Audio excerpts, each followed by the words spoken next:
the Grunfeld is a very good opening for those of you who are striving to get a double edge. In this video we're going to look at the latest developments in the 6 bishop g5 knight draw. I'm gonna start with sort of my first official Stonewall game. The idea is not to fight against any opponent move, prevent everything, defend and so on. No, it's just to move.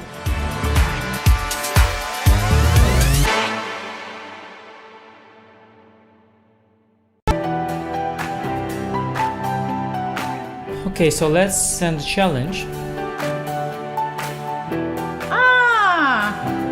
Here is challenging me. Nice graphics, easy to see. Oh, what are you thinking about? You're looking how it can be the most painful? Exactly. Okay, fine.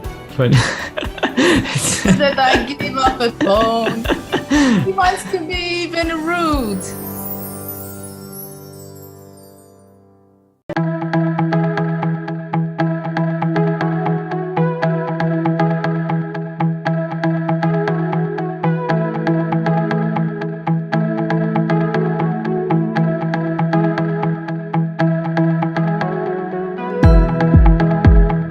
B3, A5. What do you think about this opening? Honestly, what do you think? You don't have to play knight c3. We can actually put a piece on d2, which is better because then we avoid the potential doubling of our c-pawns. What you have to understand about practical endgames as a whole is that just like in the middle game or the opening, you cannot rely solely on these general considerations.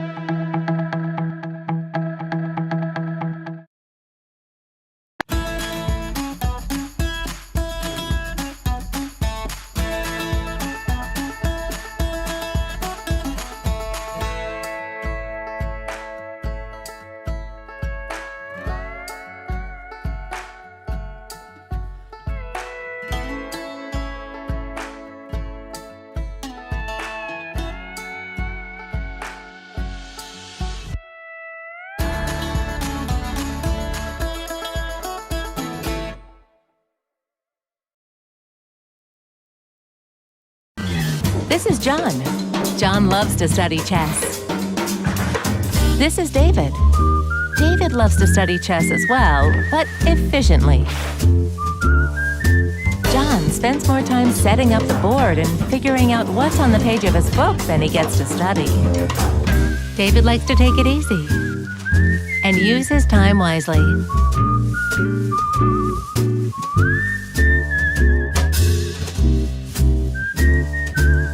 David has finished his exercise for today.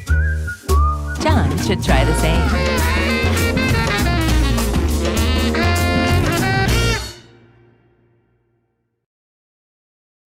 It's time to take control of your journey towards chess mastery. Magnus Carlsen introduces Chessable, the definitive solution for studying chess. Move Trainer uses the science of spaced repetition to identify your strengths and eliminate your weaknesses. There's no need to set up a board, remember which page you're on, or keep track of all the moves you miss. Move Trainer empowers you to go from the opening to the endgame with confidence. It's a seamless, effective, and fun way to study chess. Choose from one of the largest online chess libraries in the world, with hundreds of titles ranging from classic books through to our exclusive Chessable courses, including over 100 free courses. Get expert insights from International Master John Bartholomew, Grandmaster Sam Shankland, International Master Christoph Silecki, Grandmaster Simon Williams, World Champion Magnus Carlsen, and hundreds of other instructors. Get started now and join our growing community of over 100,000 chess enthusiasts at Chessable.com. Chessable, take control of your journey towards chess mastery. Welcome everybody! My name is Jan Pomnishi, former world chess champion. Are starting a new course here for Chessable. A very special Chessable course. Master your chess with Judith Polgar. You know what? I learned a lot.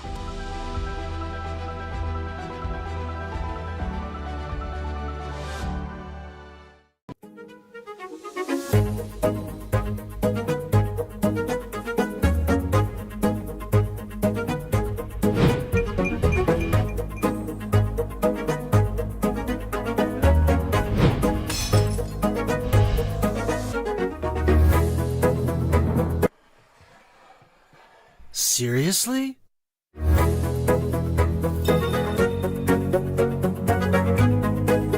Checkmate! Aimchess is an intelligent system that analyzes your game, prevents mistakes, and develops recommendations for improving your skill. Phew! Welcome to the new Chess24 playing experience. Play in light mode or dark mode. Choose from a range of time controls or create a custom game. And get paired with players from around the world, fast. Enjoy a polished playing experience while making moves on a fresh, responsive board to claim your victories. Train and improve with over 80,000 puzzles. And that's not all. Download now and discover what more you can enjoy in our brand new app. Hi there, it's me, John Chess, inventor of chess. And are you sick of sucking at chess? Well, lucky for you, I have also invented Aimchess. Look at this chess puzzle. Did you solve it? Of course not, that's because you're not using Aimchess. Aimchess is a digital chess trainer that helps you improve by creating unique lessons based on your recent games. Just link your chess.com, Chess, or Chess24 account and feel that brain wrinkle. Yeah, see, you shouldn't have blundered your queen just there.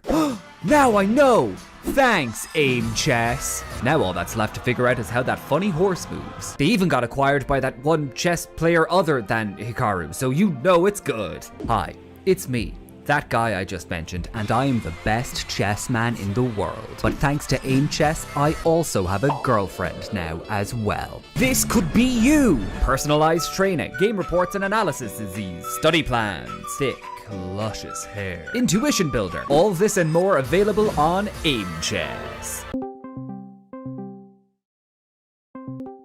Hello? Courtney, did you know that Aimchess users improve their ratings 43% faster than average?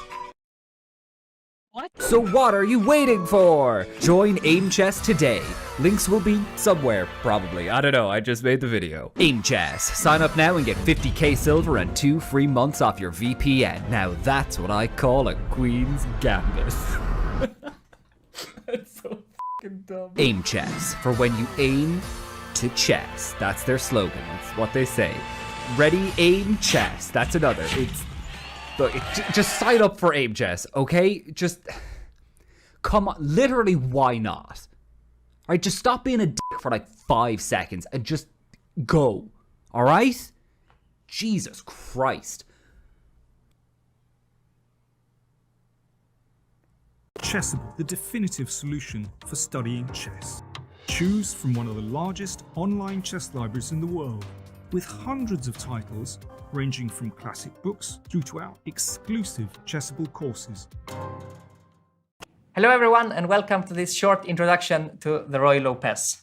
So the Roy Lopez is a chess opening that appears after the move e4, black replies e5, we play knight f3, black replies knight c6, and now bishop to b5. This is the Roy Lopez. We intend to castle next and we are building some initiative in the center later on by playing the move c3 and hopefully d4. It's a very solid and reliable opening. It has been played by basically all the world champions throughout the history of chess. It has been around for hundreds of years. And it can definitely last you a lifetime once you learn it. So I really recommend you all to try out the Roy Lopez. Air quality isn't the first thing that comes to mind when you think about chess and esports, but it affects our focus, decision-making, health, sleep, and more. What's in the air you breathe? Find out with Airthings.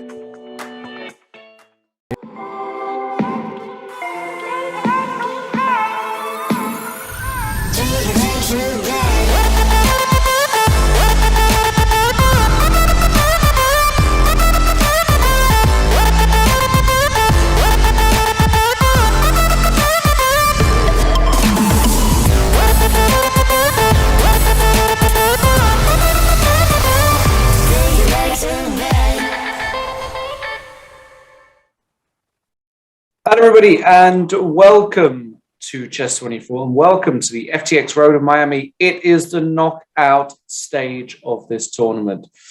We had 4 glorious days of chess before in the preliminary stage, but we've separated the wheat from the chaff, and now the really informed players are going to be fighting it out for those top 2 places. And of course, the main prize, $25,000 for the winner and 2 seats to the FTX Crypto Cup in Miami in August. You can see there the breakdown of the prizes: $25,000 to the winner, $15,000 to the runner-up, $6,000 for the semi-final, $2,000 for the quarterfinal, and importantly, $750.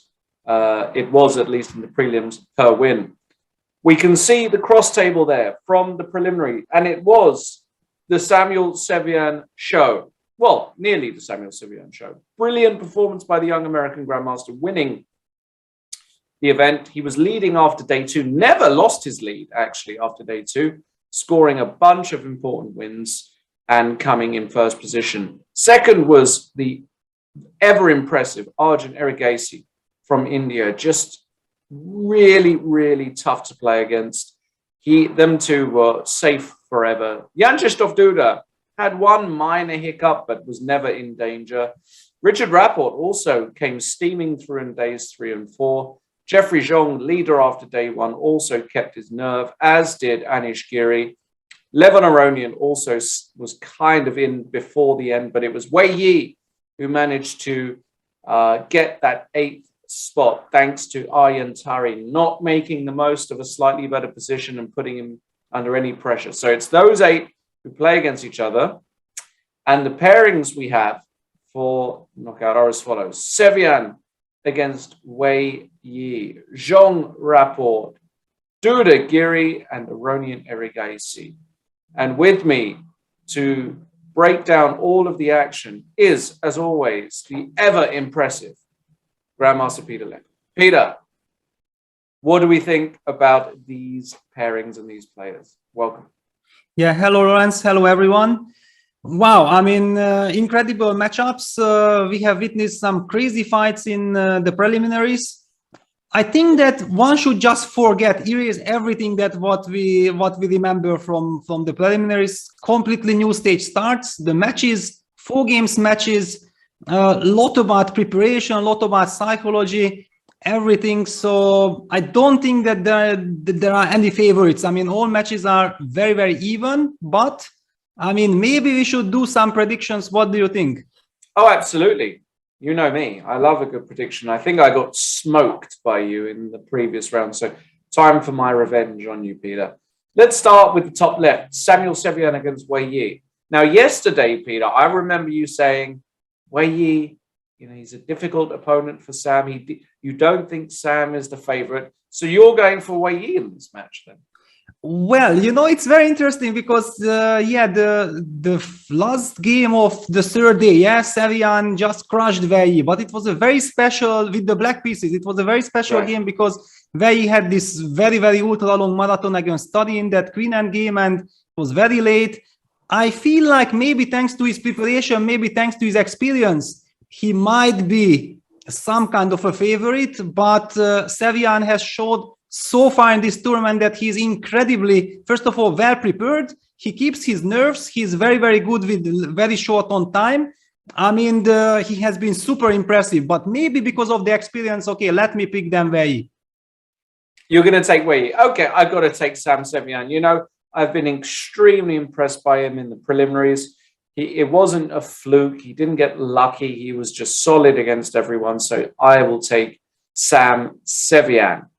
All right, let's go across to Erigasi Aronian. Peter, thoughts on this one?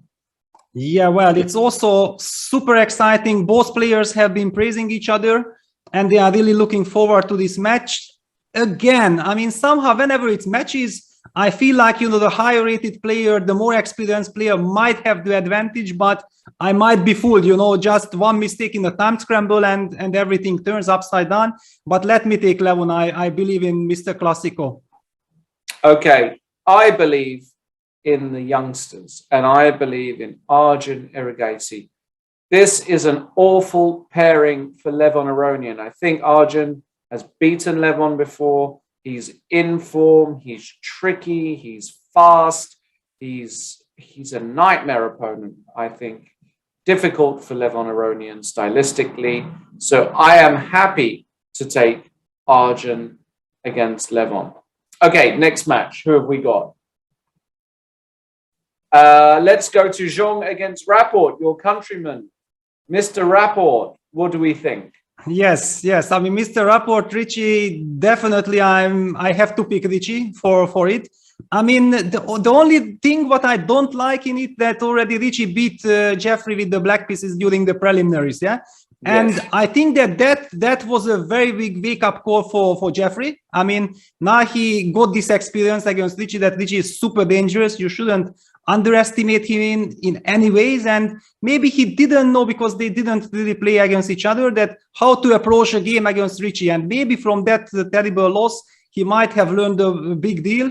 That's why I feel like Jeffrey has all the chances, but let me pick Richie. All right. Well, I'm going to take. Okay, I'll take Jeffrey. I like Jeffrey. He's a cool dude. He played, really solid chess more or less throughout. I think Rapport probably is favorite, but given that you've taken Richie, I will take Jeffrey just to be the contrarian. I don't have another option, so I'll take Jeffrey. Okay, and last but not least, we have, who do we have? What is the last pairing? We have Duda Giri. Duda Giri, a fight of the top, the elite boys. What do we think about that one, Peter? Exactly. I mean, it's two top players, two heavyweights against each other. Well, if we think like that, Anish is more fresh. Yeah, he haven't been in the candidates. On the other hand, I had the feeling before the event already that since Jan Krzysztof did not play very successfully, I think he was fighting very hard and he was actually playing quite good chess. But result-wise, it was kind of a disappointment for him. But he got lot of energy from trying to bounce back immediately, and we have been seeing him throughout the event that he is super impressive. And well, let me pay tribute for this incredible fighting skill what he has shown so far. So I'm gonna take Duda. Okay, I'm just gonna choose the other guy. I mean, I'll just choose the other guy. I'll choose. And Anish actually, you know what? Anish showed some decent chess in parts. So I'm gonna take Anish. I have to even tell you honestly that when I said that I picked Duda, I couldn't believe myself, because whenever Anish plays, I have so much respect for him. I can hardly call any of his opponents, like favorites, and I don't take Duda because of he's a favorite. I just take him because of his incredible fighting spirit that he has shown in the event. That's fair enough. He's been, he has fought hard and he's looked good, and it wouldn't surprise me at all if Duda, of course, won this match.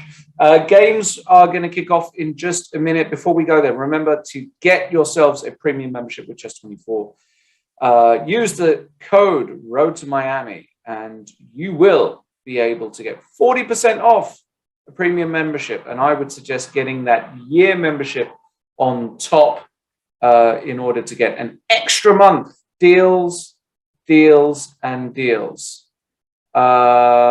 So you need to get yourself sorted. And there is Duda. Look at that chair. That's a gamer's chair. No doubt about it. Jan Krzysztof Duda with the chair. We don't see Anish Giri yet. I think he's got a gamer's chair as well. I need a gamer's chair, Peter. I feel, underwhelmed with this standard office chair that I have. What about you? Can you see yourself in a gamer's chair? Yeah, well, probably it's good. I mean, my chair, I bought it for the Legend specially because I understood that I need a special chair, and I'm quite happy with my what I have now. But I mean, seeing all those pictures, yeah, and what the players are having, all these professional players, it looks really, really good. But okay, so we have action already. And I have to say one thing I want to mention, that I don't see many people using the Magnus trick, the Magnus method. Yeah, that Magnus usually was winning the preliminaries and picked white color for the for his very first game to try to get the initiative right from the start. And here I see that Duda picked the black pieces. Erigaishi is the only one maybe that who picked the white one, yeah, because Sevian also picked black and Rapport also picked black. Yeah, it's the so-called professional approach, but the Magnus approach of, you know, trying to put his opponents under as much pressure as possible right from the start, only used by Erigaishi. Fair enough. Yeah, it's interesting, isn't it? Different kind of approach there. Very, very modest start by Anish and by Jan Krzysztof as well. You know, just playing this very quiet Reti. So not really much to talk about. Okay, Jan Krzysztof has given up the bishop for a very solid setup. We can see that Anish Giri is without a camera. Obviously, some issues with his webcam at the moment. I'm sure we'll get that sorted soon. Come on, Lawrence, what is this innocent Reti? What is this comment? I mean, what do you mean? We used Team Jan, and in the candidates, we beat Duda with the Reti. Yeah, and it was, you know, it worked to perfection. And Anish, as a big professional player, immediately probably sensed that, yeah, Duda hasn't been so impressive in the candidates, so he doesn't have a clear repertoire against the Reti. Let me jump right in there. I mean, I feel like a very, very smart and clever choice by Anish. Oh, sorry. Say that. Did you disappear there? Or was that me? No, I think I'm fine. Okay, you're fine. Sorry. So you think this isn't toothless then? This is the real deal, huh? Exactly. I mean, you know, I chose Duda, but what Anish chose with the Reti, I'm very much in love with, because I mean, one thing is clear that Duda had no time to readjust his preparation. He had no time. He is just happy to get the energy to fight, and then hitting him exactly on that vulnerable spot where he shows some weakness during the candidates. It's a very professional approach by Anish. All right, fair enough. Well. Do we comment on the position then? Because Jan Krzysztof has chosen quite an ambitious little setup here with Queen C7. Is he ever tempted to just castle long and then run the H-pawn down the board? How serious is that kind of plan? Yeah, well, definitely it's kind of very important. How do you deal with the position immediately? I feel like from white side, maybe a move like F2, F4 is very tempting. Trying to threaten E4, E5, immediately trying to provoke some E6, E5, or first D takes E4, D takes E4, and then E5, yeah? We can also make some moves. The reason why I'm hurrying with F4, because what you mentioned, yeah, that black might play H5, H4, for example, and then causing trouble on the dark squares, is something that I really worry about. So going F4 looks very, very natural to me. So let me make the move F4. How would you react? I don't know. I want to try and punish it somehow, but I don't feel like I can really. Feels perfectly reasonable. Just, yeah. Yeah, I find it very hard to evaluate, for example, a position like takes, and then black goes E5. And okay, where does this lead us? It's just such a complex double H position, because after all, white's king is kind of vulnerable. Right. A bit dark squares, the bishop on G2, yes, it guards me, but actually it bites into this own pawn on E4.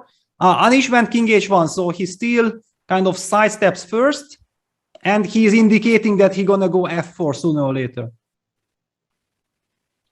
All right, let's go through let's go through the games. Well, we have to go to Erigaishi Aronian, because of course we do. Look at this. This is it. Look at this. So in fact, yeah, let's just conclude that it's total mess what we are seeing here, and let's take a look how did we get here. So Queen's Gambit accepted again. Yeah. E4, B5, A4, C6. This famous new modern line that we have been talking about already. Knight C3, Queen B6. The line that Dominguez played against Mamed Yelov in the tournament, and the first very famous game, Levon Aronian beating Dominguez in the first Grand Prix of Berlin, and then in the second Grand Prix, Hikaru played the same line against Levon again. So Levon actually won from the white side. Two very important games here. Yeah, it's a really trendy opening at the moment, isn't it? And bishop f4, and then this move e5, the critical move. And it's a case of who's better prepared. Knight e7, okay. Knight f6. Black gives up the exchange. I mean, this kind of play was just not plausible a few years ago, just to play like this. Now you take on e4 check. You have to block, of course. With knight e2, queen takes a8, knight c3, all blitzed out, bishop u. This reminds me of that other line in the Queen's Gambit Accepted, Peter, where you give up the exchange, rook takes a8, bishop b7 very quickly. You know the one I mean? Maybe yes, I know the line, but actually this one even has more positional fundament, yeah, because it does, black has very nice pawn chain. White's pawn is isolated. However, of course, black has a lot of activity. F3, a5. I'm not such a big expert here that varies exactly the novel. I mean, I can't really recall this a5, a4 idea, to be honest. Yeah. This might be some level specialty, but by judging that Arjun is blitzing everything out, he's certainly not surprised. Rook e8, rook e1, yes, so both sides are trying to consolidate the mess. a4, bishop d2 back, knight b6, knight e4, bishop d6. And that's the current position. All right. Wow. I mean, first of all, let me say that I'm super impressed by Arjun's preparation, because Levon is a very big maestro, and he has his own experience and probably tons of analyze. And still, Arjun is up on the clock. So it means that he was the one who was maybe slightly better prepared. All right, big fight. Yeah, huge mess. Very difficult to put an assessment on this position. The king on d8 is actually very well shielded, because white's pawn on d4 is blocking the d file. Black has got control of the square in front of the isolated pawn, so the knight can always land on d5. The construction of the black queenside pawns also prevents white from opening via a move like b3, which would be typical. So black has got quite some stability in this position, and if you give black too much time, he might play bishop c7, knight b d5, super stabilized, and then suddenly with white you have to ask yourself, well, what am I actually supposed to be doing here with white? My bishops aren't doing that well. My bishop on e2 is struggling, so it does feel as though this is just dynamic equality of some sort. But with all three results very much possible. Exactly, yeah. I think that also we should just mention this move, bishop b4 to d6, quite an interesting move, because one would not really feel like giving up the dark square bishop is such a natural reaction, yeah. But on the other hand, maybe this knight on e4 is so valuable. So let's take a look. Like if white takes on d6, queen takes back on d6, and simply black wants to sit on this d5 square, as you said. So white might have some funny little move like bishop a5, which is kind of tempting to make. But where does it really lead us? Yeah, knight fd5. Yeah, very difficult. Knight fd5 and something like bishop f1, probably. Yeah. And try to assess what is happening. I have no idea. I would still probably take white somehow, because I feel as though it's still a bit tricky for black. It feels like one bad inaccuracy from black here could really open the floodgates. Like here, for example, bishop f1, queen d2, you exchange a pair of rooks, queen g5 moves are there. You know, the moves now start to come as white. But of course, if you've really done your homework here as black, probably you're aware of all the resources. So very, very tricky game. Yeah, fair enough. So it's a very complex position. I think the players are slowing down. Yeah, Arjun is also taking his time. It gives us chance to go to another game. Very Sevian. All right, it's another very big battle. Yes, it is. And look at this. Yeah, this is very Sevian, which is c4, e5, g6, c6, a line which happened in this very, very important, crucial first round game of the candidates. Correct. Ding Liren versus Jan. So another important opening here, opening clash. So Vei plays exactly the same way like Dingleland did. Knight e3, castles a3, rook e8. Before, but Jan played, I think, the move rook d8. He kind of shocked very with rook d8 and then some pawn sacrifice with knight g4. And then please try to figure out if it was preparation or it wasn't. I can't reveal any details, but it was definitely a shocker, which actually set the tone for the whole tournament, because Dingleland got completely confused, lost a terrible game, and that actually set the tone for Jan for the rest of the candidates. Yeah, I remember watching that game and thinking, you know, Ding losing in the first round like that is, you know, it was quite shocking to me. And it did give me a good feeling about Jan. Jan, by the way, was priced at 10 or 11 to 1 before the tournament to win that tournament. This is the guy who just won it, and they gave him 10 or 11 to 1. An absolutely outrageous way to price this guy. Congratulations to everybody who took Jan Nepomniachtchi at 10 or 11 to 1. Easy value. Now look at this. And by the way, talking about Jan, let me use the chance to say happy birthday to Jan, because it's his birthday. Yeah, he just turned 32. Happy birthday, and wishing him all the best of health, best of success, everything. Well, congratulations to Jan. Happy birthday. What do we think, Peter? Is the match going to happen? The negotiations are underway. Can you reveal anything? Do you know anything? I know nothing, and Okay. I'm very happy not to know anything. I mean, after the candidates, I'm so happy, you know, just to be in chilling mode and just enjoy, for example, this tournament, because I have done my job. Yeah, I had all those sleepless nights, and I just feel like, okay, let them sort it out. I mean, I'm just happy to have some rest. All right. We will see. Keep an eye out. And if you want to keep an eye out, by the way, on what's going to happen in Carlsen Nepomniachtchi Part 2, why don't you go and visit the wall? Chess24.com's latest innovation. Go there, get all your news items, get all your updates. You've got some cool puzzles to solve as well, and you'll get prizes. new.chess24.com/wall. Make sure you check that out. All right. Anyway, current position looks kind of good for white, doesn't it? I mean, two bishops on the long diagonals. You've got all kinds of rook AF1 followed by rook takes f6 sacrifices in the air. So, like, if I just go rook AF1 here and play, is it? Sorry, it's black's move, is it? Yeah, it's black's move, but I mean, already even like having the movie, I feel like black is in a lot of trouble. Also, the bishop from c8 can't really develop. There is nowhere to go. Some pressure on the b7 pawn as well. Yeah, the bishop on g2 still does an incredible big job, and rook af1 is coming, as you said. I mean, I feel like white just completely out-prepared his opponent. Yeah, absolutely.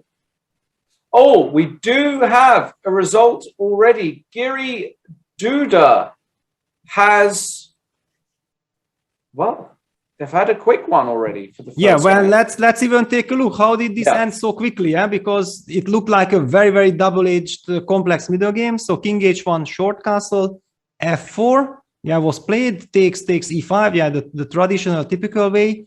f5 h6.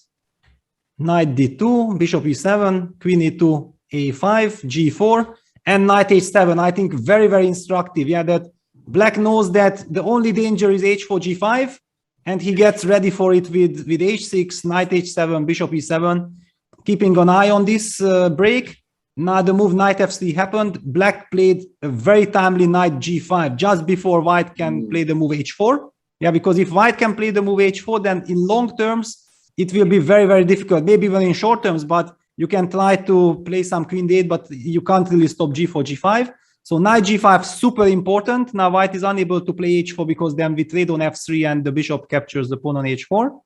And if you let the knights being traded, then suddenly you get stuck with a bad bishop against a good mobile knight if you don't get h4, g5 in. So Anish kept the knight, retreated it to h2, threatening h4. And now Duda with prophylactics moving back the knight to h7, and now Anish was faced with the fact that, hang on, I'm a positional player, I'm a big strategist.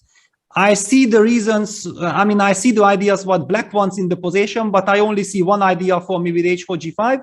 If I can't get this going, then let me repeat. So I think that's kind of the logic behind that they could both live with this repetition. That's it. That's it. Fair enough. So 3 more games, and now Duda having one extra might. Yes. All right. Okay. Well, but basically it doesn't mean anything because Anish has such an incredible preparation that he doesn't have to fear anything with the black pieces. That probably also is something on his mind, yeah, that he doesn't mind repeating if he's not happy with his white's position, because he just knows that there is nothing to be afraid of. So, okay, let's get back to the Erigaishi game, because I think some stunning move had been played. I don't know the objective value of it, but it was very, very instructive. So hang on, bishop d2, knight b6, knight e4, bishop d6 was the position that we left.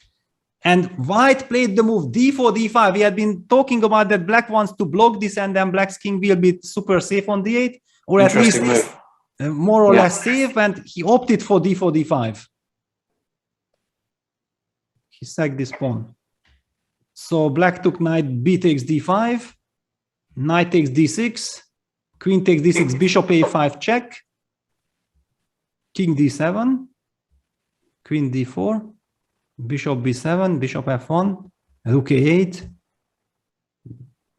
bishop c3, and now black goes queen b6. Yeah, black trades the queens. And if black trades the queens, then what's the problem? Why is black's king in any real trouble? Maybe it's not.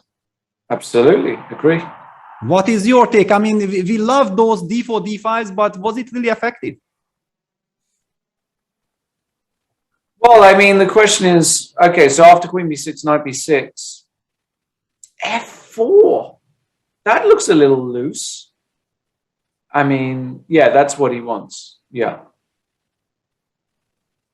Yeah, but I understand what you mean. Yeah, I mean, weakening the e4 square. Yeah. I mean, the knight can jump to e4, knight can jump to d5. I mean, it feels like, yeah, it's a great idea if you get g3, bishop h3, but it's still 2 more tempos. Yeah, it's just 2 more tempos. Yeah. I mean, I'm really liking black's position. Absolutely, I like black here. I mean, I don't quite know how to configure the pieces. Still not completely clear to me. But, well, Levon will figure something out. Exactly. Yeah, we haven't had a chance to look at the rapport game, so we should jump there, yeah? Yeah, let's go there. Let's go there and look at this. I mean, that's exactly what I wanted to say, that from a distance, it looks to me like white has everything under control in this game. And the evaluation bar agrees. I mean, black has all kinds of weaknesses. Oops, that wasn't what I intended. I wanted to highlight the 3 weaknesses, and the bishop targets the a6 pawn, knight on d2 targets the b3 pawn, queen on d1 targets the d5 pawn, so any kind of knight f3 jumps are possible. Maybe taking the pawn, but does black actually want this queen sacrifice with queen takes c3 and then b2? Is that black's idea?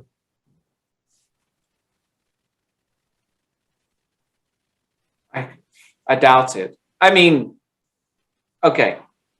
What if I just take a pawn? Sorry, I don't understand. Bishop a6, yeah? Yeah, why can't I just take this pawn? Yeah.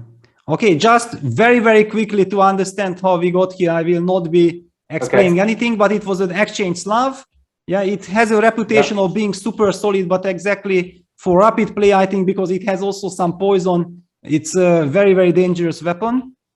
And as we said, Jeffrey is learning his lesson. He does not want to attack rapport. He wants to just squeeze him, yeah? And I think he has learned his lesson. And we see some positional battle, very difficult to evaluate because, yeah, black is trying to fight for the c2 square. Yeah, bishop c2, knight e1, bishop d6, takes, knight d2, rook b8, rook c3. And here already we are getting closer how we are reaching this position that is currently on the board. e5 takes. So basically, yeah, it was not yet taken. Now Jeffrey is taking his time. Are you still, now knowing how we reached here, are you still willing to take the pawn? Yes. All right. Well, then you are causing me some headache, yeah? I watched a bit of Yasser last night, and I'm thinking about becoming a member of the Pawn Grabbers Society. All right, fair enough. Yeah. Especially if you can take it for free, yeah?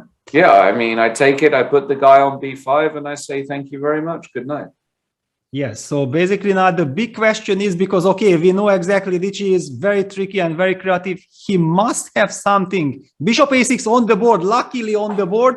So Richie will help me out. Come on, Richie, show us what you got, because I'm not such a genius to be able to find here my way. And I'm not sure if it exists, yeah, because all kinds of tricks with queen take, I mean, rook b6, trying to sacrifice on h3 and hope for some rook g6 check, but I don't see the follow-up. White's king will just walk away, and I think it's too premature. This queen sacrifice on c3, great idea, lovely idea, but doesn't seem to work. And then what do we have? And you always have this knight f3 tempo in your pocket, yeah, after you put the bishop on b5 as well. Yeah, this is in trouble. You put the bishop on b5, you put the knight on f3, you stabilize, and you do a Gary Kasparov, and you put the watch back on, and you say, "Finito la commedia. Thank you very much." I might start doing that. Actually, those watch tricks are very, very tricky. I mean, Yes. very unpleasant to face with. Yeah, bishop b5 on the board. Yes. No, I mean, basically, this is what I'm going to start doing, Peter. I have to get a watch first. I'm not a watch guy.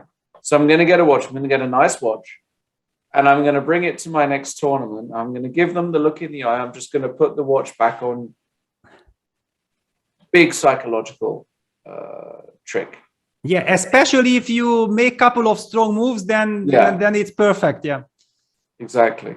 Because I can't do the jacket. Hikaru does the jacket, right? He puts the jacket on when he's winning. But, I'm playing in all of these like beaches and like very hot locations. So I'm not taking a jacket with me, but a watch I can take.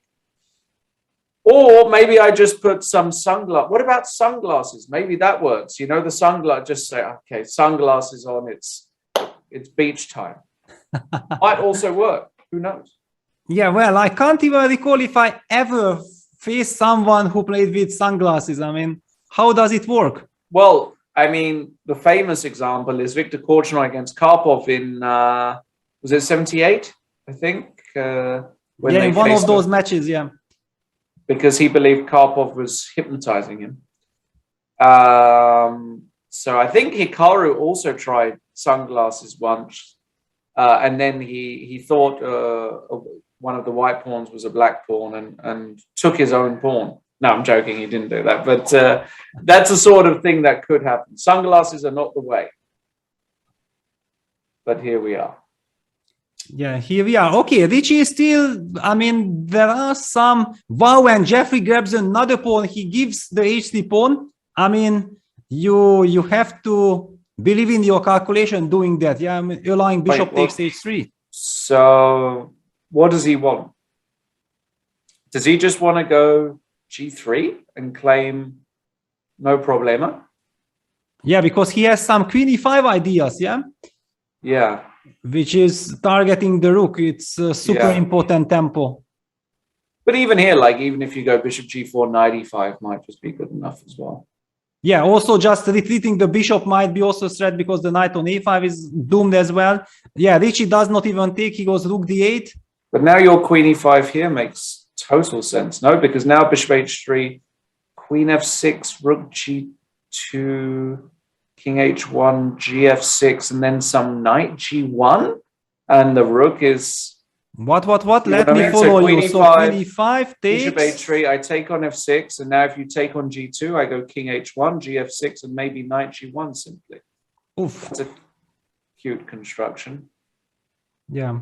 Probably wins, right? Seems to win. I mean, I believe that actually Richie does not even want to go for the h3, queen e5 on the board. He wants to somehow get his rook to the second rank to target the b2 pawn. But how do you do that? The back rank is a big problem. No, he takes on h3. Yeah, queen f6. So he might just take, but gf6. Then okay, this is hopelessly lost. Just g3, knight goes to d4. Well, basically that's game over. Yeah. Yeah, rook g2 played. So we're gonna okay. So after knight g1, Richie will take rook f2 and we'll try to hit the b2 pawn.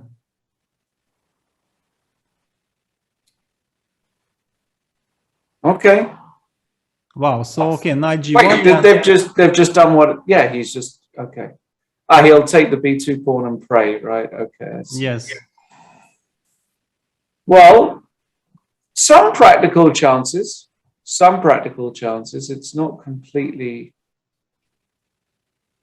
I mean, it should be, but maybe it's not so simple. Rook g1. Okay, king f8. Yeah, I'm actually not sure that if White had some other alternatives, maybe there was no need for this because yeah, the knight on a5 was so out of the game. If White would have just ever get his knight to d4, even giving back some material, I would have maybe preferred that. On the other hand, piece is a piece, so maybe Jeffrey just thinks like, okay, I know what I'm doing. But at least now the knight has some future. Yeah, this pawn might be pushed to b2, then knight b3, knight c1, or knight b3, knight d2 jump. Yeah, if ever this knight gets somewhere here, it will cause some trouble. But okay, let's take a look at Veryi against Sevian. A lot of things have happened. Yes. A lot of things have happened, and in fact, I feel like Black has slightly improved his position. At least he got counterplay. How did he do that? So bishop f8, f3, takes. Bishop d6, jumping out with the bishop, immediately getting it to e5. Very, very good move. Rook f1, bishop e5, knight f5, c4. Okay, king h1 and knight g4. That's the current position.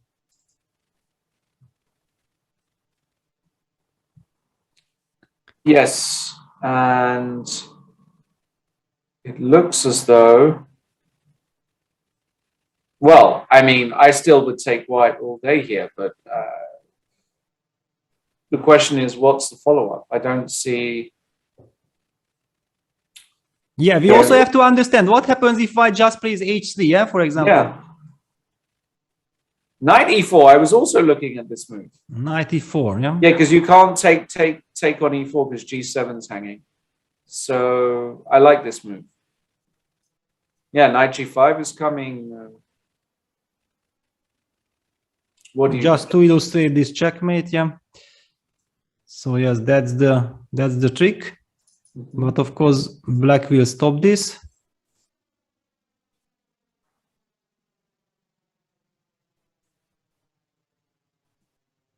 And also we get the update that already the second game of Duda versus Anish Giri has started as well. We will keep an eye on it. But for the moment, lot of action here. Yes. And queen e5. Yeah, queen e5 is a very sensible move, isn't it? Very good move. Because actually now, do you have to trade queens? No, trading, this could actually go wrong for White. You don't have any crazy moves here, do you? No, not really. Yeah, not so simple to not. No, I mean, okay, yeah, maybe you can take and then, but knight will take. Yeah, it's a big tempo. Yeah, exactly. Yeah? Big tempo. Let's not forget that this pawn is hanging. Of course, White's knights are eyeing this d6 square. If they land on d6, it will have quite a big effect, but it feels like Black is, I mean, Black has definitely passed the worst. No, it's not even a question. Yeah. This is an amazing bit of progress for Sam Sevian. Oof! Imagine where he loses this game. He'll be, you know, after a glorious looking opening, it would be really disappointing. Duda Giri has started their second. Maybe they'll finish their entire match before the rest of the games have finished round one. They'll just that would be a world record, that's for sure. What's the you've covered a lot of these events, Peter. What's the quickest that they've gone through? Have you been in game 1 for one match and then game 3 for another match, for example? No, this never happened. At least I don't recall. I mean, sometimes there are matches when one of the sides wins 2.5/2, yeah, and it goes boom, boom, boom, yeah. I think it was Magnus's specialty, yeah, that he started with white, he used some big novelty in the opening, yeah, delivered some big blow to his opponent, and then the opponent also doesn't know what to do. Now, should he try to bounce back immediately? If he just makes a draw, then there is another black game, and maybe Magnus wins with his white, and match is also over. I mean, that's the trick, yeah, that's the Magnus touch, yeah, just crush your opponent as quickly as possible. But yeah, I haven't seen that strategy from others. Yeah, so here, yeah, Wei is taking his time, and I'm not liking it, because first I thought, like, when he opted for knight e4, that he has some super move here prepared, yeah, he has in his pocket and he knows what he is doing. But if he's not thinking and going down on the clock, then suddenly Sevian can hope for something. Definitely. And look at this, Richie's knight is on d2. I told you I'm worried of this knight finally reaching this d2 square. Is it still so clear, or maybe Richie is back in the game? Well, I mean, it's probably still good for white, but actually winning it is a different story. Okay, so let's see. What is black's threat? Yeah, well, black is probably setting. Black is setting knight f3, rook moves, and b1 queen. Actually, yes, that as well. Yeah, I mean, but somehow I feel like bishop takes h7 would be a very, very natural move. Yeah, just to he takes on h7. It's apparently not a good move according to computer, but a very human one. Knight f3. Well, then I have rook. I give up the rook. Sorry. Because now the bishop is very far. I'm still no, wait, I don't. b1. Sorry, knight f3, rook g8, king e7. Okay, then I'm doing something. Check, I block. I mean, I'm doing something. Yeah, I mean, not to fall into your trap. Yeah, rook d8. Yeah, rook b8, b1 queen. Yes. That's brilliant. Yeah. But come on, I thought that I will be able to parry this very easily. But how do I parry? So yeah, knight f3 on the board. Rook g8 check, king e7, rook b7 check, rook d7, and you might escape. And Jeffrey Zhong, a minute and a half. Is Richie gonna do it? If Richie wins this, it's just all over already. The match is finished. It's toast. Yeah, but it would be also insane, yeah? Yeah, king e7, yeah, rook b7 check. Rook d7, okay. And maybe knight d5 check, king d6. No, king d6. Yeah. It's played, knight d5 check. And if king e6, I have the same trick. Rook takes d7, b1 equals queen, and rook h2 mate. So you got to go king e6. Yeah, but king e6, I got to go rook e8 check. Before, be careful. King d6. And then what a tango, yeah? King e6, king d6. Yeah. Wow. But I mean, okay, anyway, for example, just to highlight that this case, everything is taken off with checks. Yeah, for example, knight f6, I'm protecting my rook. Yeah, king d6. But how do I move with my king? Yeah, you can't. I mean, king d6. Okay, I have knight g4 protecting. Oh no, wait, which one? Knight g4 I have protecting. Yeah, knight g4. For emergency purposes. I mean, I'm not happy to play a move like this because I'm giving up any hope of winning, but for safety, I have. Okay.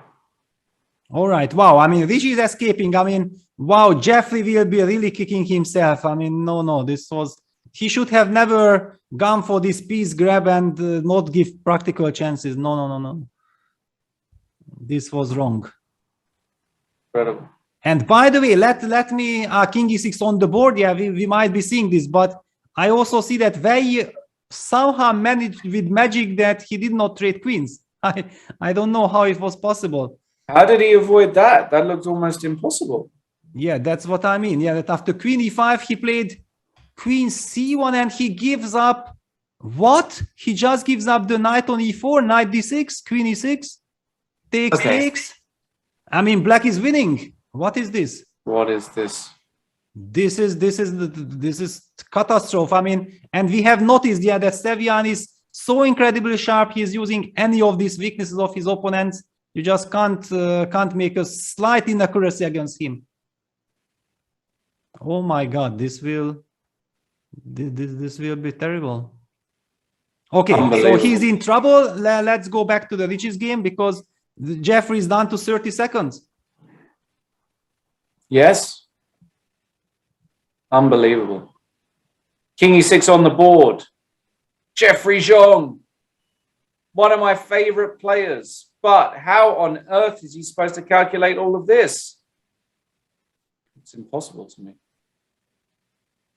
Yeah, king d6. I mean, okay, he will definitely notice that he can. Wow, Richie goes king takes d5. What? And rook d7, king c6. Yeah, because you still want your stuff. Yeah, but haven't I got rook d1, rook c8? Ooh, rook d1, rook c8. You've got king b. Ah, no, then I take with check. Rook d1. And then b1 queen. Rook c8 check. Ah, okay. Okay, but still, I mean, I take on b7 and what is it? Rook c8, okay. Now I have to take with the queen with check, and you're still threatening this mate. How do I get out of this mate? Ah, rook c1 and then the covered on c2. Rook c2, okay. Okay, but actually now black is maybe slightly better with this activity. I mean, it should be draw, of course. Yeah, with just double pawns, you will not win. But okay, Rich is already super happy he survived. Wow.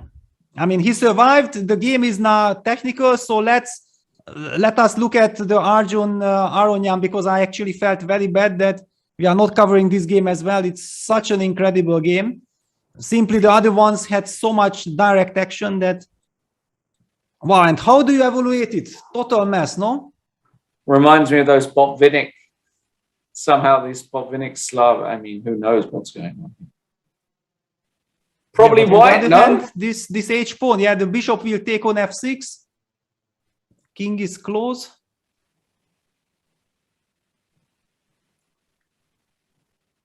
And okay, now with the evaluation bar that we see that the computer prefers white, it's kind of silly to say that, you know, black's play looks very dangerous. But if we would not be seeing this evaluation bar, I guess we would both say that we have no clue what's happening, yeah? Absolutely, yeah. Knight b2. Yeah, I mean, that's the move you play if you can't find something else, right? 3 connected pass pawns. But look how fast this H guy is. H5? Just go. Run. Immediately, yeah, just this yeah, is just super go. smart, yeah. Just go. Yeah, H5, super smart. Why not? It's gonna be blitzed out, I guess, by Arjun. And you still keep this bishop on H8 in reserve, yeah, that you will see what you do with that. Bishop F6, wow, I'm surprised. It's also a normal move, but yeah, H5 looks so much more in the spirit. But maybe this is also good because you take back the check and the knight on b2 is very far away. Levon goes knight d3. Yeah, he doesn't want to trade. He wants to have this tempo on f4, yeah, for some fork. You can't play h5 because then the knight hits the pawn. But now the bishop stays alive. Now the bishop stays alive. But still, now, I mean, if the h pawn is not running, then it's still a total mess. And in order to start running, you have to put the bishop on g5, but then you'll give up the diagonal. Not easy. Wow, g3. Nerves of steel. I like it. You just cut the f4 square away from any checks. And he's just saying, my pawns are faster than your pawns. I mean, it's impossible to calculate this well with 3 minutes. It's just not, it's not feasible. But I like white. I think it's easier to play with white. Yeah, it's clear that black risks much more than white. Yeah, I don't see white losing, but we see how black can easily lose. Yeah. So actually, black needs some miracle, some move pen move miracle somehow, but how to get that miracle?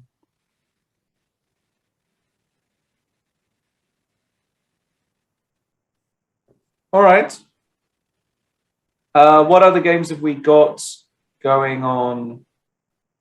Well, I mean, the rapport game is a theoretical draw, rook knight versus rook, so I don't think we need to commentate on that. This game is still on. Both players down to 20 seconds. Okay, maybe we should stay here a bit. Okay, yeah. Because there is some time trouble action. Maybe rook ef4. Yeah, rook ef4. So knight g6 has to be played because rook f5, bishop b7, double attack is on the board. But okay, knight g6, it's also not a move you want to make, yeah? Who knows? Okay, but you have to. Maybe even sacrifice on f5 and then take this b7 and try to rely on these 2 pawns. Is that crazy? Certainly not crazy. But even, of course, even without, because you still have to lose a tempo with the b7 pawn. But okay, where he has to decide now with 10 seconds that it's just intuition, nothing else. No, he goes rook f3 back. Mm-hmm. But I'm not like the intuitive. No. Liking this. No. I mean, there's 2 pieces. You've stabilized, etc., etc. Yeah. Yeah, but he's trying, of course, somehow to break with, but not exactly this. Then knight e3 is coming. Yeah, knight e5 back. He wants to go. What does he want? Maybe rook b1 and then a5 or rook f4. Yeah, rook f4 is played. What's the idea? I don't know. It was somehow, you know, g5 and you have to go back. Yeah, g5. Yeah, Sam says, yeah. Show me the idea. I have no idea. Okay. Rook f1. Now knight d4 is coming. This looks lost now. Yeah, this just humanly looks lost. Catastrophe. Yeah.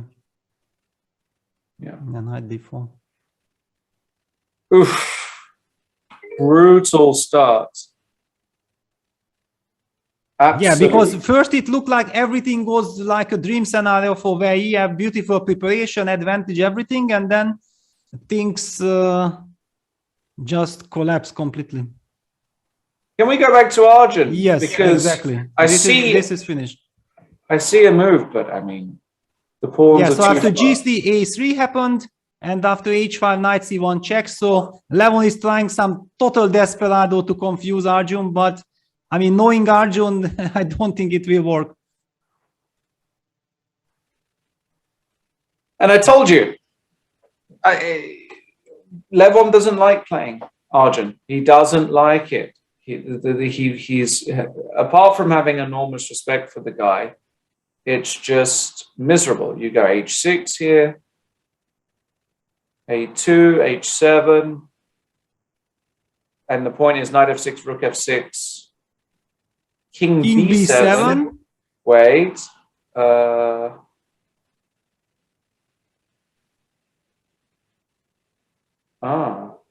You give check. Simple. You give check and queen, and you cover the square, and then you run the g pawn. Yes, but are you sure that that is winning? Because I still have my 2 pawns running as well. Yeah, I know. But what else are you supposed to do? Yeah, well, I mean, you can move your bishop at this moment, yeah? But where do you move it? Yeah, I'm not sure you can. Yeah, I mean, the line that you say is the logical. Yeah, h7 and it's on the board. So we might be seeing knight takes f6, rook takes f6 check, king b7, rook f7 check. Yeah, king moves to b6 or c6. No, to b6, of course, to stop rook a7. And then h8 queen, a1 queen, queen takes a1, knight takes a1. And we're going to see this pretty soon, yeah. All this is blitzed out, takes, and g4 is... Maybe here a clever move is rook f3, because if knight be... Oh, no. Are you... I didn't count well. Just go chief. Just push, yeah? Yeah. Just push. g5.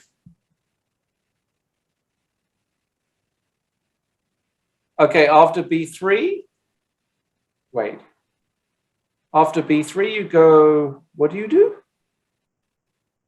Well, it's I told you that those pawns are coming, but you're gonna play some rook f2, c3, king c1, no? I mean, because you trap the knight and the king is far away, yeah? That's very clever. Well done, Peter. Yeah. So b3, rook f2, c3, king c1, and then whenever black pushes b2, we just take it. Takes king b2, and we say thank you very much. Knight is in the corner and the pawn queens. So Levon will try something else, but I don't really see what he got because the king is protecting the pawns. Just rook f2, stopping any knight c2 as well. Yeah, the rook f2, it's finished.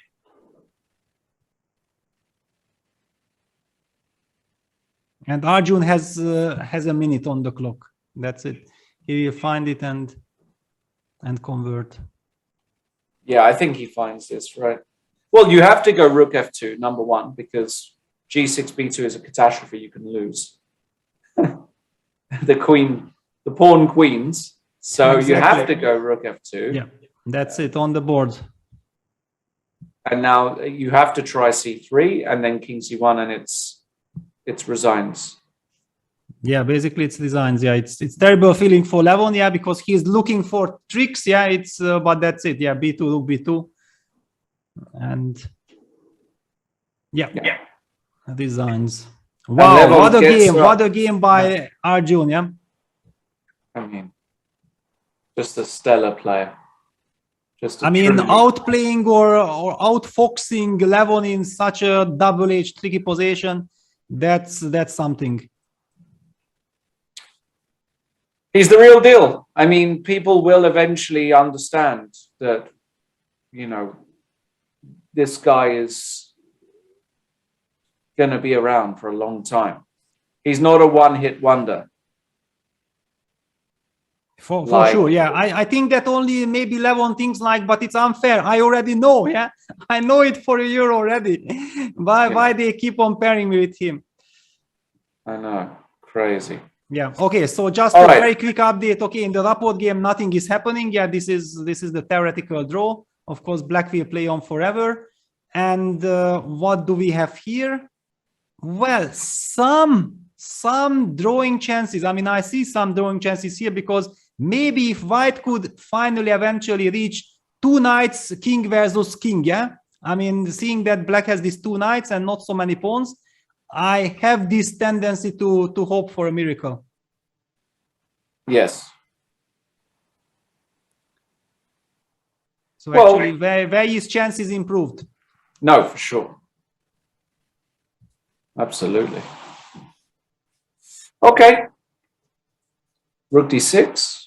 Okay. Knight c4. Yeah, knight c4. Rook c6. 6. Okay. King d4. King d4. But bishop f7 runs into knight e5. That's unfortunate. Yeah. Right. But okay. Black's still in control, no? Yeah, black is in control. Yeah, they're definitely in control. Bishop f5, it's a good move because we are getting closer to eventually reaching this two knight versus king business. Where he played his last move with 2 seconds on the clock. I mean, what kind of heart rate do you have in such moments? I always wonder.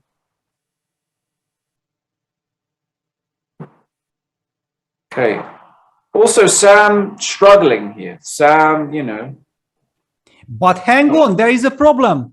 Because if you take knight takes b5, for example, yeah? Yeah. And we trade on g4, which is so-called we are making big rook g6. I'm going to hit g4, but there will be a pawn on g3, and then the two knights versus this bad pawn, it should be a win. And maybe you can just be able to push your b pawn quickly. I mean, I'm very worried of this g3 pawn. How do I get rid of that? Yeah, and you see, where he is not taking on g4, he goes king g2. I think it's a panic move because he also noticed that his pawn on g3 is irritating him. It's the bad pawn, yeah, because it's two knights versus bare king is a draw. If we have a wrong pawn, then it's an easy win. That's a very unfortunate detail. Yeah, no, now it's hopelessly lost because we can even not eliminate the g4 pawn. No, this is now hopeless. Hopeless. If e5 will be played, of course, yeah, he pushes e5, but King d5? not enough. King d5, surely. Rook c4, king c4, e6, knight d5, holds the pawn. Yes. King d5 just wins the pawn. Clean. I know, rook c8. Rook c8 still, but okay, you are covering already the king d5 on the board. Well, he goes yeah, G6. but now you pushkin, no? And you can't actually get back almost, no? Yeah, and you can never take on g4, yeah? Yeah, no, just be. Yeah, he even takes on e5. Yeah, that's good enough. That's good enough. Good enough.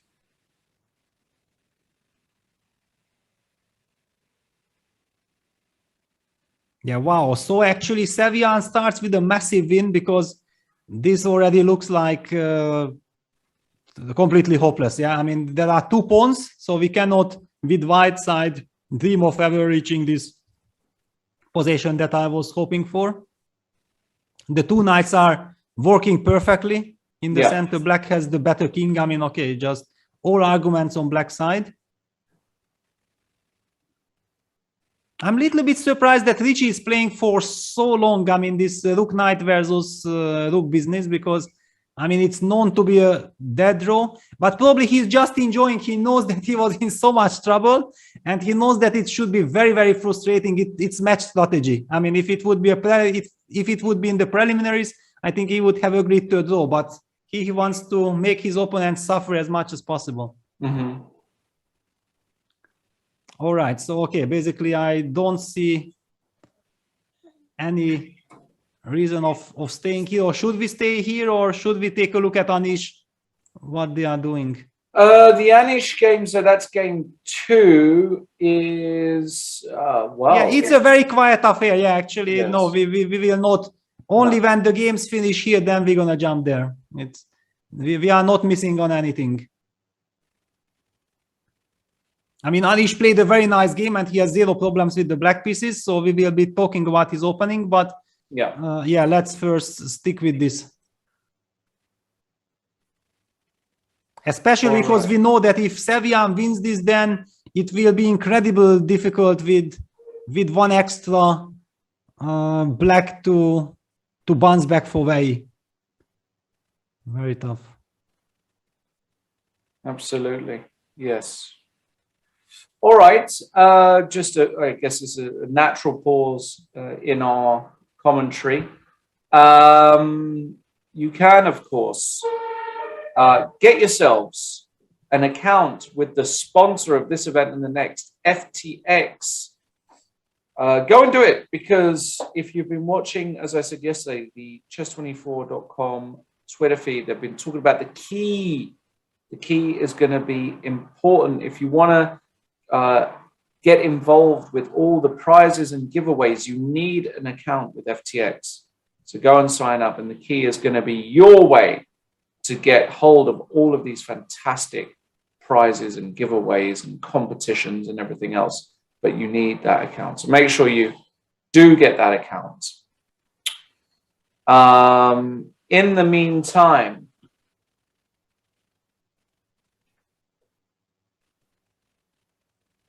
yeah, what in else the have we got meantime, going on? nothing Yeah, is in the really meantime- happening. I mean, things are just standing as it stands. Black is winning here, and in the rapport game, nothing is happening.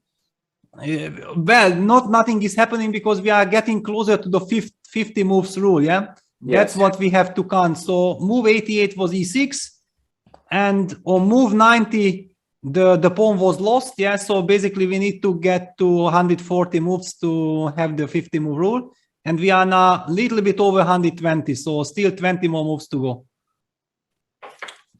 And a part of that, no other intrigue is happening here in the position. And what about Wei? Well, the pawn is getting closer and closer. And he's got the stabilized knights and miserable position to defend here as Wei Yi. So far, I said, Sam Sevian, you know, I'm one for Peter, you know, I believe in form, and I believe in confidence, and I believe in you know, In the power of youth, yeah? Yeah, power of youth and momentum. Very, very seriously. And I think Wei Yi, he's had long games, it's late at night, and I'm telling you this, I'm looking at Wei Yi's face. You know what I see? I see tiredness. I see tiredness. I don't see energy in the face of Wei Yi. I see energy in the face of Sam Sevian, and I'm confident with my pick. Sam Sevian wins this match. No sweat. Doesn't go to looking really good for him, and but you also should give me credit, no? Because I was telling you that Wei will have good preparation and everything, which he had, but finally he didn't capitalize on it, and he gets punished for the missed opportunity. Yeah.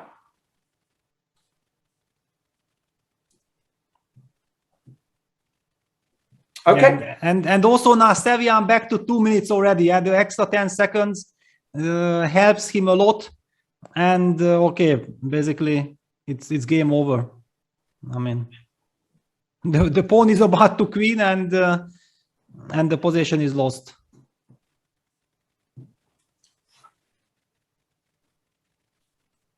Bad times for Wei Yi. All right. What else have we got going on? We don't really have too much else going on. We can check in now with the Duda Giri game, I guess. I mean, what else are we going to do? Yes, I mean, okay, it's already 131 moves in Rich's game, so only basically 10 moves, and automatically the computer will stop this battle. All right, so it's about to finish. Samuel Sevian is confidently, seemingly converting this winning position. And yeah, then let's very quickly jump to this game. But this is what I meant, yeah, that it's a Marozi. Okay, but black has a wonderful version, yeah, because white's knight should be on d4, not on d2. Yeah, this is terrible passive knight. If someone, then only black can be better. Maybe it's not enough to claim advantage, but definitely. Anish is trying to break with d5. Yeah, and he's trying to break the standard d5 break in a lot of these Marozi structures. What tends to happen is if you manage to get that break in successfully, you tend to resolve all of your problems, and sometimes more. Sometimes if you break, your pieces gain a lot of kinetic energy, and suddenly you can start pressing with some initiative. So Duda trying to stop that, but why can't I go d5 here?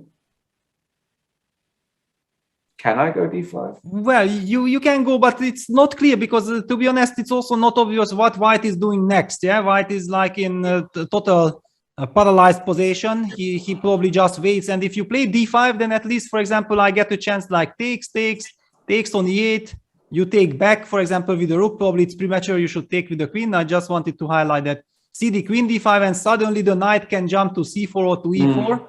I mean, probably to c4, and suddenly all white's pieces are very nicely placed. Yeah, so that's why I'm not expecting Anish to push d5. He doesn't need to. I mean, he can just make a waiting move and say that, please, mister, make a move, because all your pieces are so-called at their maximum. I mean, white can maybe play like rook e2, rook e1, back and forth. I don't really see anything else.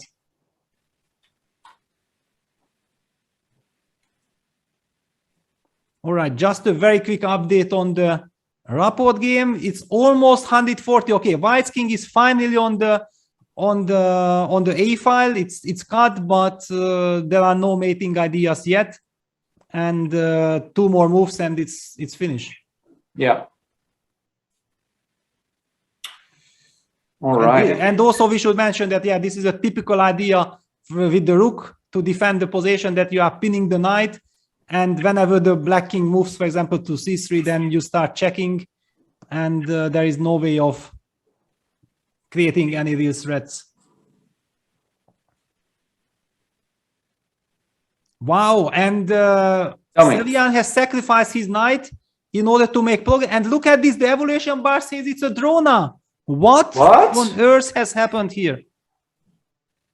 Just when it looked like it's completely winning, he just finally he went crazy. What did he do? What has he done? Wow, I mean, nerves. What has he done? What is this? What did he do? And look at where he is. He cannot believe. Yeah, look at him. His face changed completely. He's shocked.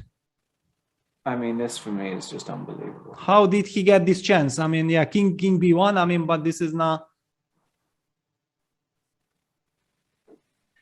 This is and Sevian down to 15 seconds. So basically, when he had 2 minutes, he burned all the time, and then suddenly he panicked and he took on G3, gave his knight away. Wow. Shocking. Absolutely shocking. Now, chess is all about confidence and momentum. This blunder, this blow, now where you use big favorite. Now where you use big favorite. When you don't win with black, in this position, now can you just take? Wait. No, then King A1, and you can still go Rook G8, and then you go Rook A8. Ah, that's very clever. And if King C2, no, King B3 is professional, I guess. Yeah, but Rook takes G4, King C, but King C1 was King C1, so yeah, King maybe, yeah, but Rook G1 was possible, so maybe you could take, but of course it was very tricky. And now just the potential King is still, let's not forget, players are down to few seconds on the clock. King E2? King E2. Yeah, and the point is I give, and I'm just in time. King C2, I give the check on C6. Very important. Yes, yeah, King C2 check. So G2. Okay, G2, and now I can play King F2. But okay, King F2, I will always have knight E3. No, Rook takes G2. Yeah, you have to eliminate this pawn, and then you have to use this Rook G8 idea. Rook G8. Even Rook G1. Even okay. this, yeah. Wow, and look at this. Very immediately drink some tea. I mean, what a relief, yeah, surviving this. And the terrible blow to Samuel. Oh my God, I think we have to get back to that position because, I mean, we were claiming that that's it, it's finished. It looks like, okay, black has already got his pawn to B2 and Rook C6. And for some reason here, he kind of couldn't find the win. He panicked, and after a couple of repetitions, he finally just, after Rook E6, he decided to take on G3. I mean, it's some nerves issue or something, I don't know. He just couldn't find the win. And then where he escaped. Wow. Wow. Shocking. And Laporte's game ended in a draw, of course. Wow. So it was in fact only Arjun Erigaishi who managed to win his first game. And his game already against Levon, by the way, in progress. Let's jump right in there. Yes.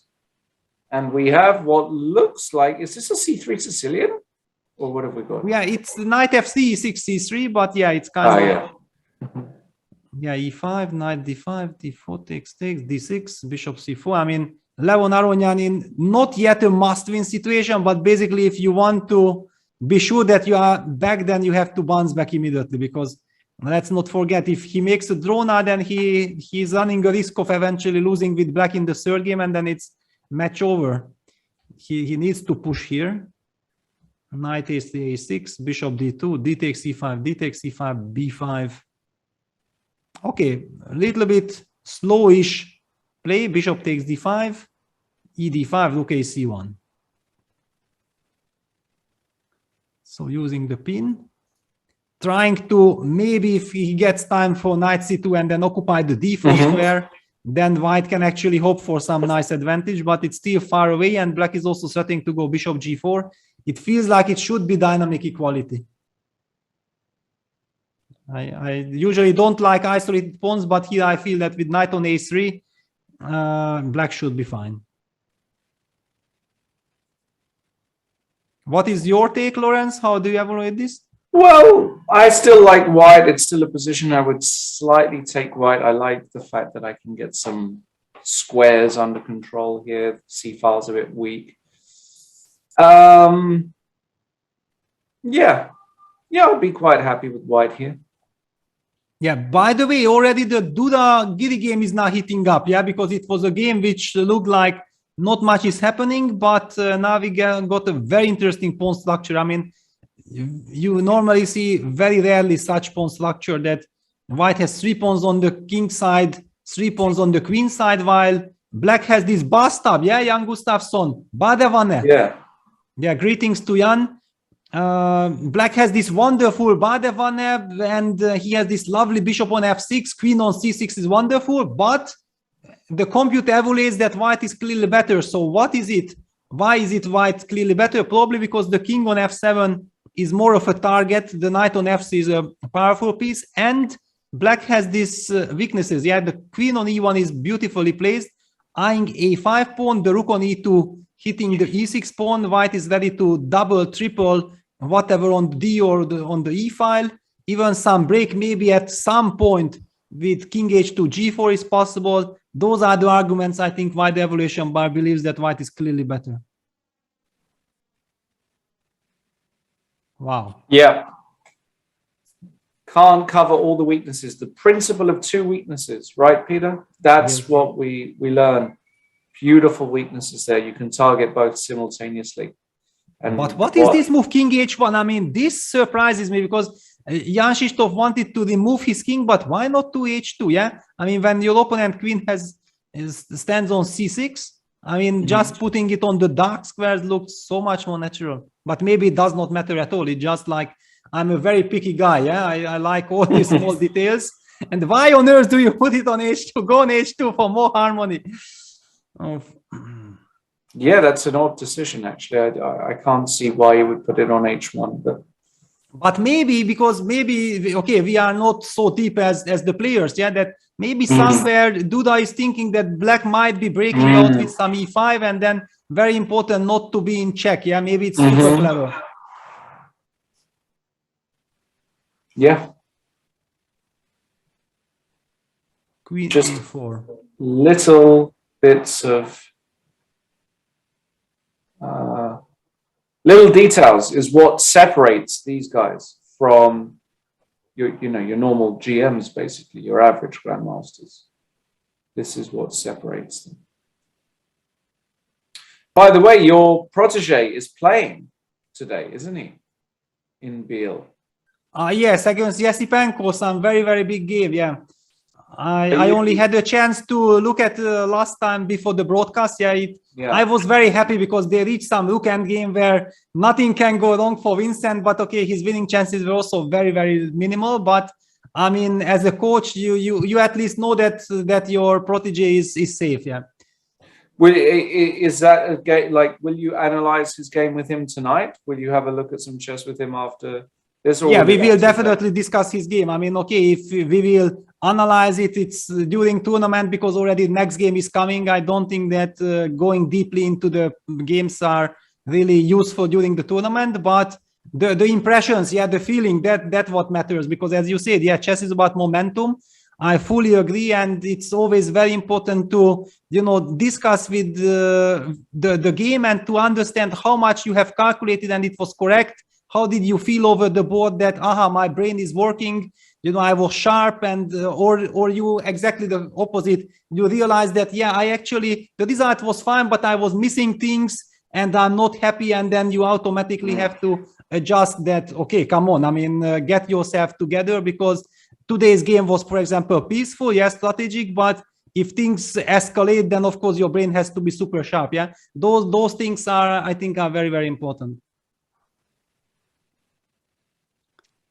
So Anish making some progress. I mean, with rook on a6, he's now guarding the d6 pawn, and also very important because the players are down to less than a minute. He can play some reflex moves like rook e7 to e8. Yeah, Duda also does the same with queen d1. But knowing Duda, at some point g4 will come when they will be down to 10 seconds each. Yeah, that's the typical Duda strategy that, when I have noticed it, when everybody collapses, then Duda just pours some more oil to the fire, and everything burns. Rook g8, trying to stop g4 maybe. But now e6 is weak. Yeah, very, very tricky position to play for both colors, actually. But you take white here. Rook e3. Yeah, now also rook e3 hinting at g4 because and Anish goes queen c7 hinting at d5. Yeah, that do you dare to play g4? I'm gonna maybe toss in d5. Oh, d5 now? Too risky, no? No, knight e1. Yeah, Dudagu wants queen h5 Yes. and then getting ready for and also 2e6. Wow, this is a very beautiful brutal move. Yeah. Yeah, this is a beautiful move. This is fantastic stuff. Yeah. And it's a move you hate to face with 20 seconds on. And look at this, king e7 trying running. to run, but where is he running? That's the point. I mean, now, for example, queen e2 and then hitting on e6 and rook d3 might be also completely, but also queen h5. Yeah, just no fancy stuff. Queen f5 is a threat. Bishop d4. Queen f5. Oh! Takes check. Oh, lovely shot there by Jan Krzysztof Duda. Great move. Well, now it's bedtime. Rook e2. Yeah, it's over. Yeah. Rook e2. You can give the check as well, of course. But I would keep the queens on probably.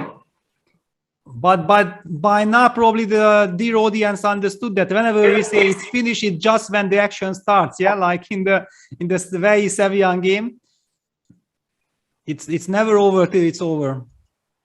That's true. And knight f3, Duda playing with a lot of confidence. Yeah, he sacrifices the exchange. I mean, you got to respect this. Yeah, that I mean, he just doesn't care. Yeah, take it. I'm gonna take, and your king is not running away. In fact, Anish goes back. Bishop e3, queen h7 was winning on the spot. Okay, so no bravery, just pure calculation. Okay. Bishop f6, and okay, just collect the h6 pawn if this is not over. I mean, nothing changed compared to the position that we started with. The part of that black lost 2 pawns, and his position is much, much worse.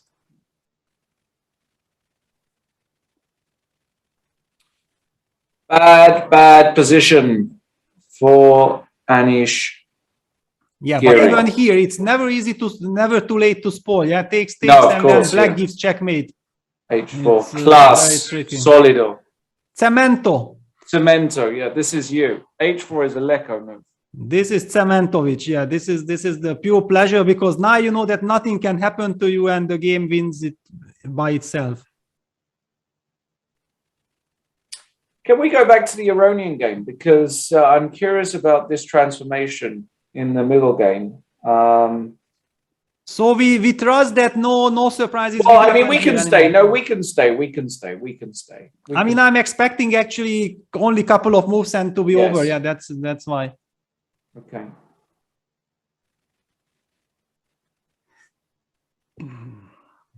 Queen h5. Is f5 a threat? I guess it is. Yeah.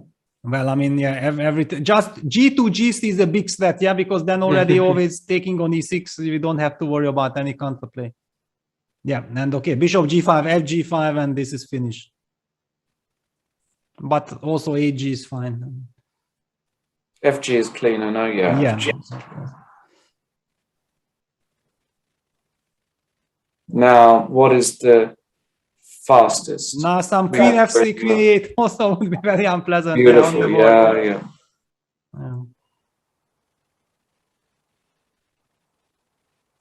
G3. Yes, Cemento. Yeah, finito. Yeah. This is. Okay, for this bishop takes h3, we have to move because you say transformation. Exactly, the transformation is in White's favor with this lovely knight and pawn on e5. But Arjun goes immediately boom, bishop h3 using the tactics with queen g5 check and hitting the rook. And rook c8, rook takes here, bishop takes, yeah. But what happened here actually? That did actually Levon miss this knight cd4, or maybe he was not in time because he had to occupy this d4 square. and after takes, yeah, then it was not a miss. It was simply in the position that black has this great resource. But you know what I find always quite confusing, that look at this. Black has captured on h3. Levon is playing with the white pieces and he still has 12.5 minutes. I mean, before ever allowing my opponent on hitting on h3, you know, I would be down to a minute already. I would just never let this happen while I have time on the clock. I mean, understand. But it's very practical play. Yeah, it's very practical. Takes f4. Okay, white has compensation, but black has nothing to worry about. Yeah, Levon not looking, you know, looking at the camera there. He's not, something not quite right, is there? I mean, he doesn't look extremely happy, basically, is what I'm trying to say. He doesn't look like he's having the time of his life. Arjun, though, he's showing the odd smile, the odd smirk, you know, focused, young, hungry. Remember what that was like, Peter, to be focused, young, and hungry? Yeah, it's quite useful. Yeah, quite a useful skill. Yeah. I mean, I'm just hungry, but no longer focused and young. And I'm not hungry in the chess sense either. Yeah. I have some nice cheese. Wow. Hang on. Do we see some miracle? Yes, What? we see a miracle. Whenever we leave, we see a miracle.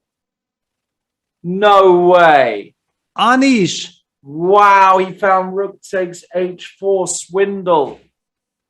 Oh my God, Duda will go crazy. Why is this queen h7, rook h3? I still don't get it. Queen e4 or something? And perpetual? What is queen f5? Queen f5. Queen f5, stunning, yeah. Wow.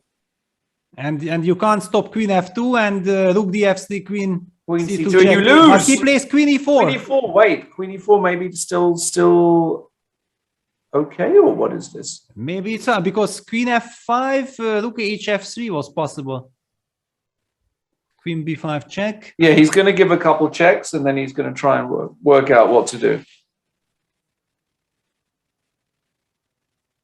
Oh my God, but this is such an this? incredible This turnaround. Is crazy. What a crazy moment. This is, you remember you said after this Vei miss that, I mean, Sevian's miss against Vei, that who knows, it may be a big turnaround in the match. I mean, this can also be exactly the same.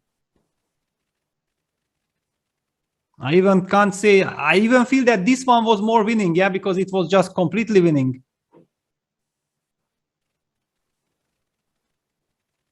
Unbelievable, but also we have to show this, that yeah, after h takes g5, queen e2 check, white is 2 rooks up, and black is still escaping with a draw. Finally, white will have to give up the d3 rook, but even then he cannot get out. And it will be threefold. No, not yet. Yeah, it's king h4, queen h7. Look at the big smile, Anish Giri, the smirk. He can't believe himself.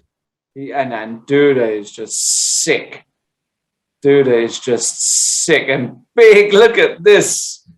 Anish swindling his way, and Duda, what a not, I mean. Hey, I picked Anish, you picked Duda. I'm happy. I feel like now it's fair. Yeah, we are even. Yeah, because Sevian missed the chance and Duda missed the chance.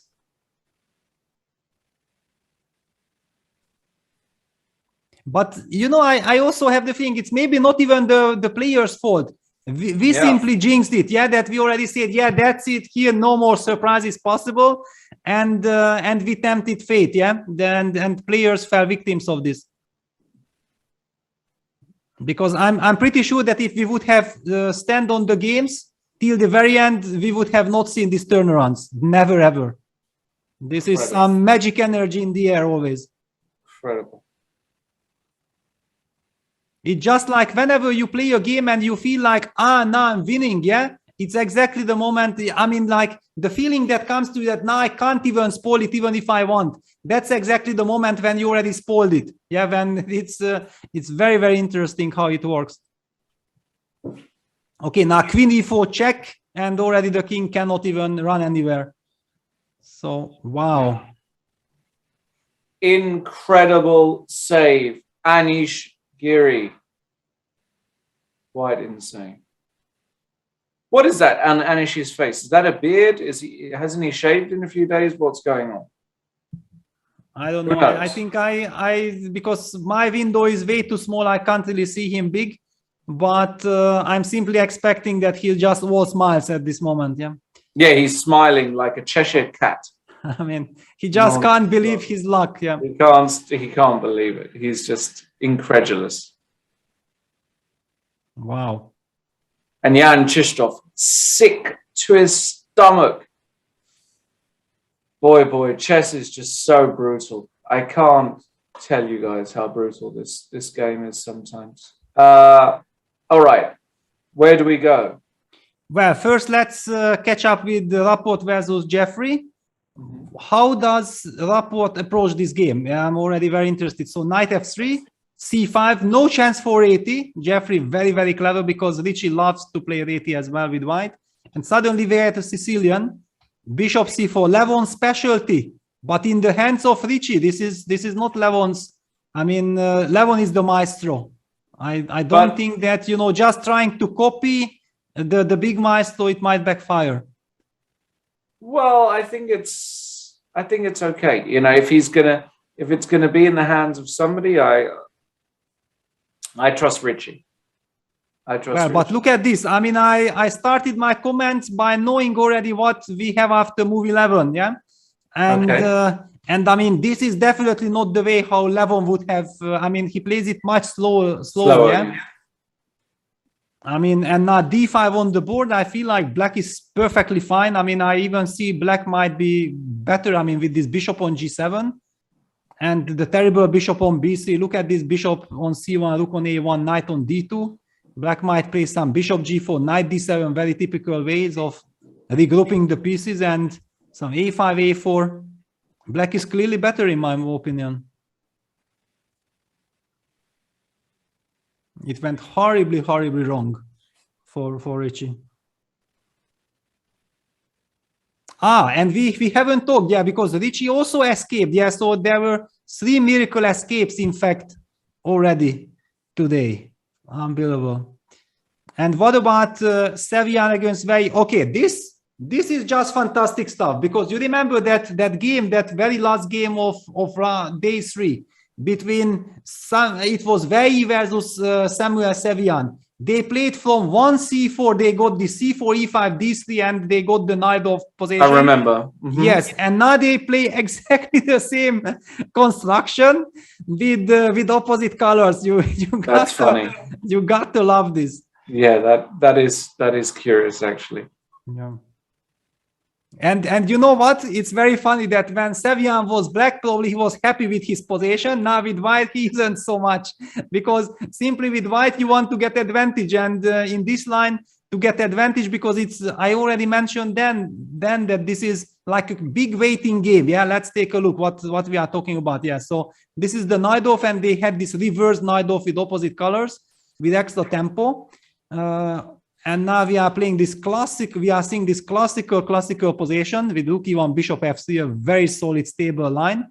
a4, knight b7, a5, rook fc8, a very classy, nice reaction from black. Bishop e3, h6, h3, all used for moves. Rook a, b8, knight d2. Yeah, white is trying to regroup the knight to g3, or maybe to h2 to g4, or g3 to f5 eventually.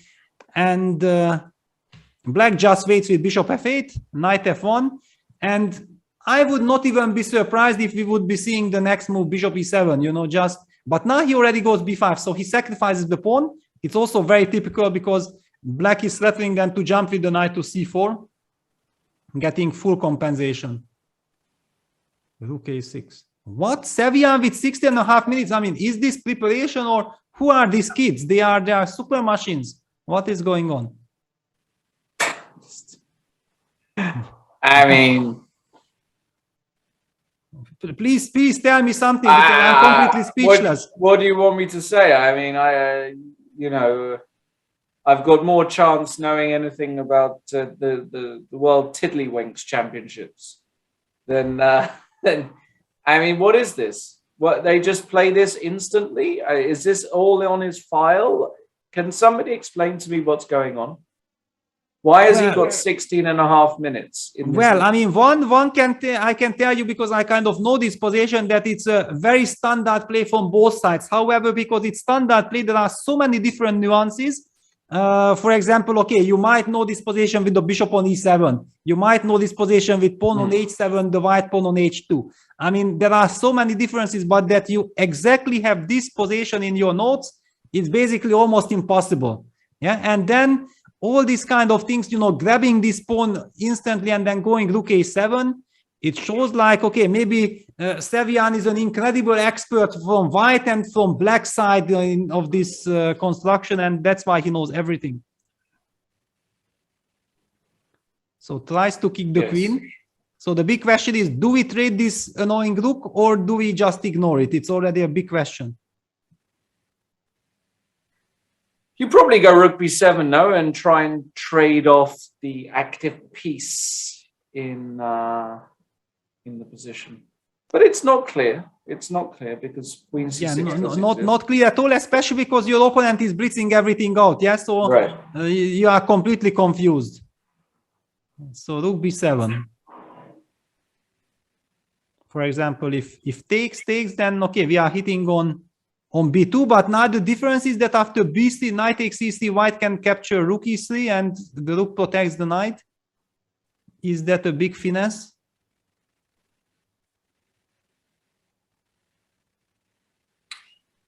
Maybe it's a big finesse, but could be a big finesse. Yeah. Rook a7. All right. Yeah, let's. I actually, can we go back to Aronian versus Arjun, because of course there's a bit of. I don't want to upset the Levon fans here, but if Levon loses this, it's practically over. Arjun just needs half a point. But why isn't this better for black with this bishop now stabilized on g4? And actually, can you take? Can we take? Well, no. Taking on b4, I wouldn't like to be greedy with black here, because then suddenly, and knowing that we are facing Levon, yeah, then who knows, some f5 break, some queen h4 break, suddenly white can get very, very active on the dark squares, and the king on h8 is then dubious. I mean, okay, if queen takes b4 works, that's a sensation. I would just automatically, from intuitively, I would rule it out that you can take. Okay, so what kind of move here, Peter, do you see to stabilize? I think that black is actually now very stable, yeah, because the queen on e7 eyes the e5 pawn, it stops any queen h4. Yeah, this very important square is under control. The bishop on g4 is cemented with this bishop, as you said. Yeah, this is lovely construction. One can argue that this king on h7 or h8 is better. Yeah, maybe I would prefer it on h7, to be honest, because of the dark squares, just in case if ever some f5 e6 pawn sacrifice is coming, I don't want to be in this queen e5 check. Yeah, this I would prefer it on h7, but he put it on h8. But he put it on h8 when still his pawn was on h7, which means nothing then. Okay, then it means nothing. A move like rook c4 would be also very thematic, but not exactly clear what is this rook doing on c4, because the rook on d3 protects the knight. White will just protect the pawn with a3, and where is our breakthrough? I think Levon will survive this. Okay. I have the feeling. I mean, knowing Levon, yeah, that he has this knight, and he has the time advantage. I mean, he is 4.5 minutes up on the clock. It will be hell of a task to convert this. Yeah, king h7 played. Yeah. King h7. This is a sensible move, isn't it? This is exactly okay. Levon will blitz out a3. That's the unpleasant thing for black. And rook c4 played. All right. But Levon will just, wait, and it gets very frustrated from the attacking, from the stronger side, that always only your clock is ticking. Yeah, it's I'm expecting rook d2. Just rook d2 and next move rook d3. Queen e1. No. Queen e1 I'm not liking. No. Why not? What is it about the move you don't like? Well, it gives up a little bit the control. I don't know. It just the queen on g. I would have preferred to just stay with rook d2, rook d3. I did not feel like you should move this queen. Okay. Okay, queen a7, attacking the knight, so Levon will protect it. It's a big question. Where do you protect? Okay, that's maybe also a trick. Yeah, that if queen f2, then bishop f5 would be very, very annoying using the pin. So white has to watch out. And he go queen h4. There you go. What a move. What is this? Unbelievable, stellar move. Because look, I don't get it. I have queen f2 back. Oh my goodness. Actually, incredible trick by Levon. Rook d4, queen f2. Wow. And now Arjun is just, I think, very, very angry with himself. He fell into this incredible Chipolito. Wow. What a cheapo. My goodness. Queen e1. How did I dare to criticize this? It was setting up this trap. Unbelievable trap. Queen a7, queen h4. Goodness me. Yeah, queen b6, but okay, now queen b6, okay. White has some entry squares. I don't know. It's queen e7, rook c7. Yeah, rook c7. Queen d8. I mean, I think this is what Levon has been waiting for. Yeah, that he gets very serious counter chances. Yeah, let's go queen e7. Yeah, sure. Why not? What else could he be? Could he be? Because the tactic still exists. Can he? Is he? Does f5 ever exist, or is it just too much? f5 here? Yeah. Yeah, I wouldn't rule it out as well. Yeah, f5 because rook d4, fg6, and then no, rook d4. Yeah, or fg6, queen f2 with the same idea. Queen f2 still. Yeah, but I mean, even just already fg6 looks like automatic perpetual as well. So we have to take gf5. Yeah, now the question is there a way to take advantage of this structure? Now maybe queen e7. And now you've got some e6 ideas. I don't know. Yeah, e6. Okay, but e6 then also will allow some... So queen e7 first, maybe. Yeah, but then did we really want to play f5? It's tough. Yeah, Levon has to calculate, but that's why he always keeps so much time on his clock. Yeah, because he knows that finally the critical moment comes and he will need to invest some time. Right. Wow, so many things happened in the Sevian game. Let's have a look. Yeah, this is very, very interesting. So what happened? Rook a7, black opted for queen d8. So he just preferred to leave the rook on a7, b3 takes, and d5. Typical Vei style. I mean, calculating very, very sharp direct lines. d5, ed5, bishop c5, rook a6, bishop e3. No, don't tell me Sevian is still 7.5 minutes on the clock. No, this is, I mean, I just can't believe this. Can this be true? It could maybe be true. I mean, this is what are we watching here? He's got more time than he started by like a huge distance, and is doing well. Like takes bishop e2. Yeah, bishop. I mean, he has a huge advantage, and maybe Sam will smile after the game. But this is all my analysis. It's only my file, guys. I mean, can you imagine? Wow. Unbelievable. Yeah, and we are getting the message that the clocks are always super accurate, so this is all correct. Wow. Absolutely fantastic. Brilliant. Yeah, for the first time, he's spending some time. There are already so many things also to calculate, but yeah, just probably no need for fancy business. Yeah, bishop e2, just very reasonable. This bishop is heading to c4, rook is taking on e6. I mean, white's construction is just almost winning by itself. I mean, you just enjoy it. You lean back on your seat and you let the pieces take over. Yeah. Really? I wish I could do that, Peter. Just let the pieces take. They never take over for me. I mean, I talk to them. I say, "Where do you want to go? What do you want to do today?" And they always come back silent. Absolutely nothing. I wish. Yeah, but first you have to have the pieces to put them into perfect harmony, and then already they will take care of themselves. Yeah, it's a combination of, you know, you have to help them. Right. Guide them. That's very important. Okay.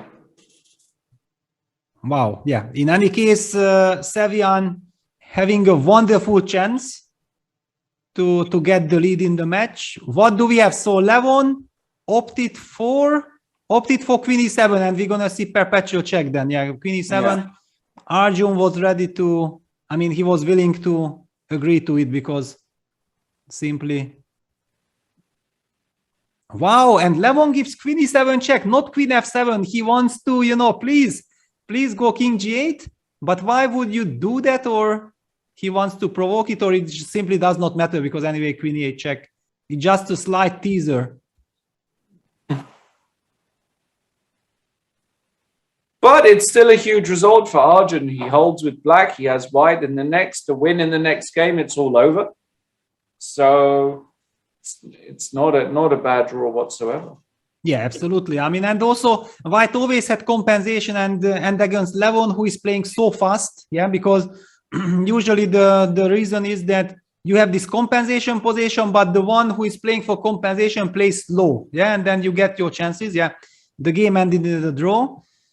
A big battle. And yeah, now also for Levon will be super tough to decide that should he try to take risk with the black pieces, or should he just but okay, maybe Arjun himself will be very aggressive with white, who knows. It's always a big guessing game. So then let's go to Rapport versus Jeffrey. Yeah. Where do we stand? I mean, I feel like black is still slightly better, but I already feel like white will make a draw. I mean, I'm not worried for Richie here. The knight on g6 is a bit far away. Yeah, of course, black has wonderful pieces, but I feel like there should be already enough for white to hold this. Okay. But it's a big question that do we try to hang on to our pawn with bishop a5? Is that the right way? Yeah, and then, I mean, playing with an awkward bishop, awkward knight on g3 and so on, or is the way to somehow... and Richie goes bishop c7, targets the d6 pawn immediately. Yeah, I like this war. Yeah. In general, staying active is better than staying passive. And if you've got the active option, if you don't know which option to take, go for the active option in general. Yeah, and bishop c7 was a very nice touch, yeah, because bishop takes d6, protects then the pawn. In fact, how should black defend this, or how should black react? I mean, of course, black can play some moves like d5, but d5 isn't exactly the move I'm planning. Oh, okay, yeah, go ahead. Yeah. Yeah, so basically, we've just been informed by our wonderful producer that Sevian has played up to move 26 in his game.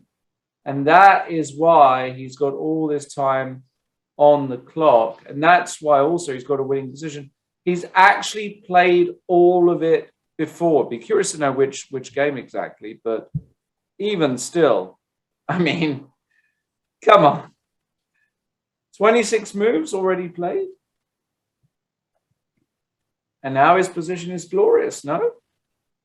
Sevian versus Jacobian from March the 7th, 2022. It wasn't even that long ago.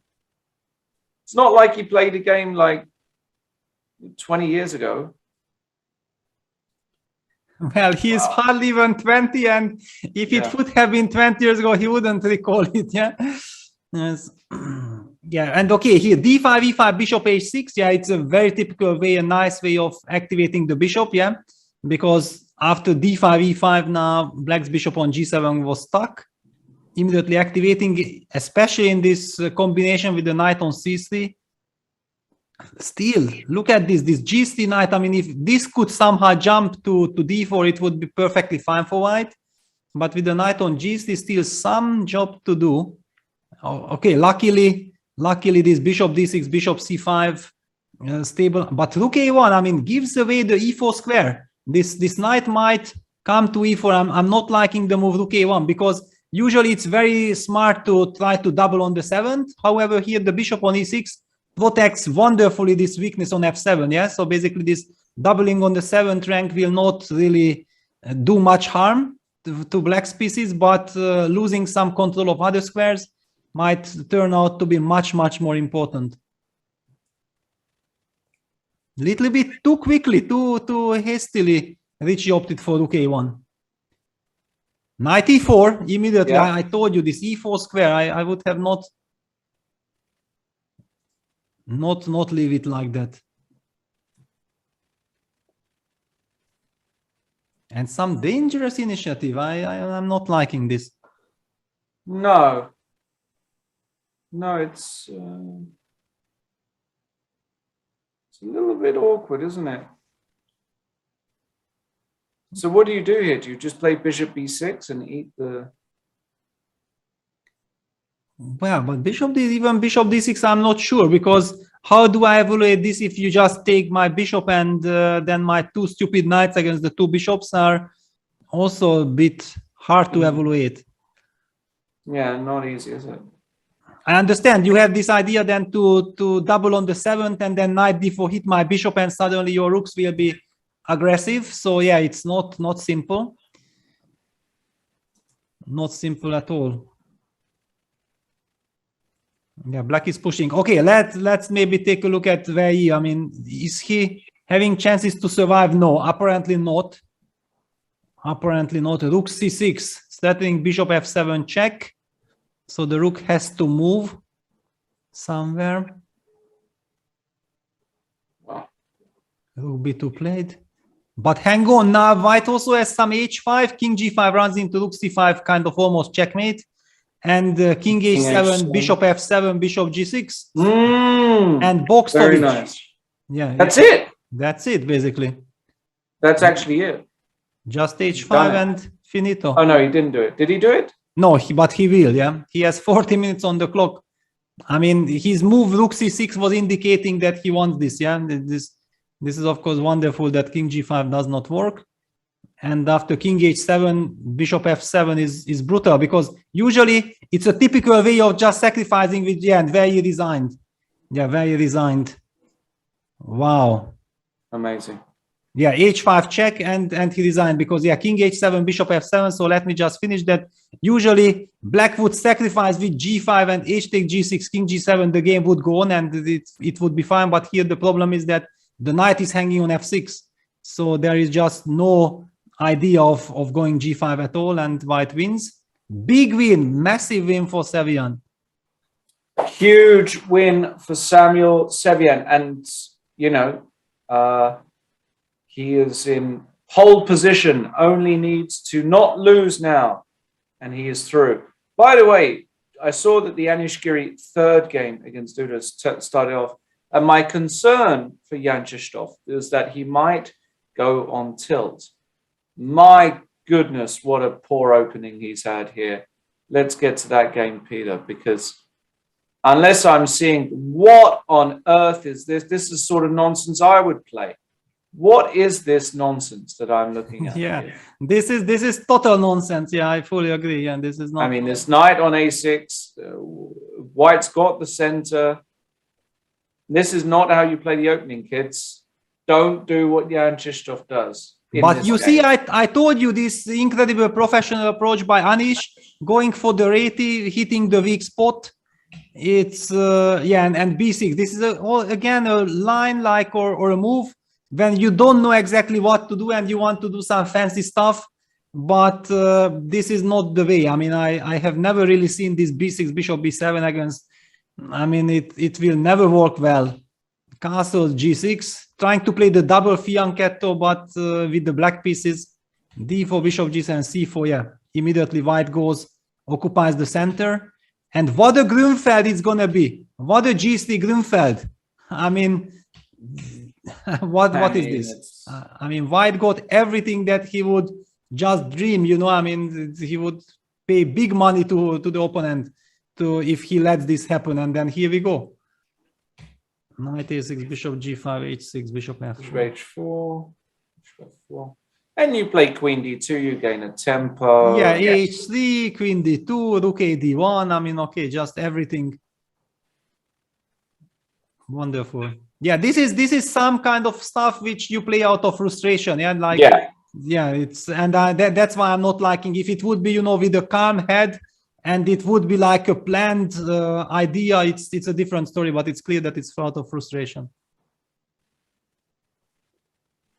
And that's bad news because, okay, what do we have? My guy very in trouble. Levon in trouble. If Duda loses this, he's in trouble. I mean, all your guys going down on the same ship. This is not going good. Not at all. So what did Richie do? Because I see that his game finished. Did he finish? No, not yet. No. But because he's my last man standing, basically, who is not yet behind on the scoreboards. Okay, Duda is not yet behind, but I'm really worried for him. And here, what is Knight this? d6. This is extremely clever. Yes. This might be lost, yeah. Yeah, takes king g7, bishop f4, rook b4 is hanging. This is very clever, Jeffrey Jean.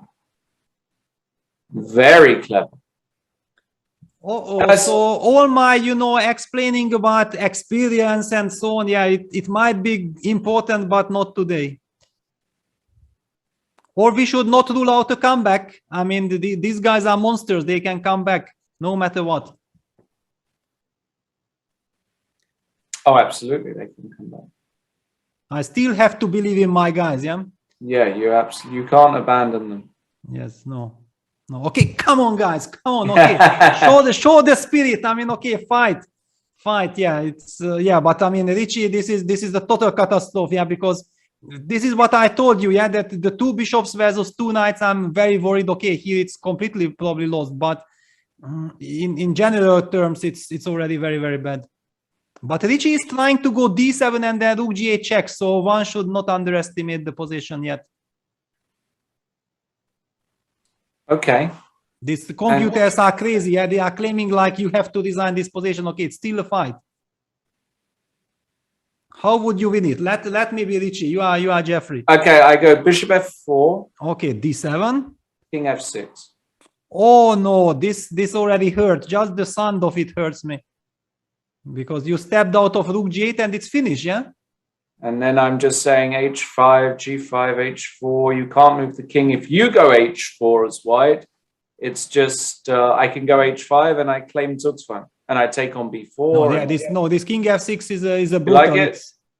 It's finished. Also, king e7 also exists here. Yeah, no. After king f6, I have no hope. Yeah, and bishop f4 on the board. I mean, without d7, I anyway cannot do anything. So yeah, d7 was my last hope, but king f6 just finishes the game.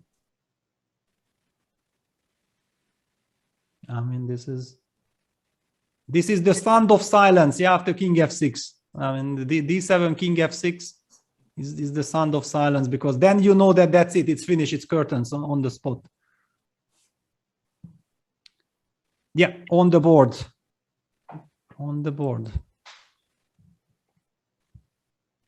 So what was actually our take, Lawrence? Yeah, that you are making so many good moves that maybe it's time to include you in the tournament. Well, I said this at the beginning when Raja unfortunately withdrew. I was ready to go.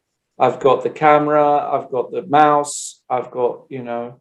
You got the skills, yeah? I got the skills, but No dice. They don't want it. They don't want the truth. The suits.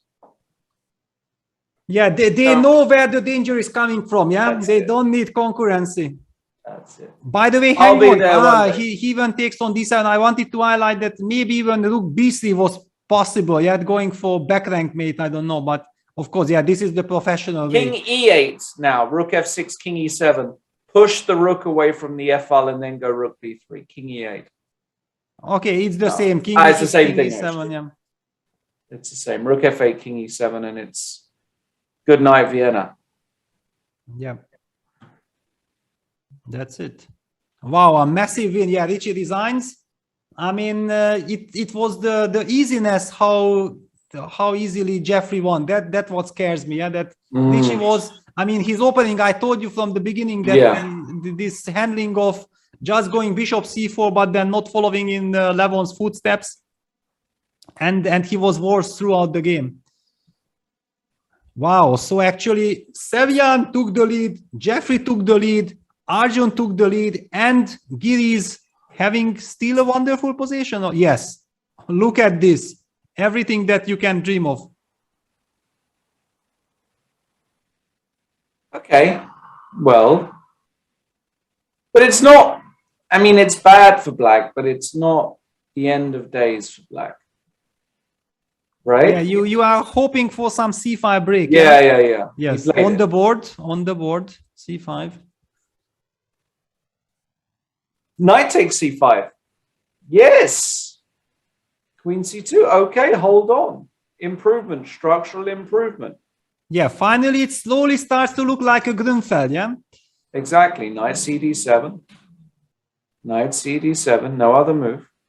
Well, maybe Knight A6 also, because then you have Rook AC8. I mean, of course, it's a terribly ugly piece on A6, but you get some control. Knight C4. What? Wow. Why? Wow. Why? You know, I know where Duda took the inspiration. First of all, he will use this Rook AC8 tempo. That he had a game against Vidit, I believe, in Vaikanze in the Semitarash. He also used this Knight E4 idea with two pieces versus the Rook. Yeah. Okay. No, I mean, there is some sense, of course. There is some sense. No, and probably also the fact that he was so unhappy with his position that he wanted to change the character, yeah, too much. All right, and just an update because the Erigaishi game has started against Levon, and look at this. The kids are too professional. Levon invited Arjun to please let's get to that first game, to that craziness. And you know what? Arjun said, "Thank you very much. I have beaten you once in the mess. I don't want to mess with you again."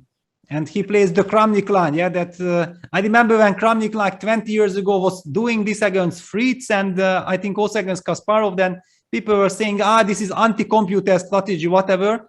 Well, in the last 20 years, this had gained some very big reputation. Yeah, all the ideas that Kramnik showed like 20 years ago are absolutely mainstream now. However, Black has finally, I think, just recently in the last couple of years, started to show confidence that how they are equalizing, because Black was suffering like for 15 years in this endgame.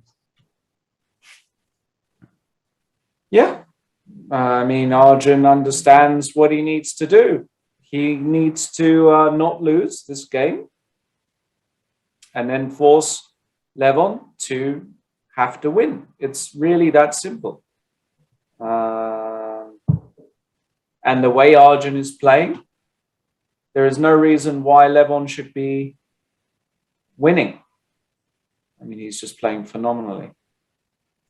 Yes, exactly. I mean, I also think like these online events, actually the Magnus Tour, yeah, when it started 2020, when I first started commenting the event, I mean, the events, I was first like puzzled, like, for example, Magnus grabbed the lead and then sometimes give up the white pieces just to secure his position and let the other guy with the white pieces show what he has got, yeah?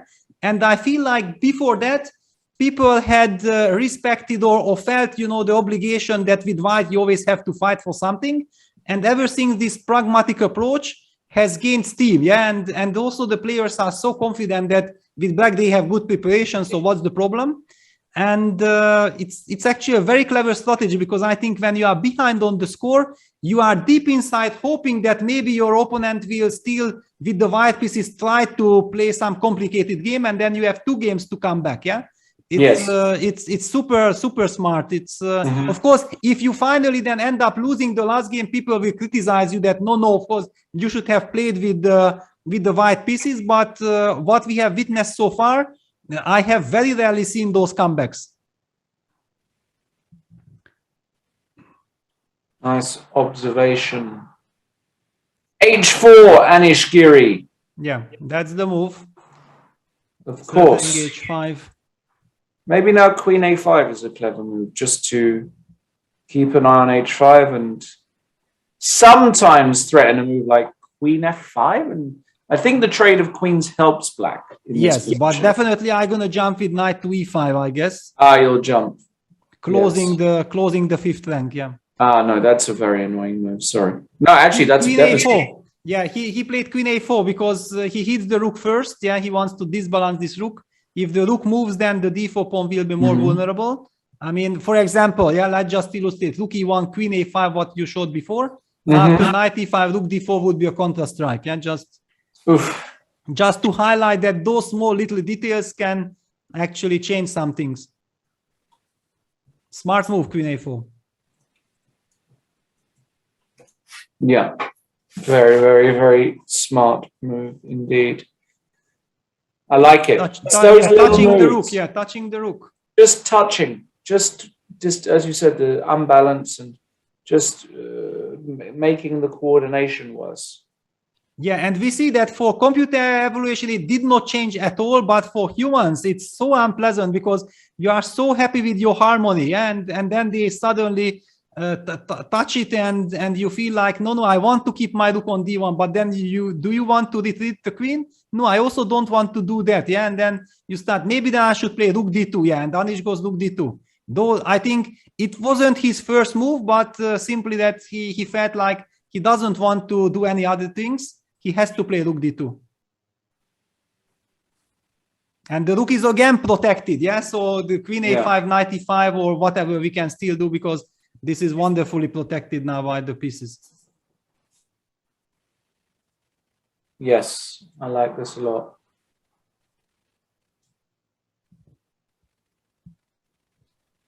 I like this a lot.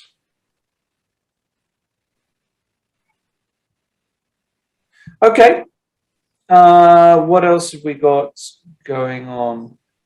Wow. Levon going A5 and G5 together. Look at this. Oh, no. He wants to create some counterplay. So risky. Why? Well, I mean, if he gets G4 in, then it will be clever. But will he get this pawn to G4? That's the big question. What? Well, yes. Arjun just lets it happen. But I also like it.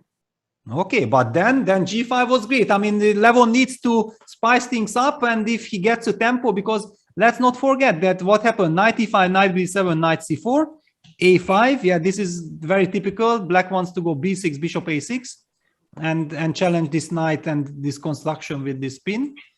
Arjun went bishop F3, and that was the justification behind G5. Wow, counterplay, knight C3, G4, bishop D1. Are you kidding me?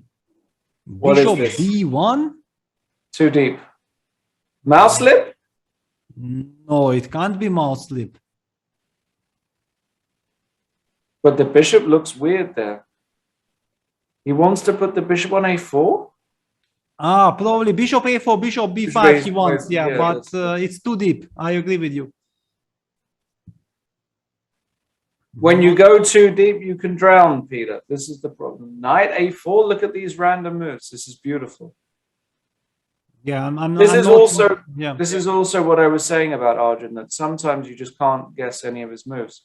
Magnus was telling me he just didn't understand. He couldn't guess what's going on. And his moves are just so unusual sometimes that you can't guess. Yeah, well, I think that this can't guess businesses, like sometimes it's a big compliment, yeah, because it shows that how creative he is, that he sees so many resources which or opportunities that other people might miss. But on the other hand, it also sometimes it can backfire. Like for example, here I'm definitely not liking his moves. I mean, he gave Levon a chance to get these unbalanced dynamic positions, and he needs to get chances. So why on earth would you give your opponent a chance like this? Maybe, you know, I also have the feeling that it's absolutely not Arjun's style to trade queens and so on. Yeah, it's suddenly, you know, he was influenced by this choice that, okay, I have to be solid, but this position was not his at all. Very, very possibly, yes. I mean, can you imagine if you ask Kramnik what he thinks about this last couple of moves from White? I mean, he will be openly telling you his sincere opinion about it. Absolutely. It just does not add up, does not feel right. I mean, Rook on A1, Bishop C1 not developed. All of Black's pieces developed. The pawn on G4 is just an incredible monster because it stops any kind of harmonious way for White to create some luft. Yeah, this Rook on F1 is pinned, Bishop on D. I just don't understand anything. And also I think it's common rules. Yeah, at least in Hungary it was like common rules that we learned as kids that, you know, you should not move the knights too many times in the opening because they are slow moving pieces. Yeah, that you should you develop them but then take care of the rest. Yeah, and suddenly here we are seeing too many knight moves.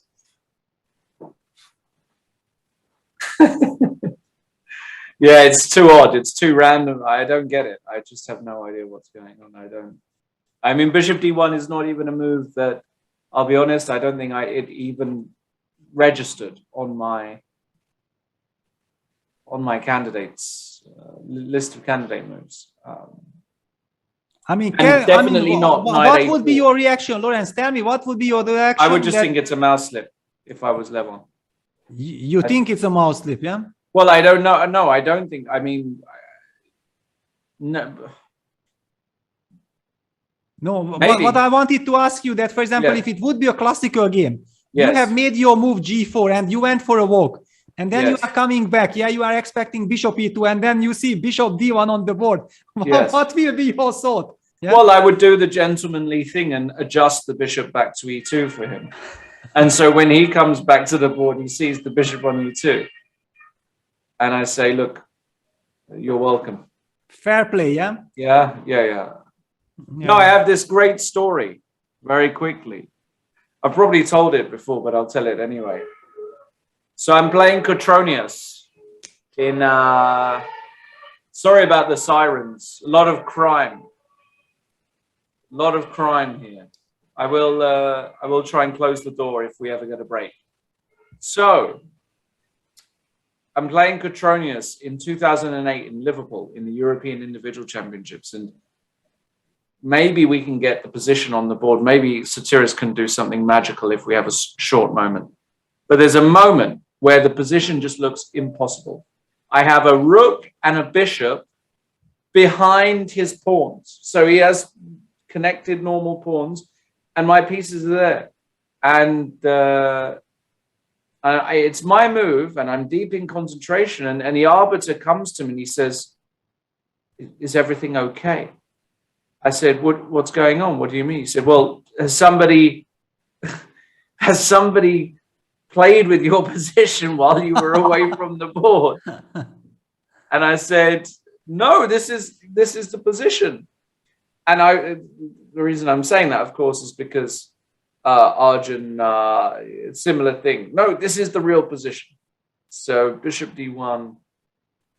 And by the way, actually, I'm not really understanding what Levon meant. Yeah, because he suddenly gave White the chance of correcting his mistake. Yeah, now he was able to hit on B6. And for example, okay, knight B6, bishop takes F1, knight takes A8. And but then bishop D3, bishop C3, there will be bishop A3 check. Did he blunder? I mean, I don't understand, because this is now suddenly then a great trade. You have the knight is coming back. So if white is not losing on the spot, it might be fine. He miscalculated something. Let's just show this what I wanted to highlight, that the rook seemingly seems to be trapped, but there is a check, hop, and rook comes to c1, and white even probably wins the game. So black cannot count on this trick.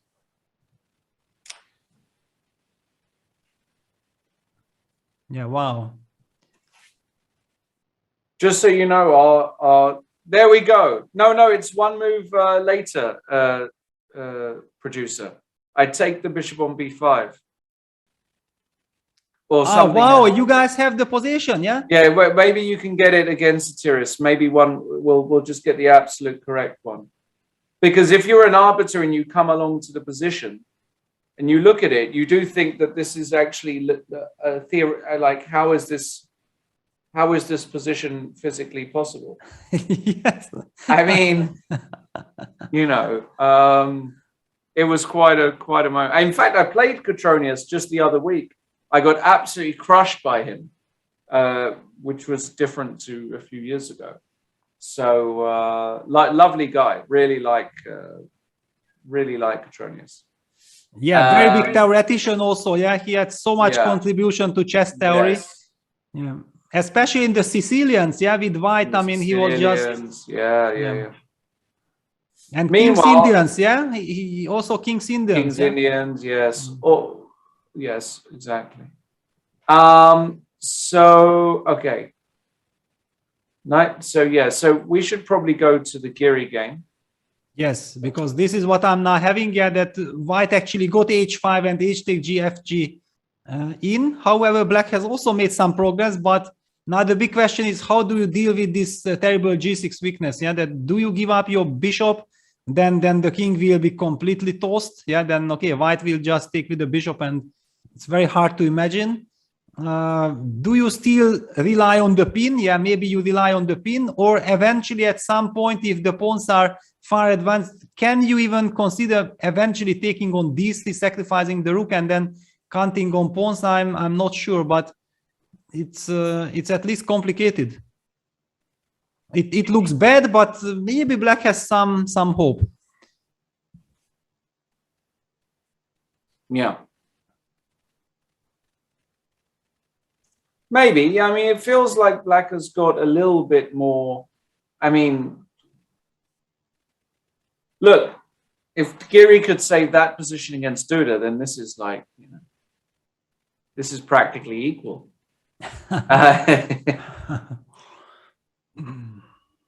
Yeah, and he pushes a4. Yeah, he uses the pin. Yeah, why not? Yeah, queen e4, and we might be seeing some rook takes d3 at some moment. I feel like it's much more likely that black takes on d3 than giving up his bishop.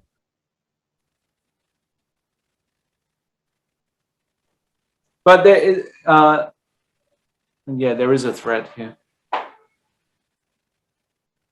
Yeah, or I'm insisting on giving up, but where is the compensation? But still, I mean, just to illustrate, rook takes d3, for example, rook takes d3, b3, and okay, I mean, these pawns are coming. Yes. King g8 played. Wow, what is this? I mean, these guys have some incredible nerves. Just king g8, ignoring the g6 pawn. Take it if you want. Okay, black will probably play then rook takes d4. Wow. Yeah, so knight g6 runs into rook takes d4 counterplay. Does that really work? Yeah. Could easily work, because this knight e7 check, queen h7 leads nowhere, and we are pinned. Yeah. Crazy.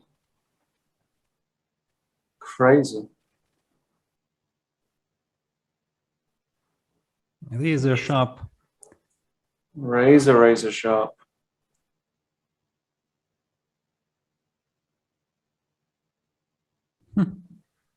Yeah, and suddenly not so easy, yeah, because white put his pieces like he wanted to force matters, and he didn't manage to force.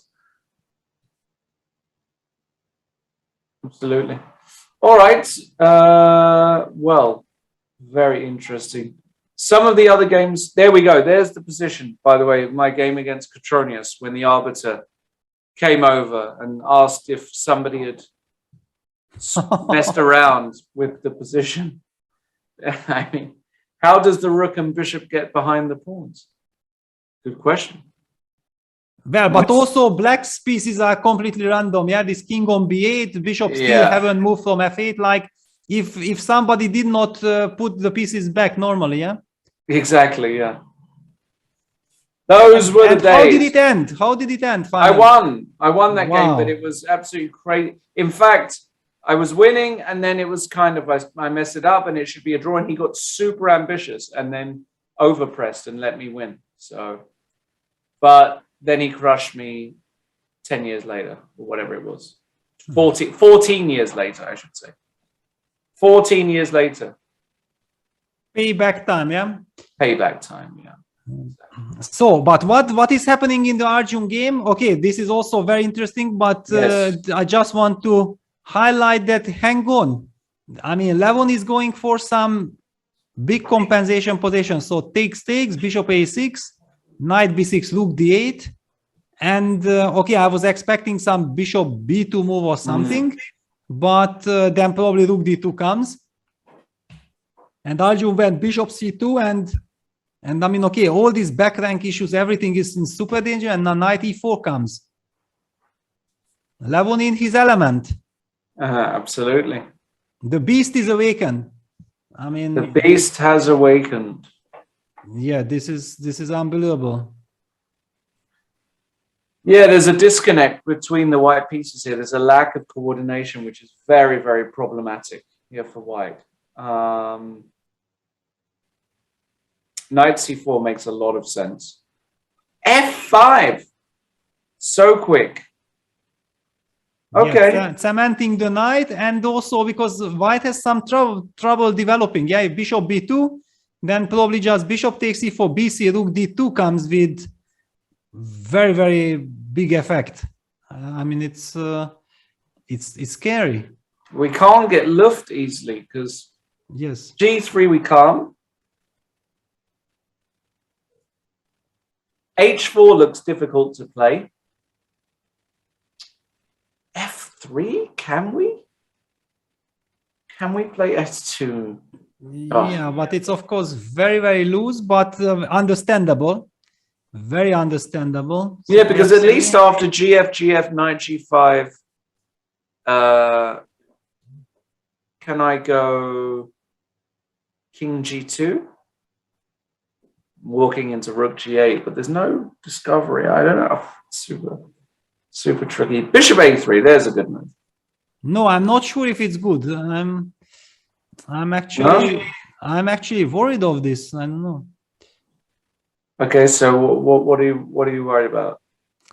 Well, all kinds of things. I mean, some rook end games might be also terribly bad. Like, for example, bishop takes c4. I mean, I have to understand when I will take on f2, yeah, because I will have this knight takes f2 stuff.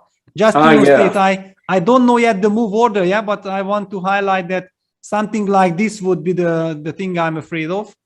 But here, this for example, white still has bishop f5. Yeah, but somewhere, somehow, it could. In one of the move orders, it could maybe work.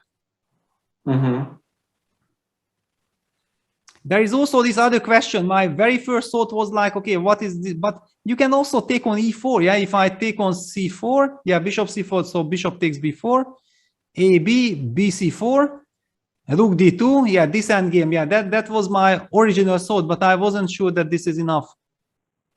Takes. But okay, also very tricky, because if king gets to c5, it will be very unpleasant. So, but no, here white can play h3. This is the problem. And if you take gh, I will already play rook b1. Thank you very much. Yeah, and if you play king d6, then I will take already. I will have my counterplay with the g pawn as well. Yeah. Just one move, not enough. If black's pawn would be on h5, it would be total domination with king d6. Wow, okay, so Arjun is probably escaping. Let's get back to Anish, because it's a wow, look at this. What a turnaround according to computer. Wow. Anish, what happened? Wow. I mean, He what was happened getting was smoked. Queen B7 happened, yeah, after King G8, Rook B8, Queen A7, Rook A8, and already when you start repeating, it gives a slightly bitter taste, yeah, like you are not happy with what has happened, but he knew that he was so much better, so he can't take the draw. He goes Queen B6, Rook B8, Queen A5, G5. G5. Why And is after this so Bishop good? G6, did he blunder Queen B5? I believe that he just blundered that there is this B5 square. No. Wow. I mean, okay, he needs to gamble now with Queen A7. Yeah, I mean, he needs to gamble. He can't trade queens.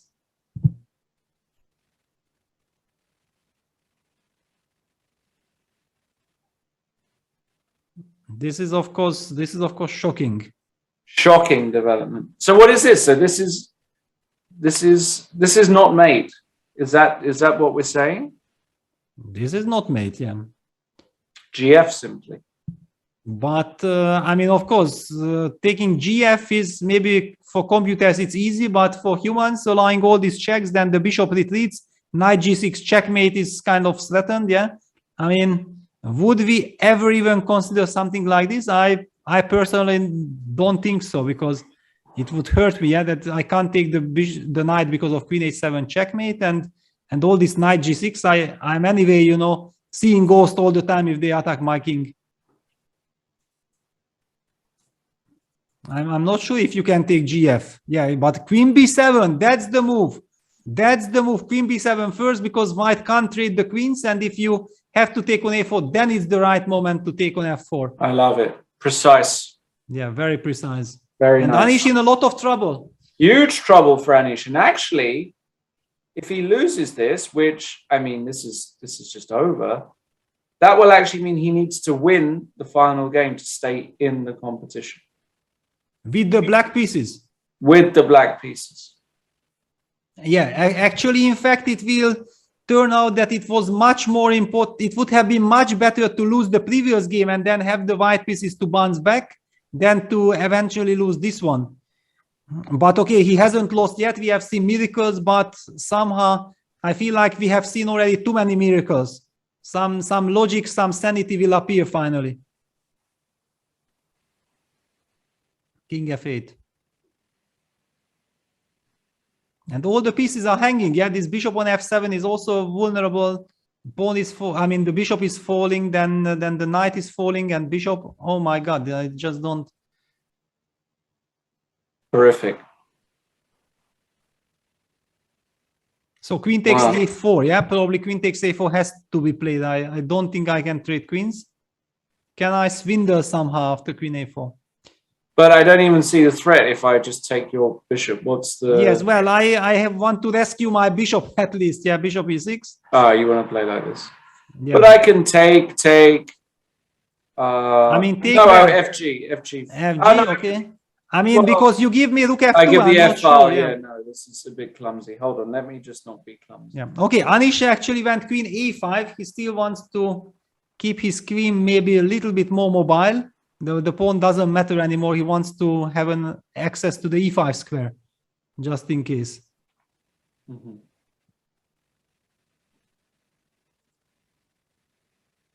But hang on, now also some moves like rook A8, isn't it? Trapping the queen? Rook A8? Where is he going? Where is he going? Rook A8. Rook A8, isn't it trapping? Wait, what? That wins the queen. I mean, for sure he has some incredible move prepared against it. Yeah, it's certainly, but I'm still struggling to see that miracle. Amazing. I mean, what on earth am I missing? Am I blind or what? I don't think you're missing anything. But I mean, then how could Anish? I mean, Anish cannot blunder rook A8. Yeah, there should be some trick, cheapo, brilliancy, whatever. But I'm not seeing any mating construction. Yeah, rook A8 on the board. No, you're not missing anything. You're too harsh with yourself. No, I mean, okay, but I mean, look, it is so natural. I just can't believe that Anish missed it, blundered it, or he was already so angry that he didn't believe in queen takes a4. Crazy. Wow, wow, wow. I mean, okay, this is shocking, and Anish done to 20 seconds.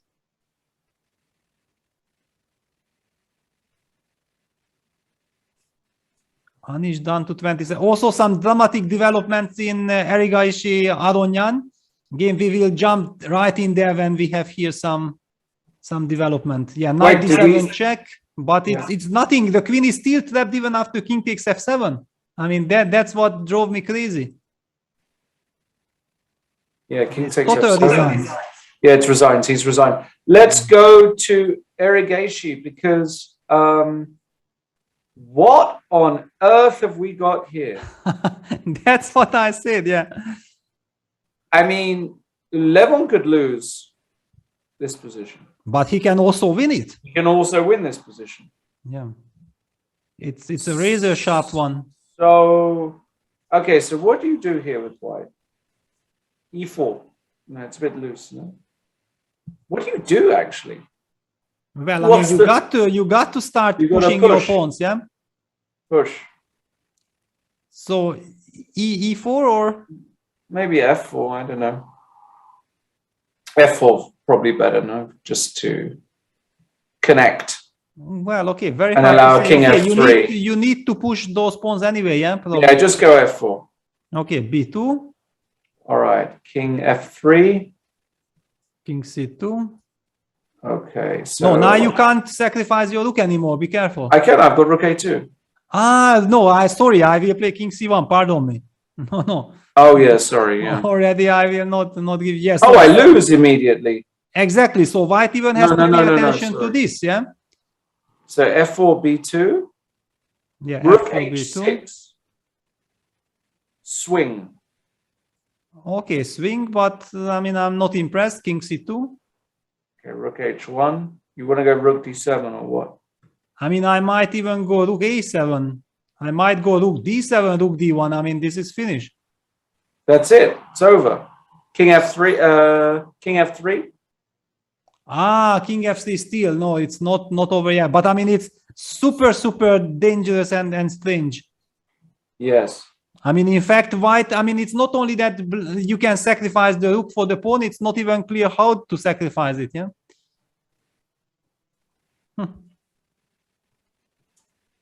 Crazy. And why is this computer, this evaluation bar says that it's almost zero? This drives me crazy. I mean, okay, white needs a miracle. I mean, if people just look at the evaluation bar, they think that white has quite realistic, easy drawing chances. No, I mean, white might make a draw, but he needs a miracle.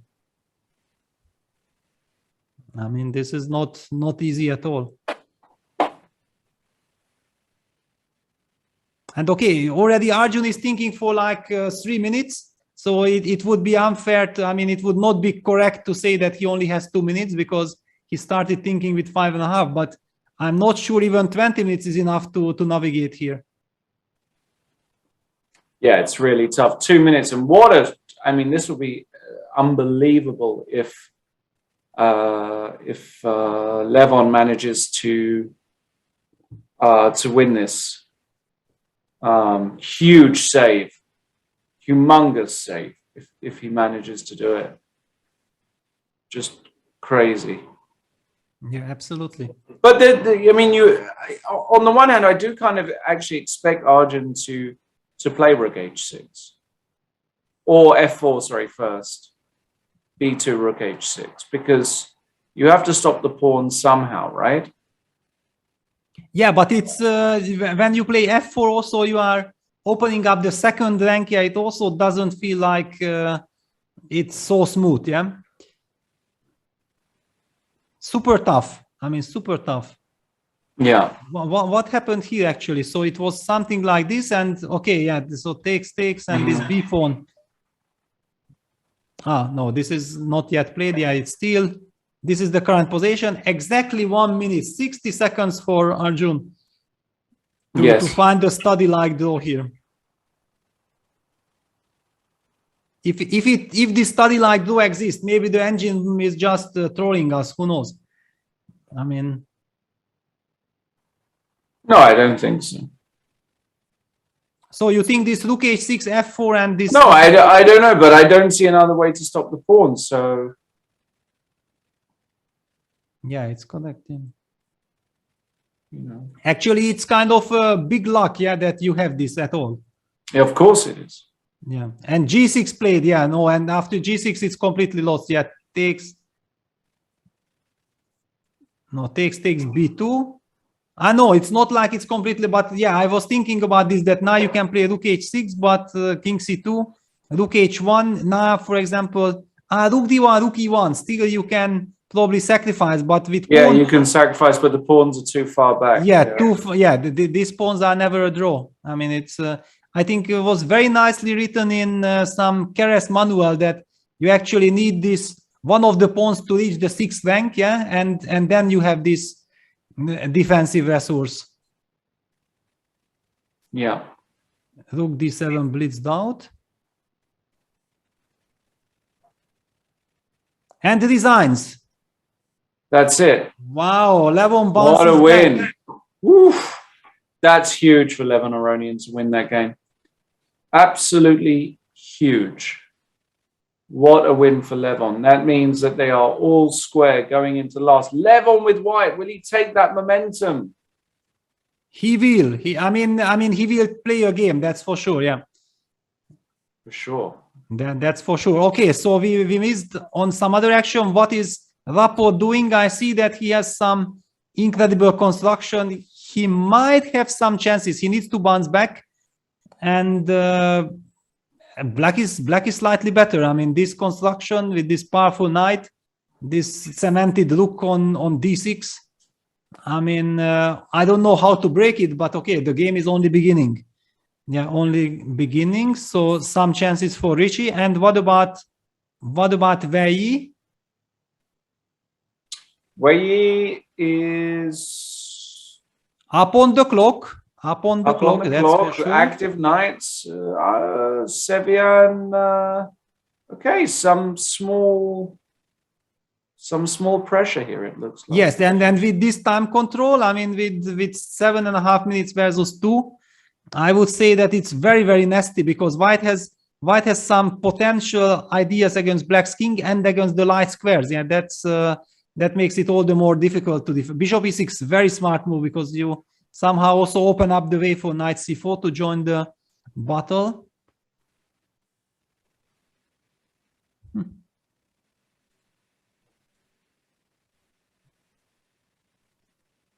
I don't know. I mean, looks better for white, but black is also kind of solid. Bishop d5. Bishop d5. I like this move. Bishop f8 blitzed out immediately. Yes, Sam, of course, is super sharp and he's so fast. Yeah, we have seen it that he does not panic with little time. But knight on the rim. Queen d3. Is this move in there? G6, sorry, G6. G6. But it's a nice little touch. I mean, yeah, you have to somehow keep the pressure. G6, knight e3, maybe. You can play like this. Yeah, and that's the problem, that even those G6 moves are weakening the position. It's not like you have stability, and the knight, the knight needs to jump back. If you can control that knight from getting back to the game, then you are doing great. By the way, just to highlight, we have very little time, but that it was again c4 e5. They keep on debating this reverse Sicilian constructions, and okay, we don't know exactly what happened, but this was the way how they reached this position. Knight d4, bishop c4, knight f5, bishop e6, bishop d5, bishop f8, e4, and e4 on the board. Oh, but now the knight comes in. That's why I wanted queen d3, because but then knight b3 maybe existed there also. Now that I think about it. Yeah, the knight was threatening to jump via b3 to c5 or via c4 to somewhere. Yeah, and for Wei, it's kind of a must-win game because otherwise, with the black pieces, it will be extremely tough. He needs to try everything, and he also has the momentum with the time advantage. But I mean, with 10 seconds bonus and with all this incredible experience that Sam has with this time control and in online chess and what he has shown so far in this event, I mean, only with good moves, only with brutal good moves, I think you can succeed, because just trying to, you know, make some routine moves and my opponent will collapse with little time on the clock will never work. Simply will never work against Evian. Mm-hmm. So the other matches, Duda, Giri, Levon against, they're coming up to their final game. So the odds of a blitz playoff are quite high, I would say, today. So if the games finish level after 4 games, we have blitz. And then if we need, we have Armageddon. Here is the format. You can see the knockout tiebreak. Tiebreak is a 2-game blitz match. If still good tied in Armageddon, and the high seed picks the color for the Armageddon. And of course, in the Armageddon, you only need a draw. So you have what's called draw odds as black. Yeah, now it's a very tough decision for Wei, that how to recapture on d5. Which one gives more dynamic or which one gives more chances? Take with the knight or take with the pawn, because this decision changes the character of the position. So big decision. Knight takes on d5 is the more logical. But now Savian grabs the pawn and he is hoping to break with c6, or maybe when knight takes b5, queen b5, c6. I mean, his chances of liquidating has heavily increased. In fact, I don't even see why he would be in any trouble anymore, yeah, because he has this c6, knight b5. For sure. Yeah, I haven't liked what Wei has done here. Looks fine for black, right? Absolutely, yeah. And how do you create that unbalance, yeah, that you need, yeah? For example, a move like queen g4, threatening knight h6 check can simply be met by king h8. Maybe even a move like g6 is possible, but yeah, it just doesn't do anything because then the pawn on b5 is falling. So it's like going all in, yeah, queen d3. But now black has all these ideas like what we discussed. But maybe knight b5, queen b5, c6, then white plays some move like queen b3. Let's just show this. Can white hope for some small double-edgedness with this? And then try to get the knight to e6 or something. But you can go bishop c5. Yeah, the bishop comes to c5 stable. Yeah. No, this is too stable. This is way too stable. Should be. And besides, he also has, yeah, but yeah, of course he goes for it. Knight takes b5. White cannot take on f6, but I don't believe in knight f6, queen f6, queen b5. Again, the bishop on c5 will have lovely square, but maybe it's the dynamic out of desperation. I mean, in none of any other circumstances, white would ever play knight f6, only in this situation. No, even here he doesn't. Now, queen b5, c6. And okay, basically queen b, okay, queen d3. Maybe then queen d3 is the move. Maybe queen d3 is the move. Keep the tension. C takes d5, e d5. And then if bishop c5, then it comes at the cost that I might push d6. No, he goes for knight f6. Okay, in a different structure, but he goes for knight f6, queen f6, queen takes b6, queen e6 on the board. Okay, just to come back. Aha, so here, of course, yeah, I got carried away. Yeah, of course, white has also here this option. Takes, queen e6. Some disbalance, but what it gives, because the queen can never move from b6, then black will get b5. That's the problem now. Weakening with f3, protecting the pawn, then our king will be very, very vulnerable, and the dark squares. Queen e6, very, very strong move. Also blitzed out, by the way. And there is one very important line that if queen takes b7, queen takes e4, queen b3 check, with the idea king h8, queen f7 with very dangerous ideas, runs into queen d5, and that's it. It's gonna be a draw. So white has to go f3. White needs to go somehow h4, king g2, and then try to hide the king somewhere.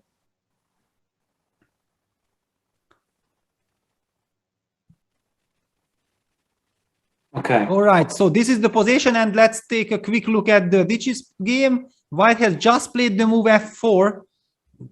I mean, black jumped with the knight to d3. Black was slowly making some progress, and then white used this momentum to play the f4 move. Will we see an en passant? Because it comes with a check.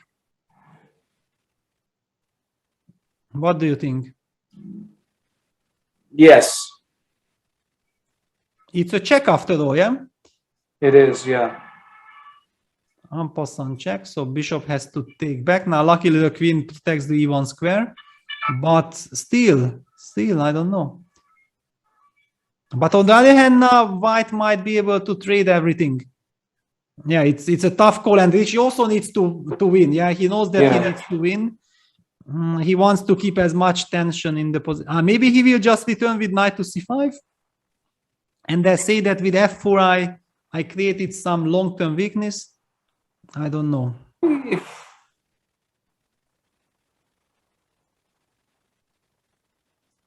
But taking feels right? Because you weaken the structure. Yes, it takes. Now you come back to c5 or e5. Both are good, probably.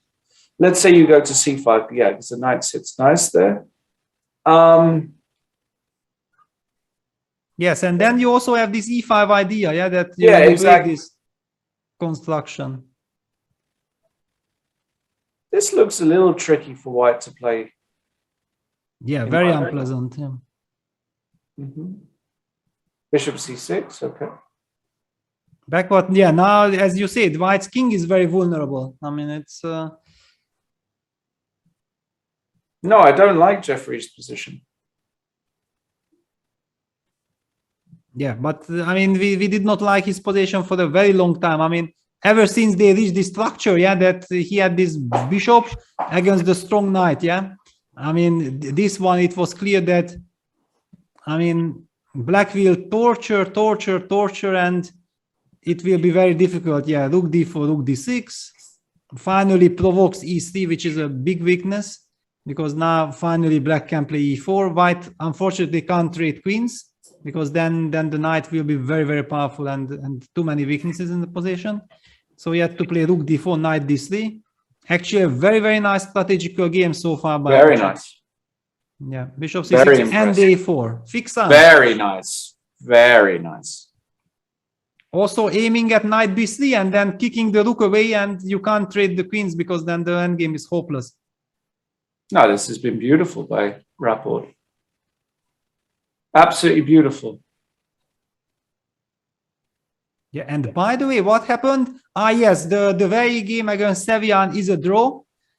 Simply with this weak king, he had no chance. I mean, no matter if he wanted or not, there was just no way of reaching anything. Draw agreed, which means that where he's in a must-win situation, he needs to win on demand with the black pieces. Sevian just one draw away with the white pieces, reaching semifinals. Samuel Sevian, the informed man, is he going to hold? I think he is. I say he will. And yes, definitely. I mean, then I also don't feel, of course, where he will try everything. By the way, now Richie is, yeah, okay, queen e8 check. Yeah, the king runs away, and Richie is pawn up. I mean, what happened? Well, simply there was no way of holding on to a4, knight b3 is coming, and then Jeffrey just gave up the pawn. Just gave the pawn, yeah. For counterplay, queen g6, queen b2, king h3, queen f6, queen e8. I mean, look at this construction, just king on d6, super safe. And by the way, black's king can also march toward the a3 pawn and just collect. Oh my word, what, you think he's just going to play king e5 here? I wouldn't surprise. I mean, it's typical Richie, you know, just king e5, king d4, and okay. Just let me collect this a3 pawn. Yeah, king e5 on the board. Finish. Wow. Yeah. Wow. Wow. I mean, super safe. And this bishop on c6, like it's a non-existent piece. I mean, it does nothing to the position. Wow, wow, wow. So Richie shows that you can bounce back with black. Levon has bounced back with black. Maybe from this, where you can get some inspiration, yeah, because this is, it's possible. Anything is possible, yeah. And the king continues its route. I believe that with black, you will not really collect the pawn on c4 on the way. It's better to just hide behind this pawn. But maybe you can just take it. I mean, who cares? Besides, hang on. Black can maybe also take the other route with king ec and then checkmate white's king. That's another option. That's another option. I mean, and 7.5 minutes on the clock. This is a total dream scenario for Rapport, and Jeffrey fans are very worried, rightly so. Maybe it's even too late to worry already. I mean, it's very important for Jeffrey to keep his nerves, probably give up on this game, try to forget it as quickly as possible. It was somehow a terrible game. He got outplayed. He was somehow careless, and just focus. Basically, the match has so far shown that whoever had white was actually suffering. So it did not really matter. Okay, Jeffrey was better in the first game, but ever since the first game, then the second game, Jeffrey had everything under control with the black pieces right from the start. Now Richie got a wonderful position quite quickly, so there is a certain dynamic. I don't really feel like whoever is white here is so happy. And in this case, best is just to forget about it. Just forget about it. Because in the other match, in the Sevian versus Vei, I mean, Sevian had been having things under control. He had things under control in the opening, a part of the first game, which when he was black. So it will be very tough for Vei to think like, how do I play for a win if playing the Najdorf is basically giving me no chances? It's a tough spot. So yeah, Jeffrey goes queen to c8. Yes, hits the pawn on c7. I mean, now it's really up to Richie to decide. Does he want to go king e3? Does he want to go king c3? Does he first even want to protect the c7 pawn? Yes. Why not? Yeah, queen e5 protects both pawns, and he just walks towards the queen side. Yeah, now king b2, because king b3 is stopped. And basically, I feel like it's not premature to resign, because also this typical combo of knight and king support each other. There is just no check, no hope, nothing. Okay, king h3 played. But just white. I mean, this is the position that, you know, you can tell your opponent, okay, make 10 moves. You can make 10 moves, even then nothing happens, unless, of course, you attack my pieces or you are starting to take my pieces, then let me move. It's a super set position. Queen d2.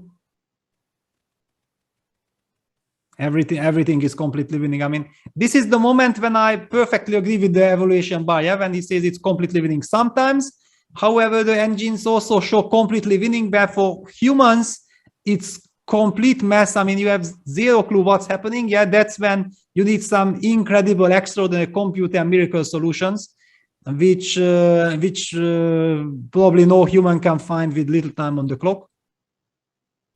So all these things are crazy. And because, okay, this is not so dramatic, I think I have already told everything that I think about this position. And we already have game 4 in progress in Duda versus Anish Giri. So Anish is in a must-win situation with the black pieces, and I would say he got a position where he should be. I mean, I don't know the objective evaluation, but it's some kind of a fighting, messy position. On the other hand, this knight on d5 gives white so much stability. White will be able to eliminate this knight with bishop c3, bishop takes d4. And yes, the typical King's Indian attack is coming with h5, g4. However, once that knight is eliminated, yeah, and that's what Duda is doing with bishop c3, then white's king might just walk away. So this whole h5 g4 business can simply be ignored. We take once hg4 hg4, and already with king on f2 sidestep on e2 and say goodbye. I mean, all this danger, and black is stuck with this bishop. I mean, this bad bishop on g7.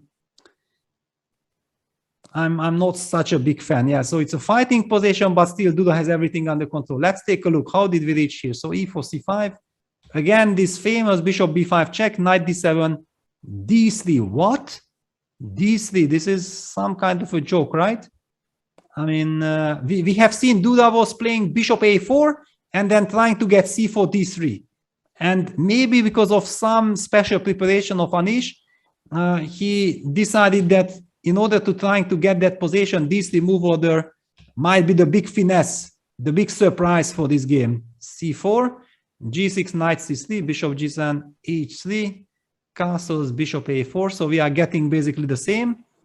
Anish opts for knight e8. The move that already Lawrence back then, when we discussed that game, what it was Duda versus Vei, I believe. Lawrence was mentioning that knight e8, knight c7 is a very, very typical way of treating this position, trying to get the knight to e6. So there you go.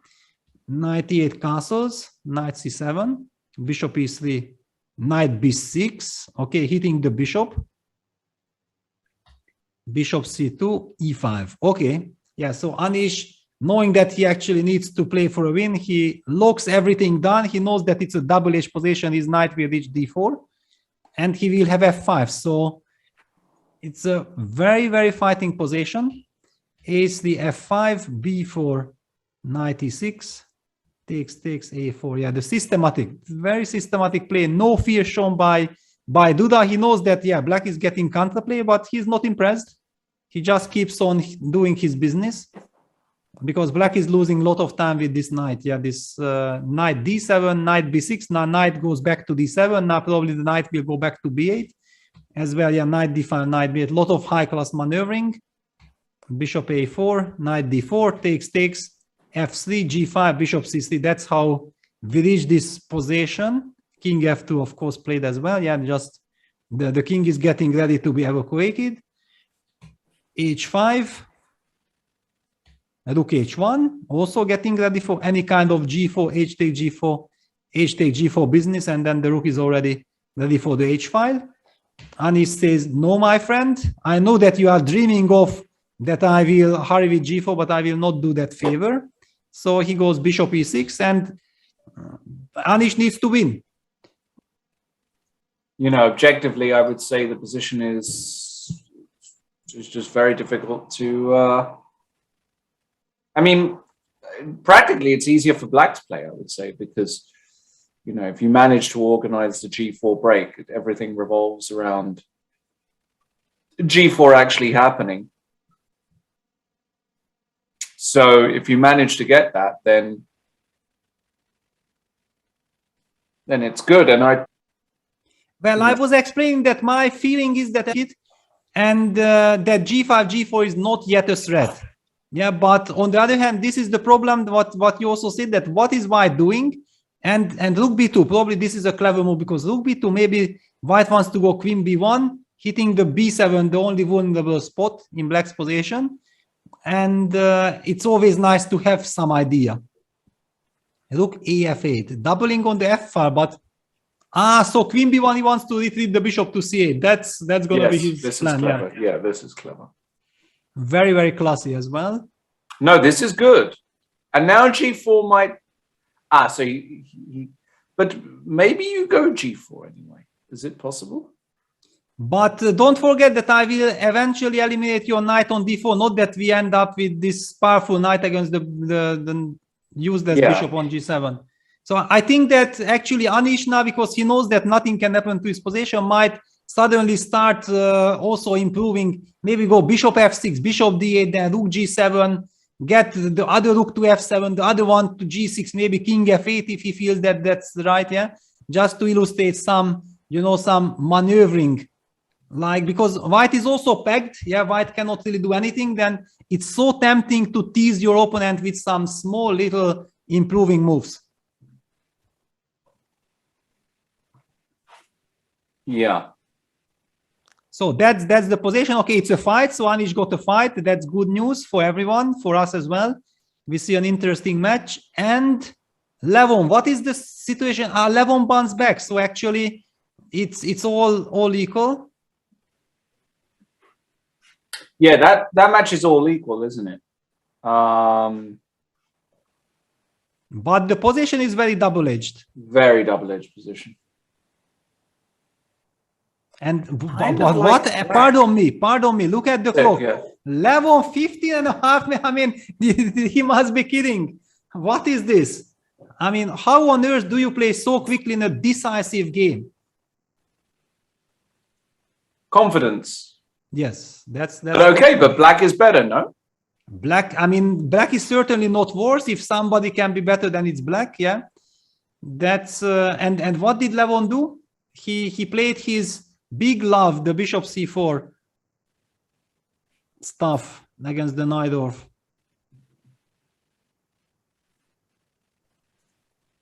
Wow, 95 childhood memories, you know, because this move bishop c4 was very, very popular in Catchcamit. I was playing myself, but back then it was with different ideas. White was trying to play c3 queen e2 d4 as quickly as possible. Yeah. But when, you know, people were claiming that this bishop on c4 might give checkmate, then one of the ideas that we came up with as a defense was exactly what happens if black will eventually attack this bishop, and after bishop b5 trade it with bishop d7. Childhood memories from Catchcamit. Wow. I used to just kick a ball against the wall. You know, your childhood memories, how do we get rid of this light squared bishop? And I went to the woods and tried to create a house out of twigs and branches from trees. That's the difference. Well, to be fair, I was, you know, I started whether I was going to the beach and I was, you know, building a sand castle. I was building a sand castle from this very, very frozen and hard sand. And after the game, I was running back to the beach to check whether my castle still stands or not. You know, it was almost everyday obligatory preparation for the game. So it was not all chess also for me. It wasn't all chess. And I know you were good at football, Peter, as well. Yes, that was the other thing. Basically, if I was not playing chess, which I was doing like 8 hours a day, then I was like 2, 3, 4 hours playing football. That was the usual thing. And if you wondered when did I go to school, well, I didn't. At the age of 9, yes, before turning 10, I dropped out of school and I was just making exams. Yeah, so it was all fully focused on chess. Wow, Levon going for FTX GC. So actually, Levon, despite knowing that this is such an important game, he's willing to take risks and went for FTX GC. This is a very, very uncompromising move. But also something that usually you say that Arjun should be very happy because this is his chess. Double-edged chess, not the previous one where he was trading queens and tried to make a draw. He's forced to play chess, and that's what we like, and that's where he's so strong at. So this is how we reach that position. Okay. Takes, rook c2. What happened? Knight f5, bishop f2, and knight g3. Wow, that's the creative move. Knight f5 to g3, trying to go knight e4, inviting bishop g3, bishop g3. Please trade, then I will have this monster bishop. Yes. But is it enough? Maybe not, but in any case, black is putting some pressure on, Arjun is putting some pressure on Levon, I have to say. Yeah, for sure. It doesn't look dangerous at all for Arjun, does it, really? Yeah, no, not at all. I mean, it's Levon who has to watch out. Okay, maybe it's, thanks to this powerful knight on f3, it should be doable, should be fine. But the problem is that if you give up and at some point you probably have to trade, then black's queen on the c5 will be very, very irritating. That's also not something. And finally, Levon slowed down. Okay, not so simple. And there you go. The answer was, the question was, where he will deal with. Look at this. He just goes d4, g6. I don't care. I mean, I will play this modern defense, Pirc defense. What is it? I mean, just no mainstream theory. Yeah, I think this is the correct approach. By the way, you've got to play for a win. You go down a non-forcing variation and hope that you get a position.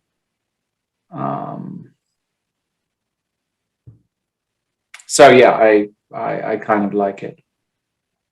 Yes, and he's also kind of, and wow, look at this Sevian g4. And you know, I watched his post-game interview after yesterday when he beat Mamedjadov. When he knew that Mamedjadov will play for a big fight, yeah, because Shakhtar needed to win that last game. And someone said because he knew that Mamedjadov will actually go for some sharp stuff, he was ready for it, and that's why he was ready to challenge it. Yeah, before the game already, he kind of understood. So basically, he just brings the same mentality to this game. But I mean, in a game where you only need a draw to meet a6 with g4, I mean, I would have definitely at least played the move bishop e3 first. I would have probably played f3. I like this bishop e3, f3 stuff. Yeah, so I'm not against fighting, but g4, come on, this is bravery. But I've seen it before, and it makes total sense, right? Because you're saying you're playing all these flank moves, and I can play an accelerated bishop g2, knight g2 kind of system, and even sometimes I can play a very quick g5 and prevent, you know, the knight coming out. It depends on black's reply. You don't want to do this too quickly, but of course the principal move here for black is to play d5.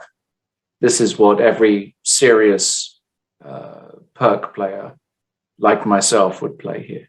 Ah, really? D5? Well, it's a move, right? It's borrowed from that famous line. Yes. If you go back one move, here the move d5 is actually a move. Knight takes d5 and then c6. So you have, you know, and you win the pawn back and you're fine.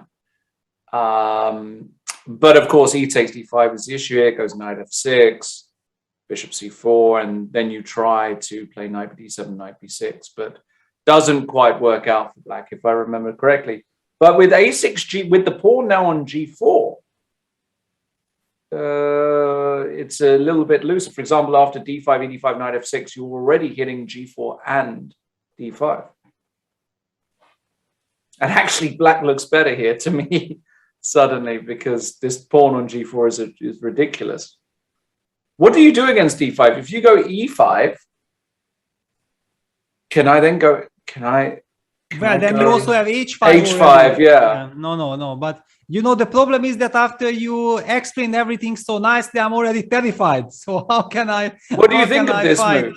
After d5. You like it? I mean, it's interesting. I mean, it's really interesting because my other thought was that maybe c5 is a possibility. But yeah, you mentioned d5 and where he's taking his time. I would not be surprised at all if we would be seeing something like this.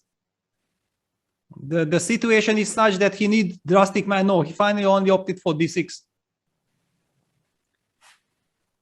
All right, so d6. Well, okay, d6 this is anyway just the starting moment. Yeah, so we should be focusing on other games. Correct. Let's look at. Should we go back to Aronian? Or... Yes, let's go back to Aronian, because to me, you know, his move 95 first looks like it's an insane move. I don't get it. I would be very, very scared of making a move like 95. Because after takes, I mean, I would feel like the knight gets to e4, and then there is a risk of playing good knight versus bad bishop. And but for some reason, Arjun thought like, you know what, probably this is what Levon wants, and maybe my knight on e4 is lovely, but it's empty. It will be nicely compensated by a nice bishop on d4, and what is this knight really doing? And he opted for knight f5, you know, hinting that, you know what, my knight might come to c6 and hit this d4 blockading square, and I will torture you, my friend, forever.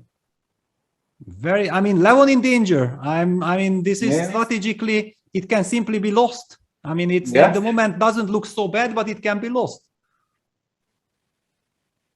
Uh-oh. Uh-oh.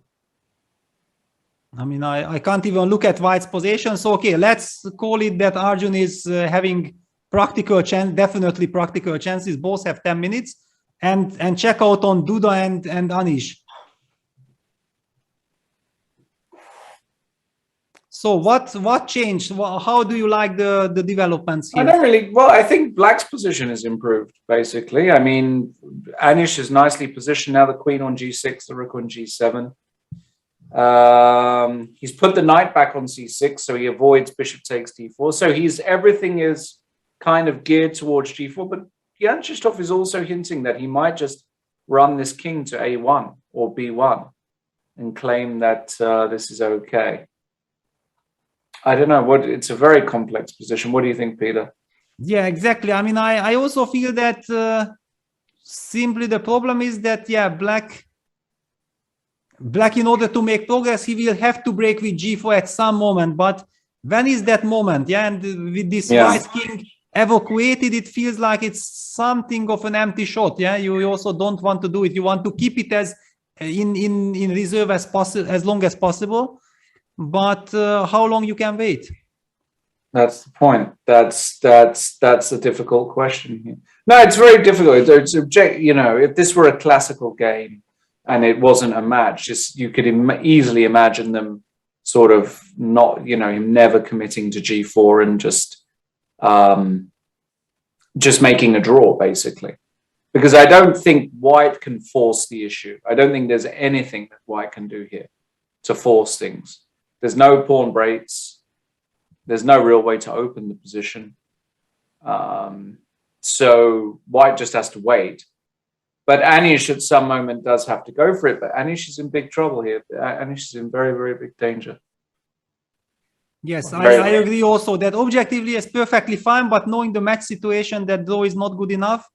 I mean, I see him eventually suiciding himself in this position, yeah? Yeah. And look at this rook b2 and queen a2, because once White plays king c1, then whenever Black plays this g4, then this coordination will be lovely from White's side, and also eyeing the b7 weakness. So Black's bishop on c8, which might be traded on g4 anyway. Yeah, that's another problem of any. Let's just make a move. So, for example, Black waits with rook ff7, for example. White plays king c1. Black pushes g4 just to illustrate that takes. For example, White takes on g4. Black has to take. We take on g4, queen g4. And what did Black really achieve? Nothing apart of trading his good bishop. White probably just continues. I mean, he might even play rook h3, but I feel like, okay, just continue. Yeah, evacuating the king to b1. And we have this lovely knight on d5. I mean, what is our problem? And there is no... I totally agree. Yeah. All right, so Anish going to have to come up with something major, basically. I'm very curious, the Iranian game. This is, I mean, a little bit it surprised me that, okay, h5 was clever because White needs to at least pretend that he wants something, even if he doesn't. And Arjun actually switched, because it signaled to me that this knight f5 that he wants to play slow and bring the knight to c6, but here suddenly he switched, changed his mind, and he opted for some very direct way with d4, but queen d3, queen d5. I'm a little bit worried that, okay, there might be some counterplay against Black's king. I mean... So what does he want after g4? Knight e3 or something? Does he want that transformation, or do you have to calculate? No, maybe you don't have to calculate. Knight e3. Knight is okay. Yeah, we have to take. We have to take. Yes. Queen takes a2. And you take on a2. And now, okay, I need to activate my queen somehow but I have to watch out for... Yeah, I have check. Yes. And take on e5. Possibly. Oh, actually, I have to be a bit careful, but he does go g4. Wow. Knight e3 surely here, Arjun. Well, not surely. I mean, I wasn't sure if knight e7 is not a move. But I don't understand. If I take on d4? Yeah, and then queen takes a2. And hide with this king knight combo. I mean, Maybe you have some queen d7. What about queen d8, king f7, g6 check? Yeah, but then I take everything. Yeah. Because Queen also D- my queen protects, but maybe you protect d6. You can do with queen d7. Yeah, that's very annoying. Yes. And then king f7, g6. So yeah, it's probably you have to go knight e3. Probably that's what he wants. Yes. I mean that endgame. But I'm actually very happy if this game ends in a draw and we're gonna see two incredible blitz games by these fantastic players. I mean that would be an incredible show for us and for all the viewers. True.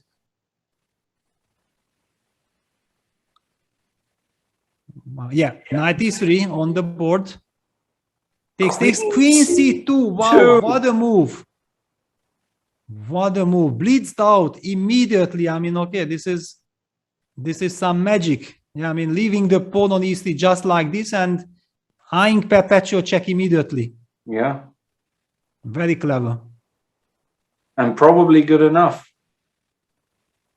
Yes, for example, queen takes e5 just to show that then it's direct perpetual check. There is nowhere to hide.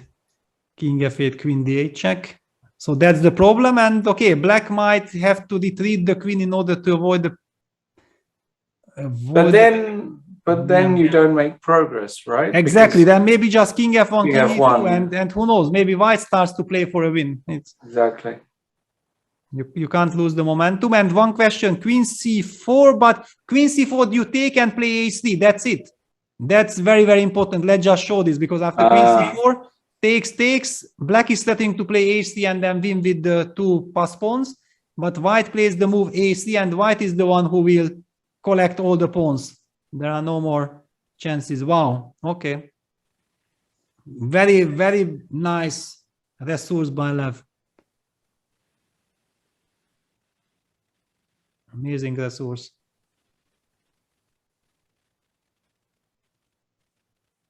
Then maybe actually Arjun has to agree to a draw.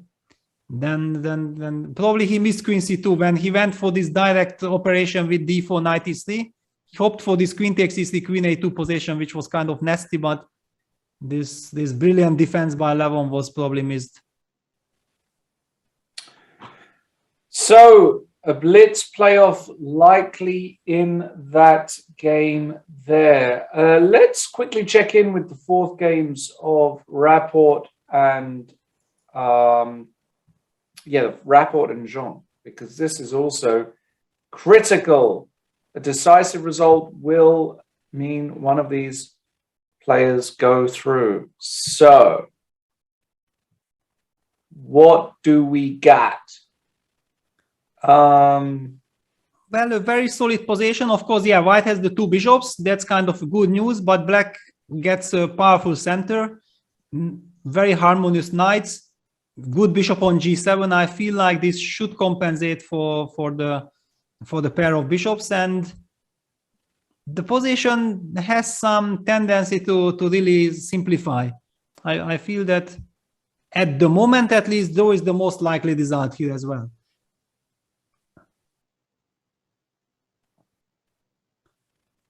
It's also the evaluation bar. I'm not revealing 90 secrets. Yeah, it also shows that it's equal. Okay. But okay, it's still full of some finesses and some tension. It will be interesting to keep an eye, but it's not that exciting for the moment. It's much more exciting how Wei is trying to create some total mess on the board. I mean, yes.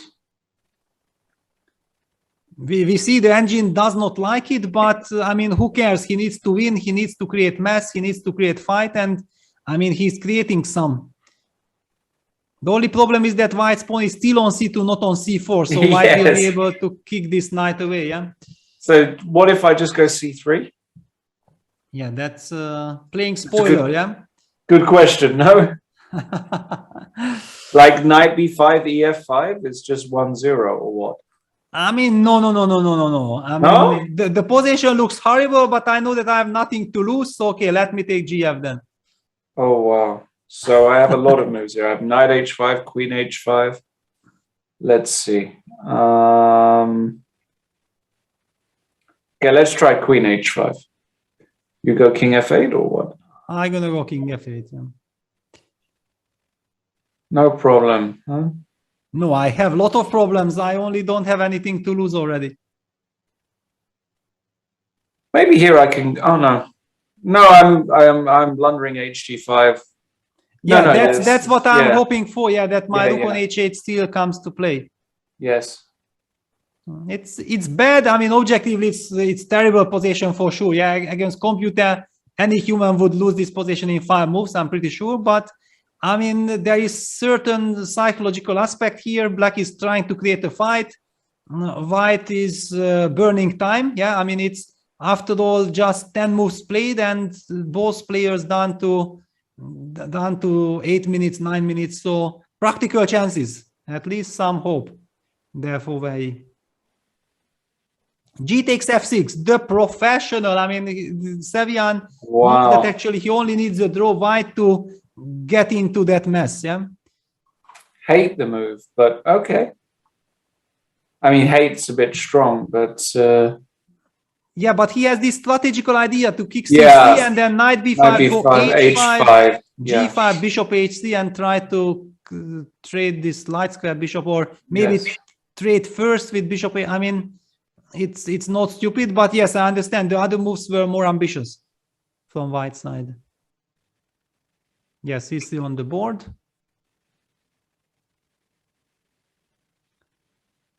And wow, incredible developments in the Anish. What happened? Anish game. Well, what happened is that Anish doubled on the H file. I mean, because it was, we were thinking black is trying to go G4, yeah, and now white sidestep with rook G1.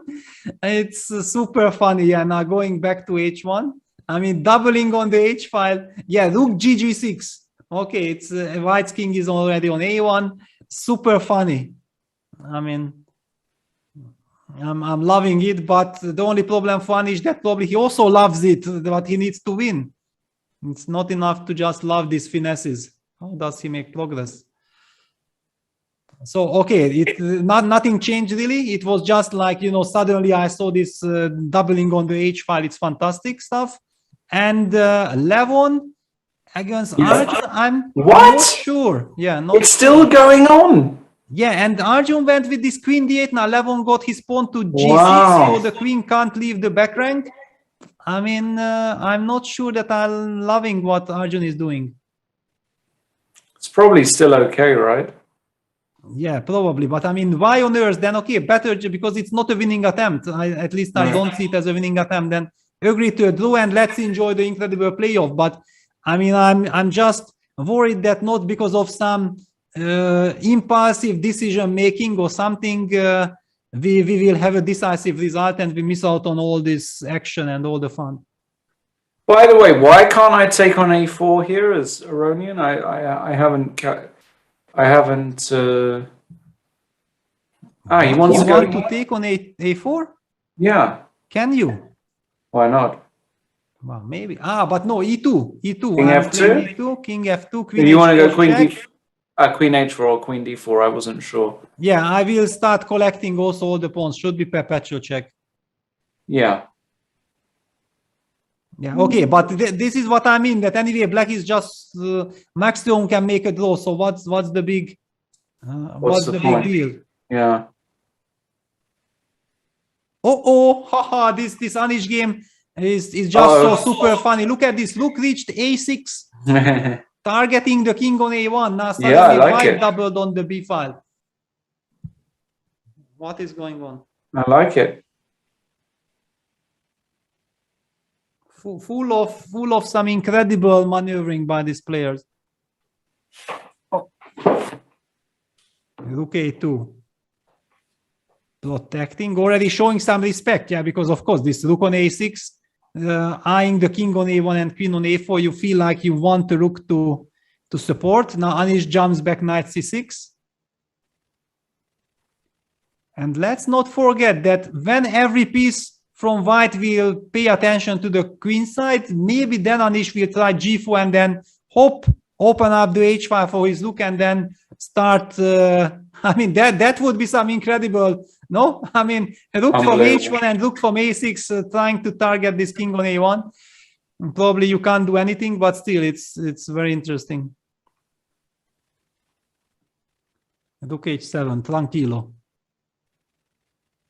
No rush. Tranquilo, yeah, no need to rush in this position. If you're Anish Giri, you need to wait for your moment, get a bit more time, because it's also hard for white.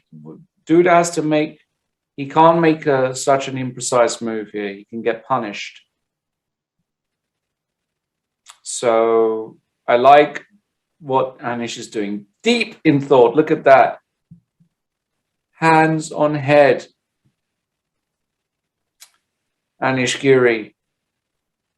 Yes, I mean, you know what he's fighting for? He's fighting for himself because, I mean, otherwise it will be so difficult to forgive himself of losing that incredible position in the previous game, yeah? I mean, he probably simply feels like he owns to himself that he needs to bounce back to compensate for that loss because it was such an Anish position, yeah? If you show him, Anish, you get that position from the white side, he will say, yes, from 100 times, 99 times I gonna win, yeah? But he ended up losing, so he needs to fight for himself now. Totally agree, yeah. And he's trying everything, and finally he forces Duda to spend time, yeah? And yeah, that's the point. That's what I was saying, yeah. Exactly. By the way, Samuel Sevian, I take it all back, playing a beautiful game. Look at this strategic masterpiece, f5 square, knight jumping, this knight on b5, a ridiculous piece. Love what Sam is doing here. Absolutely love it. Great position for white. Yeah, wonderful. Actually, this knight on b5 will have to somehow knight c7, rook f7, bishop f8, knight c8, knight g7. It has to reach g7 to fight for the f5 square. That's the only purpose this knight can have in this game. But it takes awful lot. Yeah, knight c7 on the board. I mean, he needs to play knight c8, rook f7, because for the moment also white knight can't reach f5 because the e4 pawn is hanging. You don't want to play f3. At least I feel like you don't want. Maybe you will, but the knight. Of course, if you can play f5, knight e2, knight f5, and then knight e2 to g. Oops. I mean, this construction, if white gets, then it's a total cement and a total win. Maybe even a sacrifice on h6 or on g5 will happen. So yeah. And Sevian goes f3. Yeah, no worries, no ghosts. Just trying to get that set up. Yeah, absolutely. Great setup. Very nice. Can we go back to Aronian? Because that looks also extremely interesting. I mean, yeah. And you know, I feel like this is now suddenly after Arjun gave the chance for Levon to show his incredible skills. Levon is intending to show it. I mean, he wants to play king g3. He might then even wants to get to his e3 pawn with king f4, trying to touch it, yeah, like this. It's I mean, because simply black's queen is stuck to the defense. And look at this, Arjun is very nervous. He's down to 2 minutes, plays the move queen b8, which computers hate, but the position is practically very unpleasant already. Apparently, computer says white is almost winning. Amazing. Hang on, can he play queen c6 and queen takes e5 check, king h3? Can he do that? Wow. Can he do that? Wow. Because this and king isn't... if I go queen b8? Well, then I check on e6. Then okay, king h8. Yeah, then okay, I can also take the pawn, but some queen f5, queen h5 mating ideas also. Ah. I don't know. Probably you have to go king f8, queen d7, queen f6. Maybe you, by miracle, you are holding. But okay, it's super dangerous. Levon actually opted for queen e4. He simply takes the pawn. He just, no fancy business. Just take the pawn and the same problems. Levon is winning this. That's it, ladies and gentlemen. Levon is winning it, and this will be an incredible comeback. Unbelievable comeback. Levon Aronian. Wow. After being on the back foot in big trouble, winning back-to-back games 3 and 4. You called it, Peter. You called it. You had Levon from the start. I mean, I didn't call anything, but I I just felt like, you know, in this queen endgame, take the draw. Just don't play queen d8, this g6, and Levon with his incredible, you know, feeling, and he immediately sensed that there is a chance, yeah, and then g6 and then b3, incredible stuff. Well, Yeah, I mean, definitely Arjun will learn tremendously lot from this game, because this is what we talk about, experience and so on, yeah, that simply Levon felt that this position has potential of being dangerous, and Arjun was thinking that, okay, with this pawn on e3, probably I'm the one who is calling the shots, and he pays a high price for it. King g2 e2, yeah, but yeah, I wonder what the big mistake was by Arjun. Kind of curious. well, I mean, this whole stuff allowing g6, that was practically a horrible mistake, because Right. afterwards maybe computer still claims that it's fine, yeah, with some computer moves, but humanly it's you get nervous, you start blaming yourself that how could I play like this, why did I underestimate the dangers, yeah, and those thoughts computer does not have, yeah, he just calculates, but we are no machines. Right. Yeah, e2. I mean, trying, at least now it would be a relief if white takes queen e2, then he can free his queen, but I don't think that Levon will give that chance. The only question is that, for example, after king f2, can black push e1 queen? Yes, and Yeah. after king e1, go queen c1 c3. check and try some perpetual check. Yeah, I mean, this is not over. Ignore the evaluation part, because for a huge, it might be objectively winning for white. We are not computers. We are not, well, you're a machine, Peter, but I'm not. And Levon takes, yeah, bravo, yeah, queen takes e2, yeah, this is so much, yeah, not to allow this e1 check queen business. Queen c3. I queen still c6 haven't check. understood why this is gazillion winning for white. King g3, queen d5, I play on, thank you. Of course you play on. I mean, we only design against computers in such No, positions, no. because it's also disgusting against computers, you know, it's just terrible when it's, you know, it's lost, yeah. I mean, I would never resign against the computer here, because you wouldn't know. No, But but I mean, if you see that the guy who is, you know, making the moves for computer, he already looks at you like, sir, it's plus 100. What are you doing? Yeah, I mean, probably your question would be like, excuse me, what? Plus 100? Why? I'm totally fine. Yeah. Yeah, I mean, black is just fine here. I look at this position and black is fine. But now queen f3 comes and wins. Queen f3 wins, queen no? e1 check. And then king h3, we just hide with the king, no checks. And no stalemate ideas. I mean, if there would be some black bishop on h8, then it would be okay. But queen f3, queen c3. Yeah, queen f3, queen c3. Then okay, king g2, then queen c2, queen g6. Yeah, okay, nice. Then still one has to be careful. Yeah, queen f3, queen c3, great touch. But queen f2 played by Levon does not give the chance. Queen f2. Yeah. That's a strong move. Yeah, queen c3 check, king h4. Oof. And there's queen f7, queen f8, mate, right? So yes. So okay, you have to go back queen c8, but then it's queen lost, c7. Yeah, queen c7. Now? Why is this winning? Well, queen d4 would lose to queen c3 check. Yeah, that would be something. Yes, just to highlight that. Then suddenly queen c3 check. Yeah, Levon hides with his king, and he will push g5, and he will hide his king on h5. And then? Well, and then his king is safe.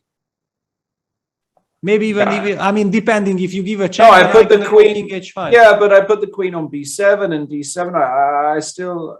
Maybe I'm just an idiot. I don't know. I don't understand why this is completely winning for white still. No, it's only completely winning for computers, not for us. Queen f7 check, yes, okay, I understand. Now the pawn, yes. The pawn endgame, but is it so trivial? No, the pawn. Because the pawn on g4. Yeah, because I had it in my mind that with pawn on g5, it's a draw. But yeah, like this, it's a win. Because king f7, king h5, and you will be zugzwang, yeah? I mean, you go king f8, king g6, king g8, and then g5 zugzwang. Yeah. That's it. Yeah, that's it. That really is it. Wow. Wow, what a machine, Levon Aronian. Yeah, Levon, brilliant. Brilliant, Levon. So actually, at the moment, we've got no Blitz playoffs at all. Yeah, absolutely incredible. I mean, yeah, Arjun played, first of all, a wonderful game. Yeah, he had everything under control. And just one tiny mistake by misjudging the endgame that, no, he don't need to take a draw. Maybe he can play on. And he pays a very, very high price. Yeah, okay, he went g5, but okay, this is already not important. Levon, of course, plays king h5, so that after king g7, he plays king takes g5. It's already kindergarten for Levon after doing all this mastery, winning the opposition and winning the game. Arjun resigns. Congratulations, Levon. Heartbreak for Arjun and for all the Indian fans. Really unbelievable amazing turnaround. Levon Aronian. How does he do it? Brilliant. And breaking news. Anish agreed to a draw. What? I mean, how on earth? So maybe he ran into threefold repetition, maybe. Must have. Let's try to figure it out. Because they were shuffling pieces. Look at this. They were shuffling pieces. No, but it's not threefold. It can't be threefold. Or maybe was it threefold? I don't know. Maybe it was. Because I mean, I understand that there is no breaks through the possession object, but I mean, okay, you would expect that he has nothing to lose, yeah? But okay, what to do also? Nothing to lose, but you can't break, then you can't break, yeah? I don't know. It will be interesting to get a message that how did this game end in a draw? What happened? We need to get confirmation. Or hang on, 50 move rule. Could it be 50? That's what I was thinking. The 50 move rule. He completely forgot about the 50 move rule. Yeah, nothing happened for 50. G5? Wait, when was the last? Yeah, 50, yes. Sotiris confirms. Oh my God. I mean, look at this. Yeah, because last trade was here, knight d4, then g5 happened. In fact, it turned out that h5 was a terrible mistake. He should have, you know, first shuffled for 20 moves and only after that play h5. Yeah. Oh my God, yeah. Oh man. 50 move rule. And computer is merciless, yeah? Just stops. Like Khalifman Salov, Amsterdam 1995. Yeah, getting the message from Encyclopedia Sotiris. Wow, 50 move rule in a board with only 2 pawns exchange back then. Yeah, and here also the same stuff. I mean, okay, here one pair of knights were exchanged and one pawn, but incredible. I mean, it should be priceless when poor Anish is thinking that, okay, we finally reached 1 minute each, yeah, and okay, let me try something, and computer stops the game. No, it should be priceless. I mean, total shock. There'll be a good tweet, though. That much we do know. There'll be a very good tweet. Sure. And what about Rapport? Rapport, let's have a look. Yeah, let's have a look. Rapport against Jeffrey. And what's this? Rapport a pawn up, but yeah, some back rank issues. Exactly. Don't underestimate this incredible initiative that Black has. Actually, wait. Queen c1 and queen takes e4 is a threat here. Yeah, double attack.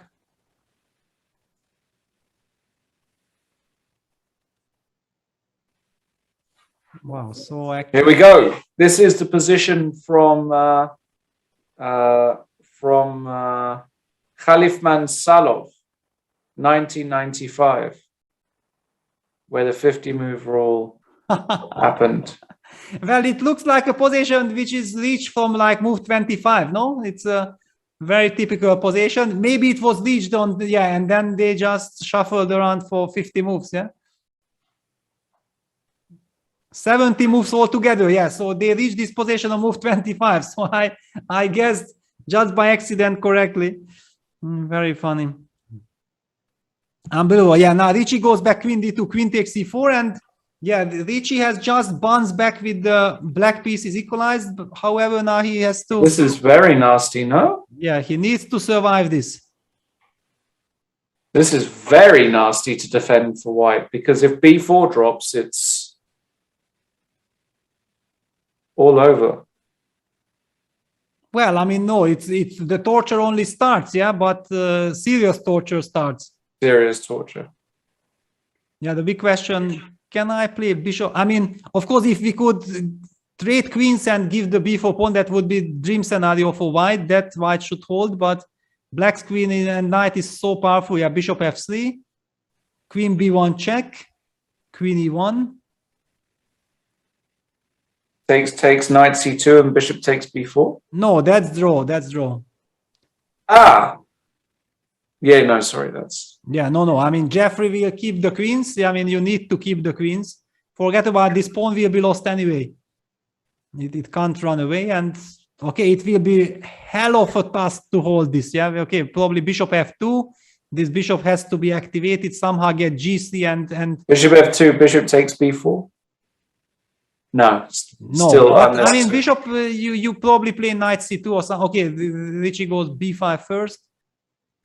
He tries to hold on to this pawn. Understandable.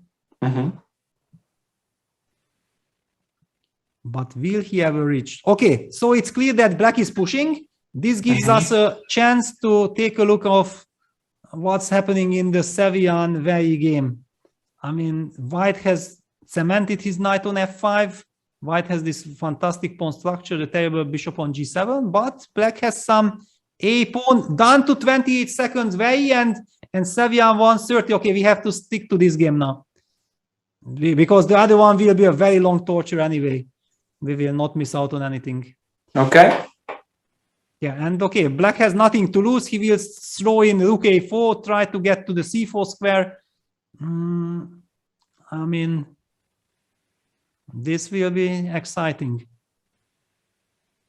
Position of course, objectively very bad for black still, but little time on the clock, some tricks.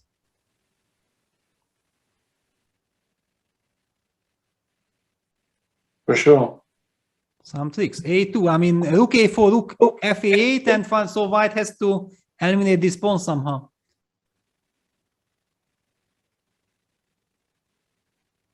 Not easy.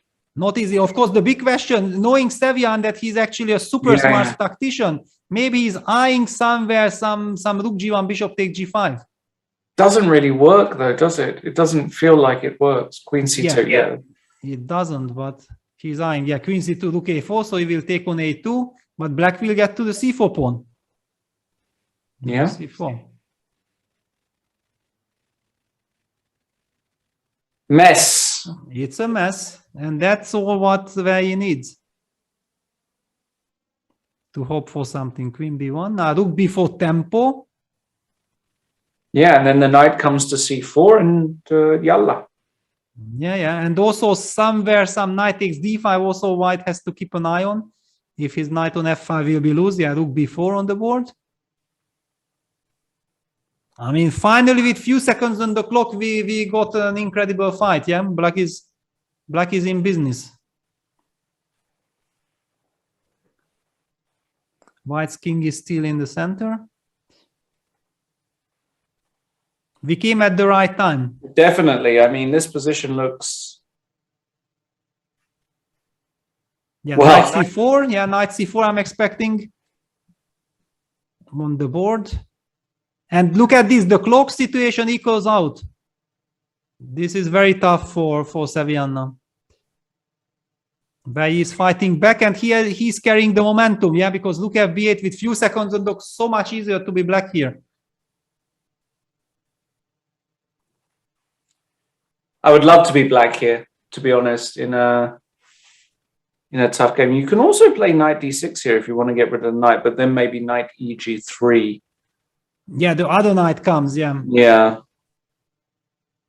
I'm expecting actually some rook fb8 and bishop f8 just to activate that bishop also, and then later change. No, queen d7. That's he wants some knight takes d5. Knight g3. But I'm not liking this queen d7. White got this harmony now with knight egc. White got harmony.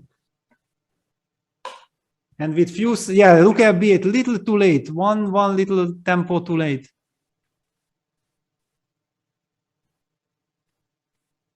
Can white castle actually? Maybe no. White has moved. I see rook h1 was played, so white can't castle. Very important news. I wanted to recommend the move castles, which is illegal, and king f1 played. Maybe he tried it and mouse slipped the king.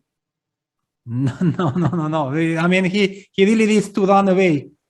Bishop f8. Yeah, I'm loving this. I was claiming rook f8, bishop f8 already in the previous move. King g2.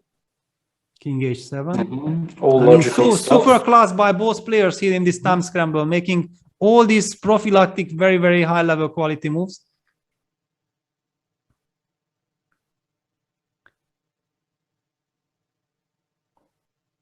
But black needs to win.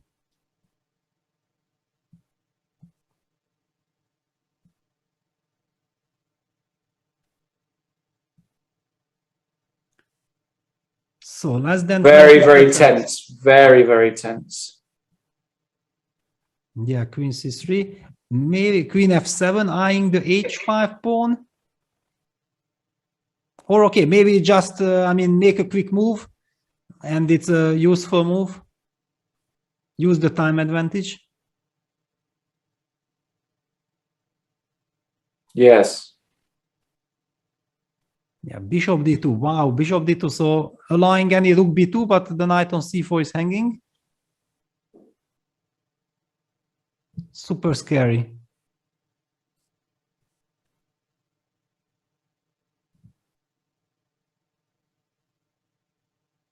Down to 10 seconds, Vei. Amazing. 10 seconds. Possible we get 0 tie breaks, guys, which will be insane. We'll check the other. But the most unexpected would be if Vei gets to a tiebreak, and it's such a messy position. On the other hand, White has this incredible grip. Yeah, thanks to these knights, he should be still fine. But okay, yeah, c4, d6. What c3? Black wins with c3 now. Blunder. Oh my god! The rook is hanging, and he's got queen takes a2 next. Yeah. Queen e2, queen takes a2, rook b2 check. Finish. And is that over?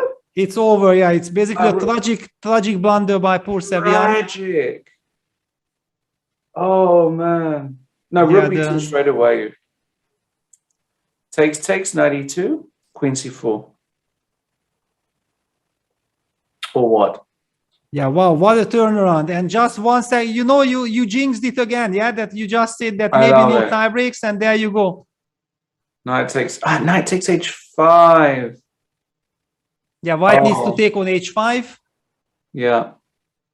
And then go queen a7 check or something. Knight fg3 at d7. Okay. Yeah, but rook d2 also is possible, yeah? Suddenly knight fd4. Then bishop e7. Queen a7. No, you already put the knight on d4. No. I mean, you mean rook d... No, rook d2 you can't play. No, you're right. No, then it's mate. I made a mistake. But I mean, yeah, this is an incredible example that, I mean, how brutal chess is. Sevian played an incredible match. And just when it looked, wow, g4, what on earth? What the? I mean, with 11 seconds on the clock, are you kidding me? Going g4? Oh, wow. I mean, who are these guys? They're machines. Okay, you take knight fg3, and then I go. Then you take. Black has this idea: queen h3 check and rook b1 checkmate. So that's why White can't queen with d8. No, but queen takes d7 really is. No, drop f8. Sorry. Then f8 is hanging. Hold on. But bishop e7 just, yeah? Queen f7 no, check? Yeah, queen f7. No, hang on. What is this? Hang on. It's not over. What is this? 8 seconds, Wei Yi. Bishop e7, Queen f7? Queen g7. Queen C4. somewhere, Queen c4. Yeah, but Rook d2, I mean, this Rook d2 is very, very strong because you still can't take on c3 because of Rook e2 and hitting everything. But Wei Yi might go Bishop h4. I mean, Wei is like a computer, so he goes Bishop h4, yeah. I King guess h3, but I hate Bishop h4. King h3? Bishop What is this? back. What is... Knight f5? Knight f5, Queen d7 you can play now. Is Wei Yi just a computer? Wei is kind of a computer. I mean, he is not human for sure, yeah. I mean... Who plays like this? I mean... Well, and you were claiming that he's tired and so on. I remember, like some 3 hours ago, you were claiming that he's tired. I mean, it's nice if somebody is tired and plays like this with few seconds on the clock. Fantastic stuff. Yeah, Queen c8 has to be tried. Yeah, I mean, put the pressure. Opponent has few seconds. Queen g5. Yeah, wonderful defense. And the attack is coming. Wow. Also some h5, Queen g4. Wow, incredible comeback by Wei and heartbreak for Sevian. But even if that really happens, he will still have a chance in the Blitz playoff. Still, everything is possible. Of course he will. I mean, we have seen what happened to Arjun, yeah, that he made this one inaccuracy and it cost him the match. Incredible. One little mistake at this level and they punish you.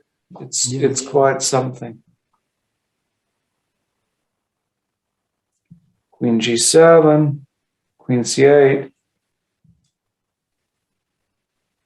Still, there's not the clean KO. Yeah, but I mean, okay, you can probably play some queen. I thought maybe Queen f6 is the most logical, but now if I take on c3, no, then take on d7 with check.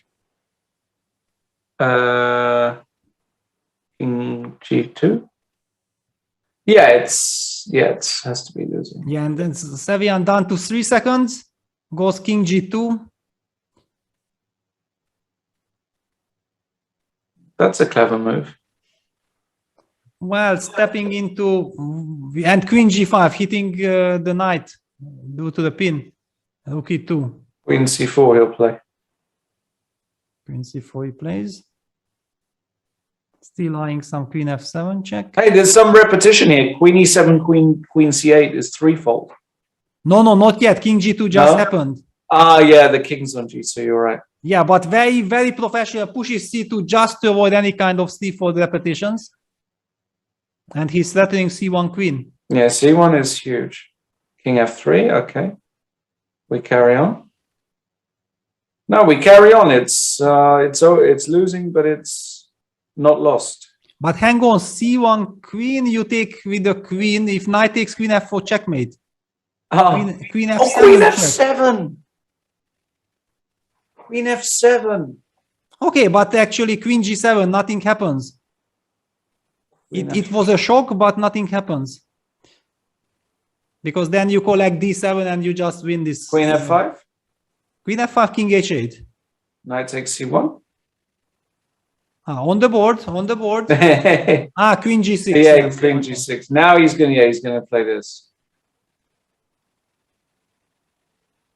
Queen f5, ef5. Give the ef5 and then get the knight to e4. Yeah, and play and beat me. I have cemento.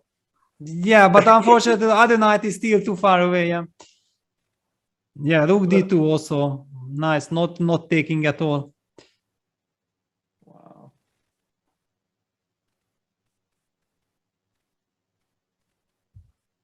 Wow. Incredible. Wei Yi. What a player. Yeah, also Sevian. What a battle this match is. Also incredible. By the way, what did Jeffrey do? Jeffrey is still squeezing, I guess. Yeah, but he was I mean, still it's nasty. I mean, still it's Yeah. nasty. But I mean, okay, all eyes on this. Yeah. Oof.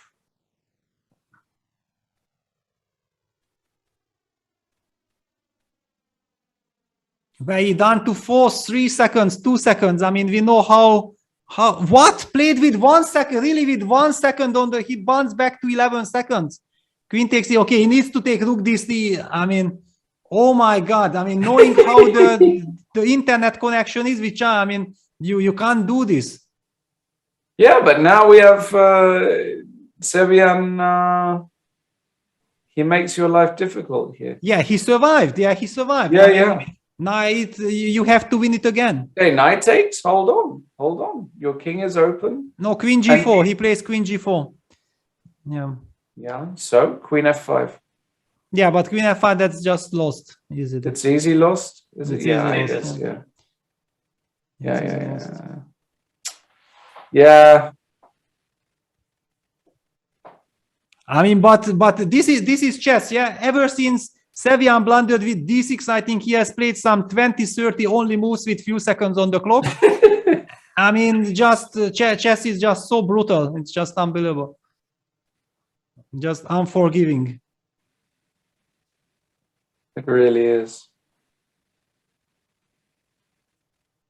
Sevian with a hand over his mouth. You know, I just don't understand why the whole world does not understand that there is nothing more exciting than chess. You know, I just don't understand, because all the other sports are a lot of fun, everything, but I mean, compared to chess, come on. It's a very big misunderstanding. I agree. The problem, Peter, is whenever, you know, things like this happen, I feel like the whole world is, you know, just missing out on some incredible action. If they would know, they would, you know, go crazy for it. yeah, but we live in a world, Peter, where people don't appreciate the fine arts anymore. They don't appreciate,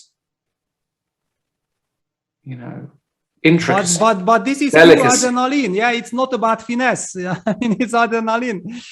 It's entertainment, everything. It is. But we are only entertained because we really, you know, understand what's going on. If you just, Peter, if you looked at a game of Go tomorrow, right? You don't play Go, I don't think. Yes, exactly. I you know, you wouldn't know the guy puts a stone somewhere and the commentators are like, wow, what a move. The stone goes to D2 and you're like, well, it doesn't make a difference to me. The stone goes to D2, E2.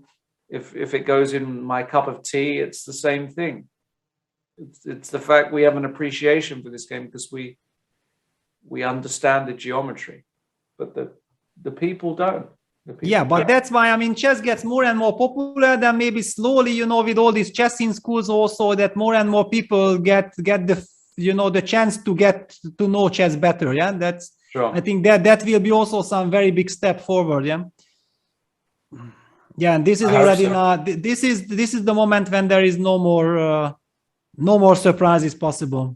I mean, just rook a5, bring that rook as far as possible, not to ever blunder any fork, and then you just force your opponent to resign. Knight h3 check, king f5, and then rook comes and finito.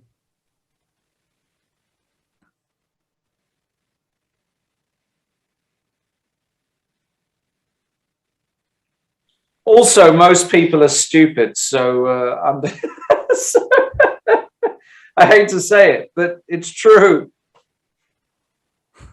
I include myself, by the way, in that sample size.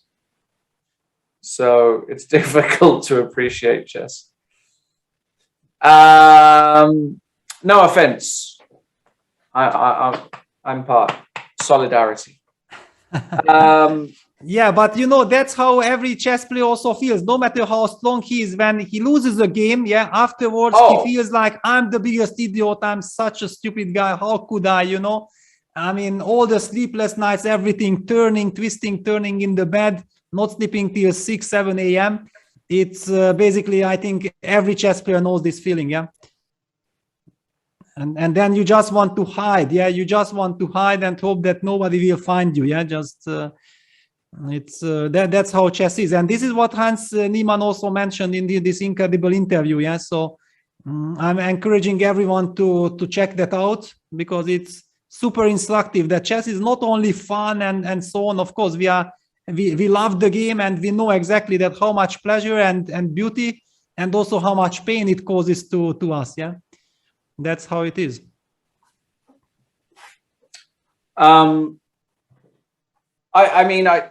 Yeah, the pain is. I mean, I just played a tournament, Peter. I played in Corsica, and I mean, I played such horrific chess. I was also, I was tossing and turning, and I played a level of chess that was simply unforgivable, and I also had difficulty sleeping. Just too brutal. And sometimes you look at the board, and I don't know if this happens to you, it probably doesn't, but I just look and I don't know what's going on. I'm supposed to understand something. I'm looking, I can't calculate. There's nothing more frustrating when you just can't calculate anything. You're just looking at moves and nothing is so brutal.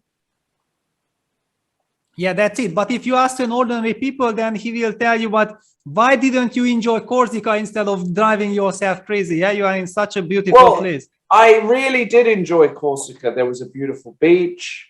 There were beautiful mountains. I spent almost zero time on my phone. I didn't watch anything computer. I enjoyed the beauty of nature. Have you been to Corsica? I've been to Corsica in 2001, and that's it. Finally, Verji wins. Heartbreaking loss for Sevian. Incredible comeback by Verji, and I think the winner is the chess world who gets to see these two incredible players battling it out in the Blitz playoff.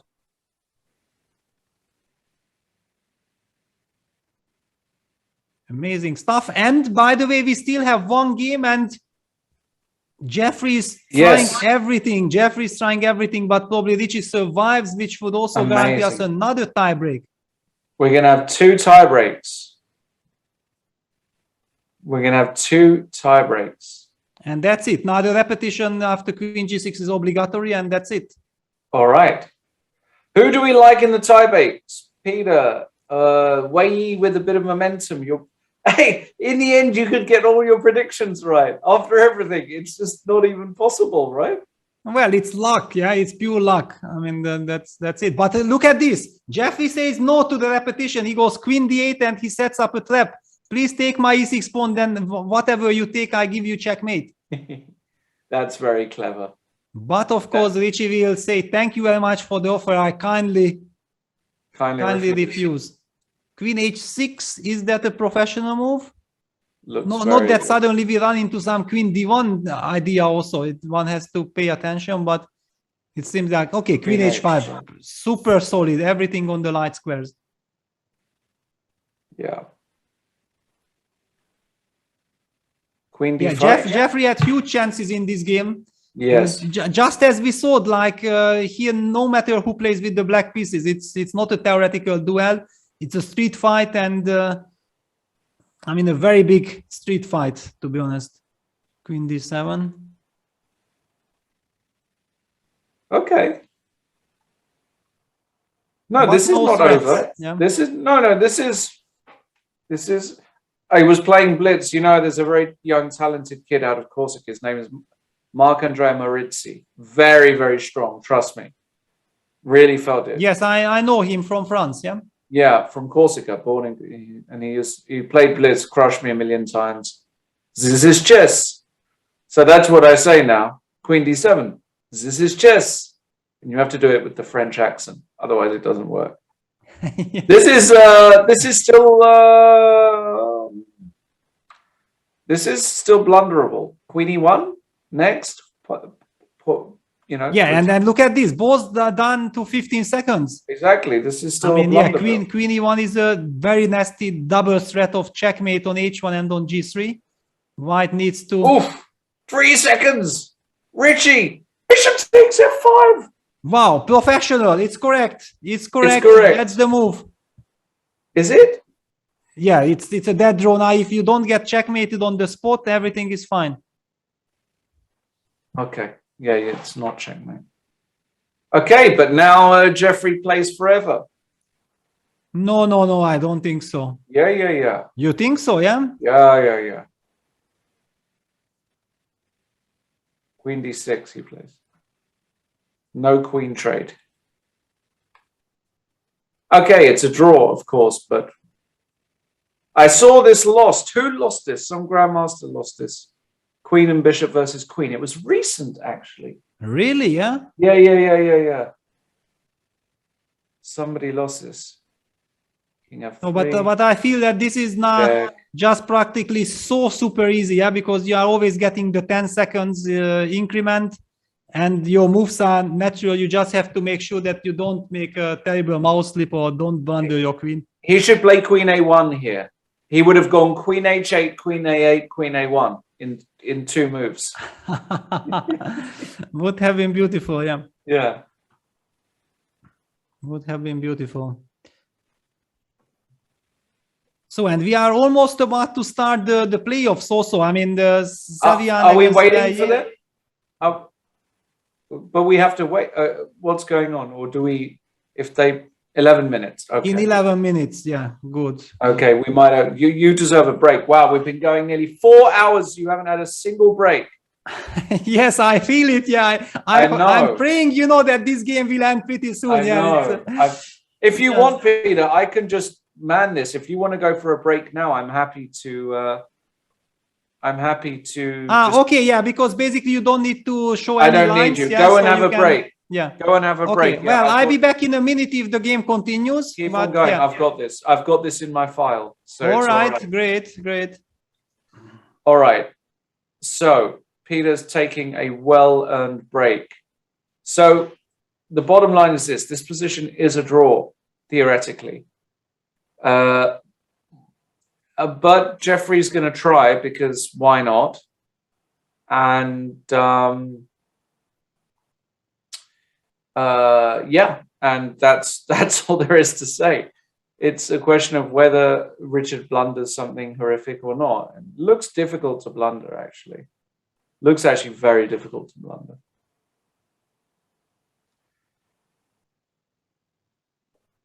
King G7. Okay, you can give check on B7. Richie just trying to find the best way. Doesn't want to mess this up, of course. I mean, it's very difficult to make a blunder, to blunder something here. It's very difficult. Sam Sevian will be white in game 1. And of course, the way the blitz goes is 2 blitz games. And then if it's tied after that, there's an Armageddon, when black only needs to make a draw. Queen D5, this is the professional move. Chess. Queen D5, cover the squares, cover G2. Queen C1, okay. No problem. Just don't blunder. You can't even blunder something here. Richie, queen back to E4, maybe. Pourquoi pas? Any move is good. Any move is good.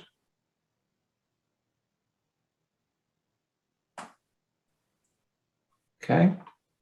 Queen G6.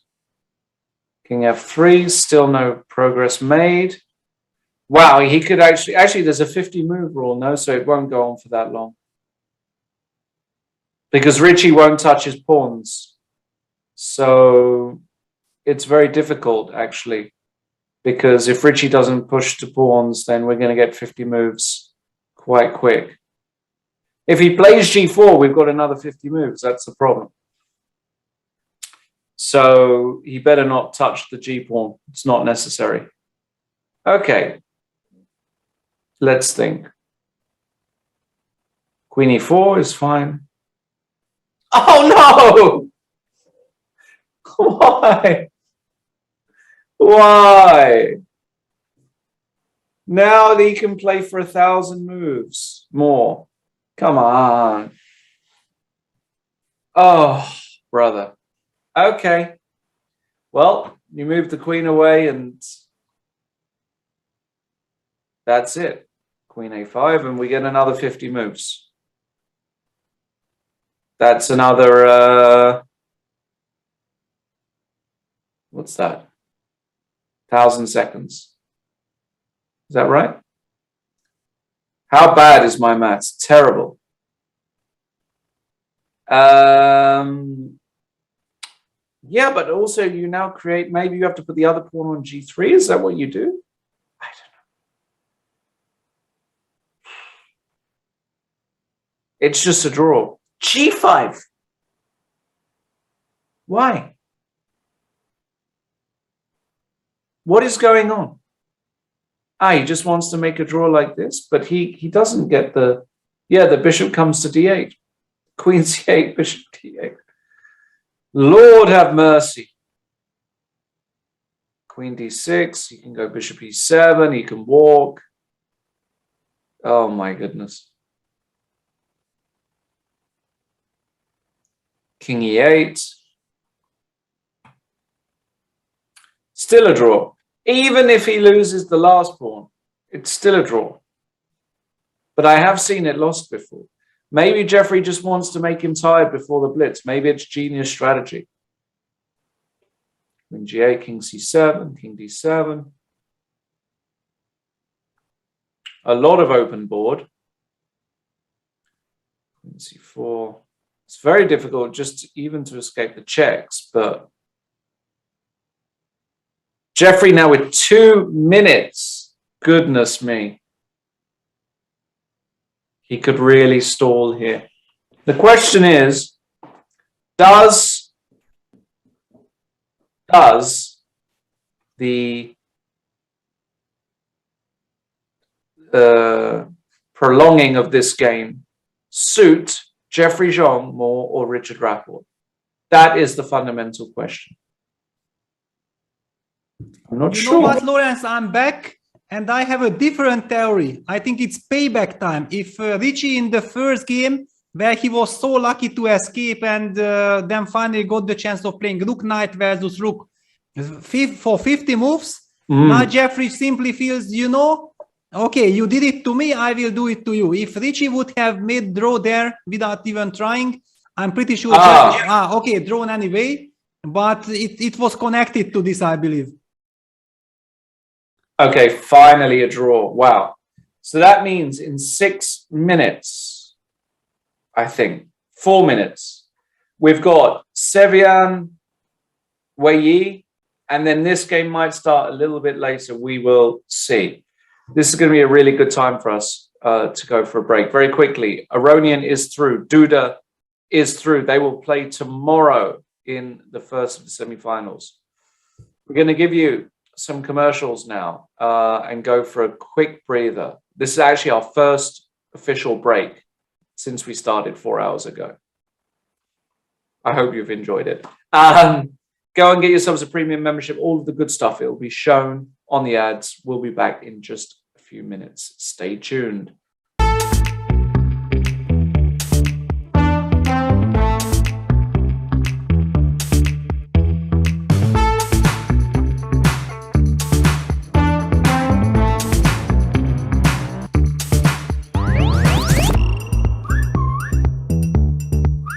The Grunfeld is a very good opening for those of you who are striving to get a double edge. In this video we're going to look at the latest developments in the 6 bishop g5 knight off. I'm gonna start with sort of my first official Stonewall game. The idea is not to fight against any opponent move, prevent everything, defend and so on. No, it's just to move.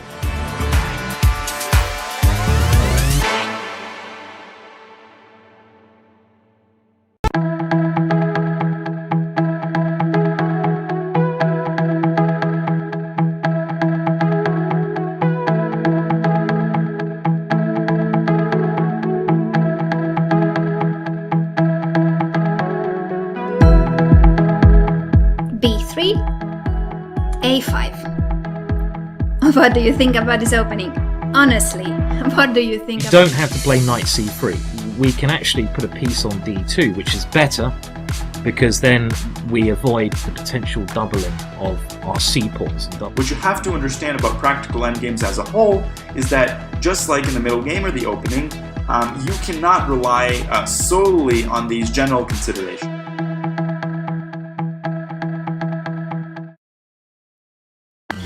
This is John. John loves to study chess. This is David. David loves to study chess as well, but efficiently. John spends more time setting up the board and figuring out what's on the page of his book than he gets to study.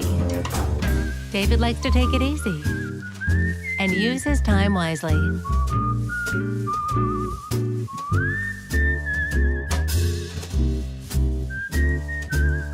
David has finished his exercise for today. John should try the same.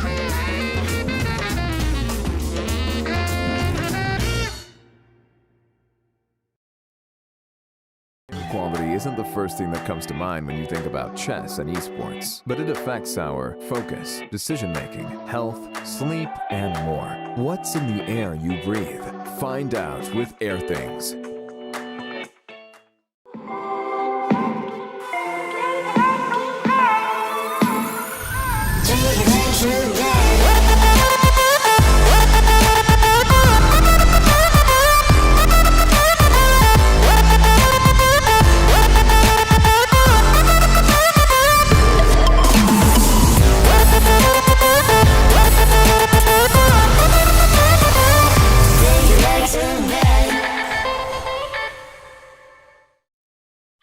Hello, everybody. Welcome back to the knockouts of the FTX Road to Miami tournament.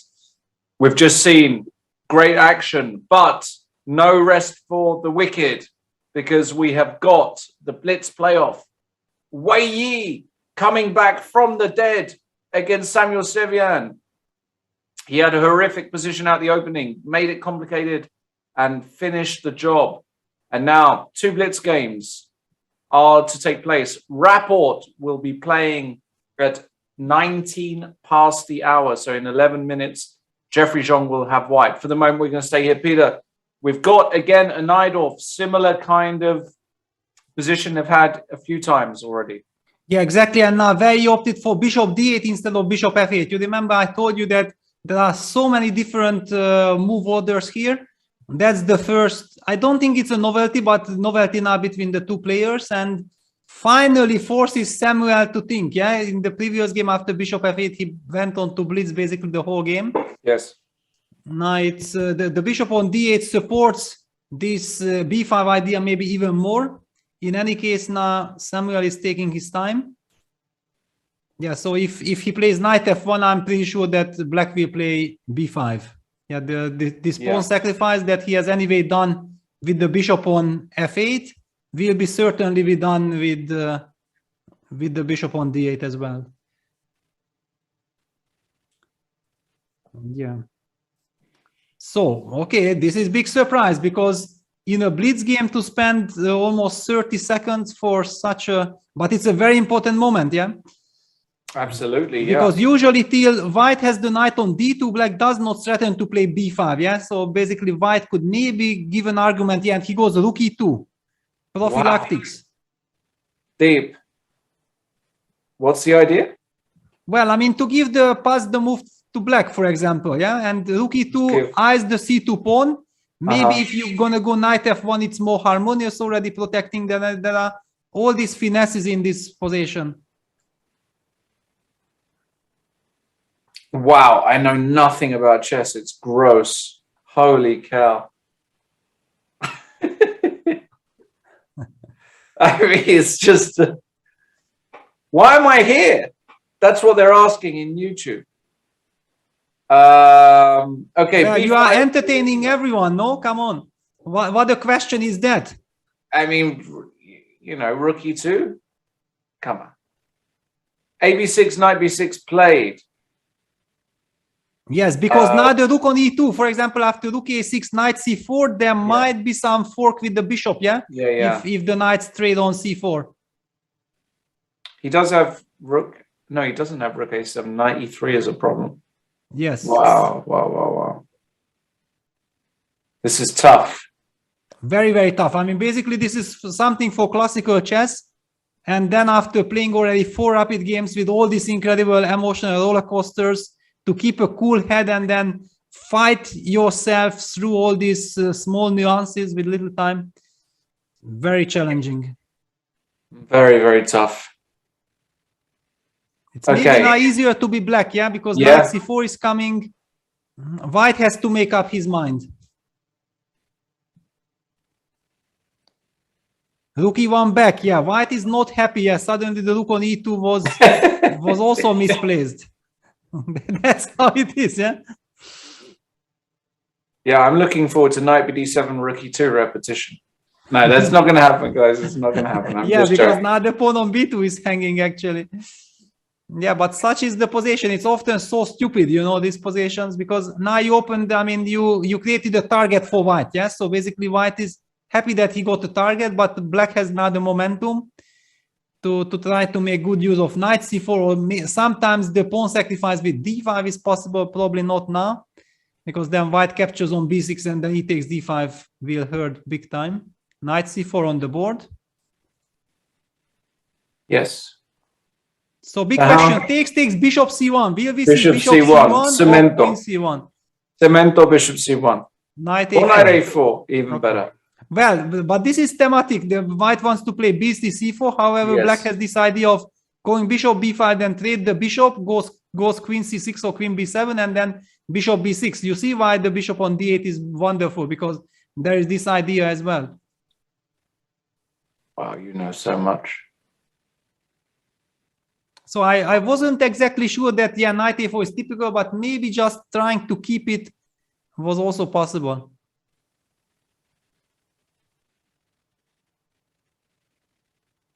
Fantastic stuff. They're taking their time.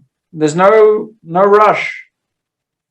Yeah, no, I think it's correct. I think it's correct. Yeah, because it's a 5 minutes blitz game. It's not 3+2. Because I noticed that some people have done this mistake, like, wow, this is a blitz playoff and you have to rush and you have to play very, very fast.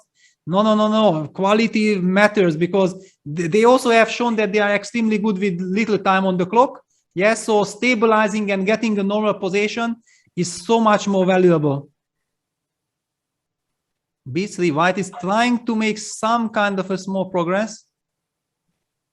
The e4 pawn is hanging, but at the same time it's not hanging, because there are all kinds of bishop a7 ideas immediately. Right.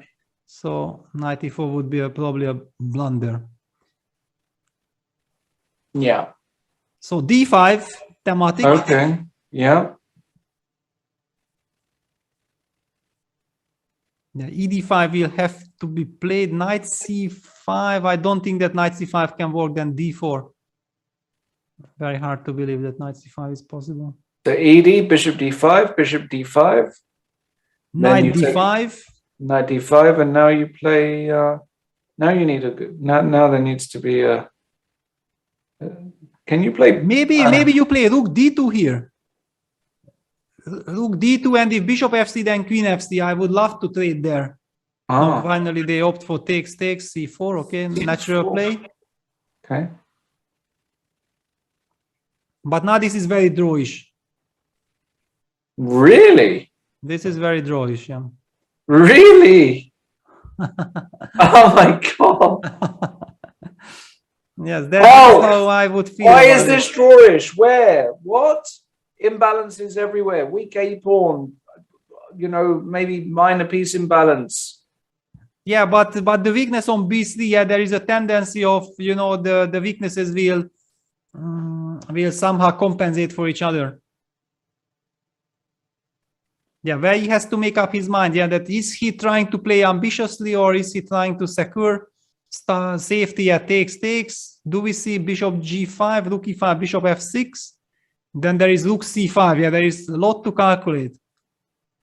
My God. Drawish. Drawish, but I don't want to lose tempo on protecting e5. Yeah, I would love to play in the spirit with black somehow. Wow. Where is the spirit and what is the spirit? Yeah. Who would you take here, Peter, if you had to choose? Draw. I take draw.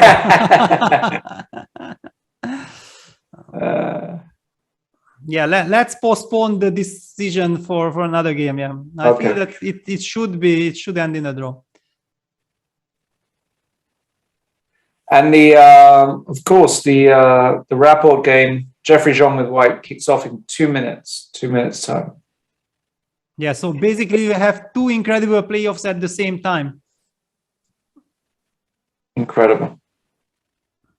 Yeah. Taking his time here, not easy. Wei, what do you do here with black? You don't want to give the queen b7. That's it. Active defense. Yes. I like it. And this is a move along my lines. Yeah, that this is kind of drawish. This is the move that signals that, you know what, finally we might end up trading all these things. However, if you trade these things, then white still has to watch out for this knight. So it's not so desirable for white just to trade everything. Then the bishop will be stronger. And also it was very important to stop knight c3, knight d5, because then knight would be monster, but now queen hits on b3. Smart move, very, very smart move by Wei. Yeah, I really like this move. The more I look at it, I really, really like it. And also stepped out of this rook takes c5, bishop f6, rook c5 motive with the queen on c6. Yeah. Great stuff. I mean, I just feel like, you know, there is no other way than to root for both of them. I mean, just they are really doing incredible fight. And now it's white turn. You see that suddenly queen b7 had such an impact that, yeah, now Sam slowed down. Queen f3, professional. I'm loving it. That's the move. The queen on b7 was really annoying. And will we see Wei going e4? It would be also a move in the spirit, not to lose a tempo and not to get distracted with the queen from b7. But hang on, then rook takes e4 and some rook e8 check. Ah, okay, so e4 might be a blunder. Bishop g5. Correct.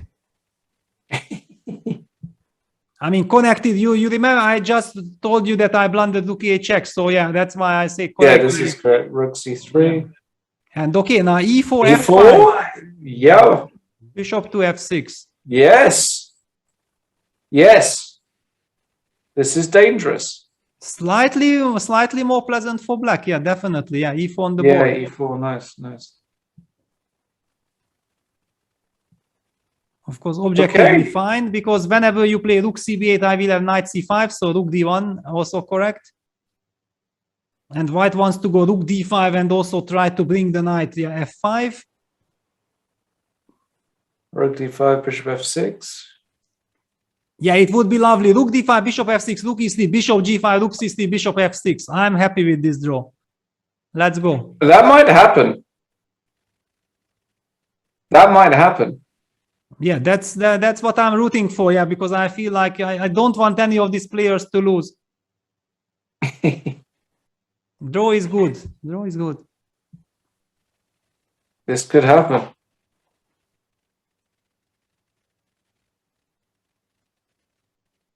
This could happen.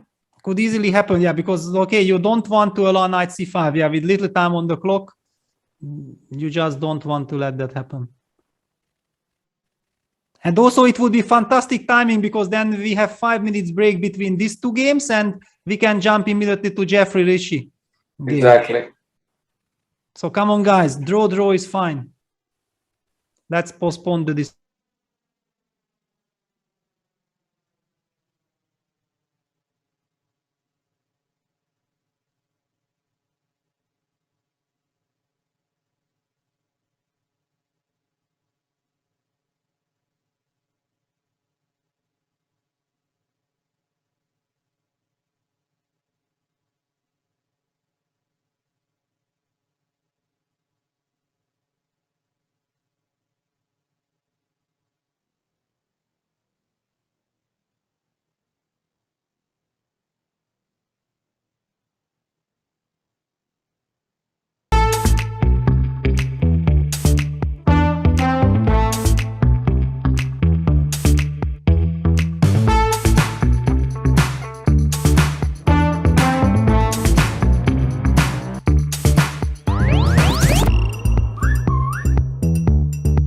the Grunfeld is a very good opening for those of you who are striving to get a double-edged. In this video we're going to look at the latest developments in the 6 bishop g5 knight draw. I'm gonna start with sort of my first official Stonewall game. The idea is not to fight against any opponent move, prevent everything, defend and so on. No, it's just to move.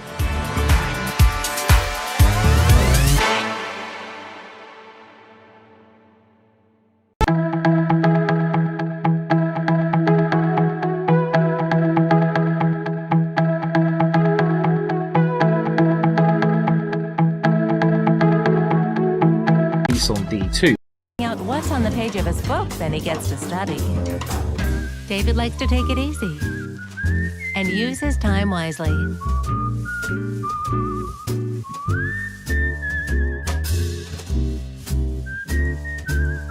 David has finished his exercise for today. John should try the same.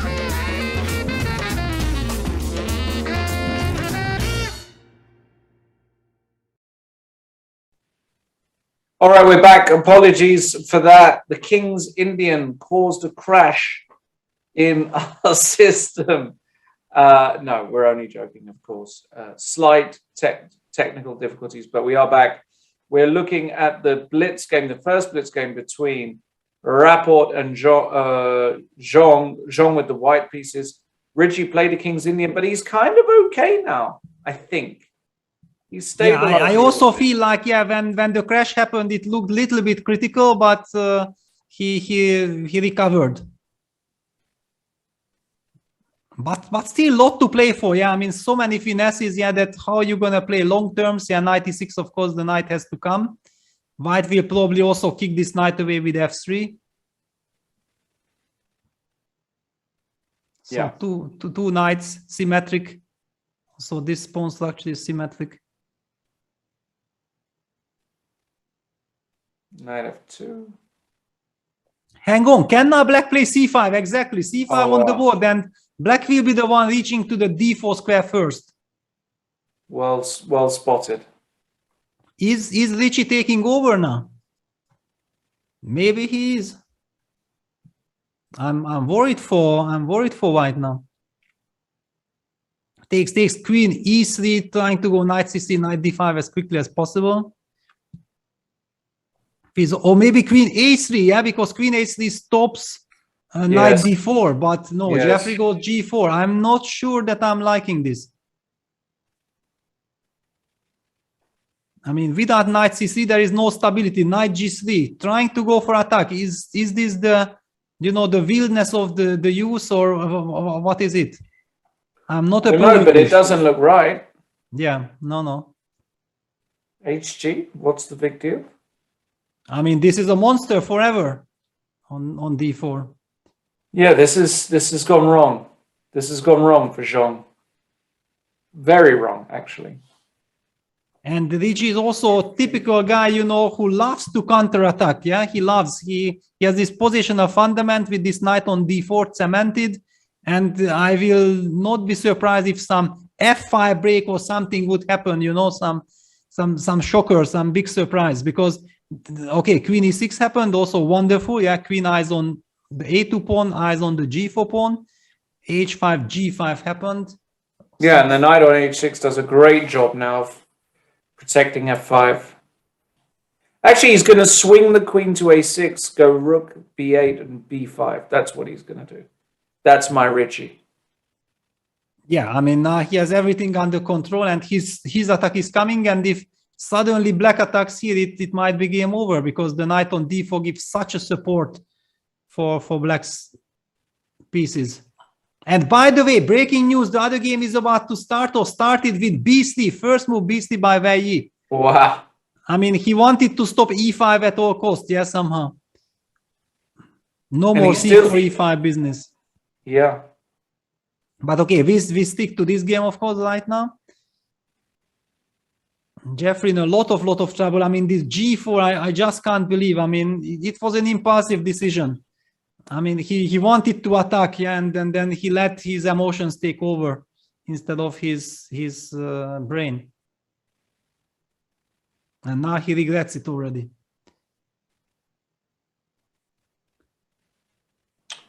Totally agree. Awful position for Jeffrey Zhong.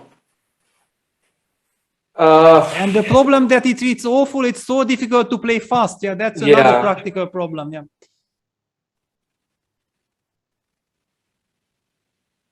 It's really tough. Okay. Rook 88.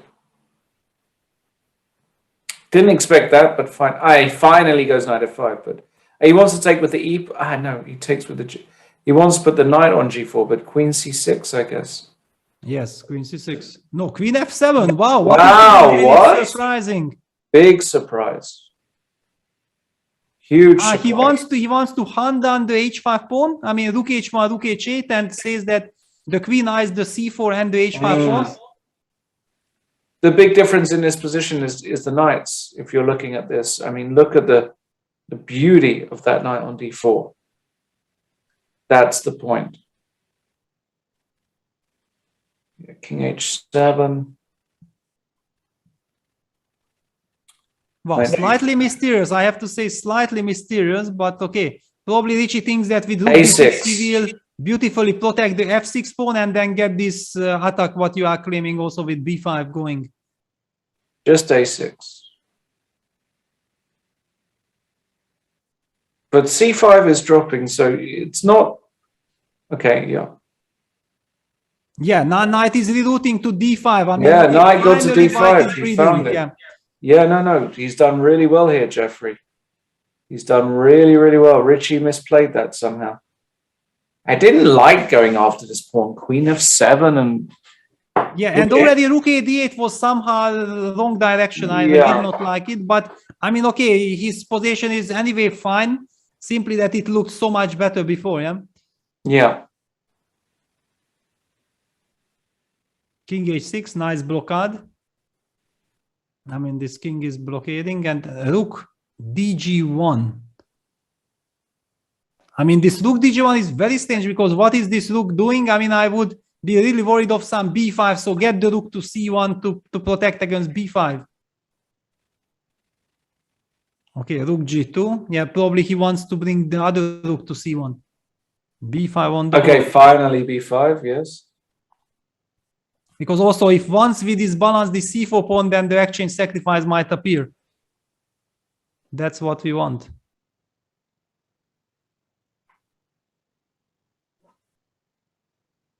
How to keep things together? I don't know. Now I would be really worried. And Jeffrey down to 35 seconds. So he wants some sacrifice on g5. Yeah, he's preparing some queen e3, rook takes g5 ideas.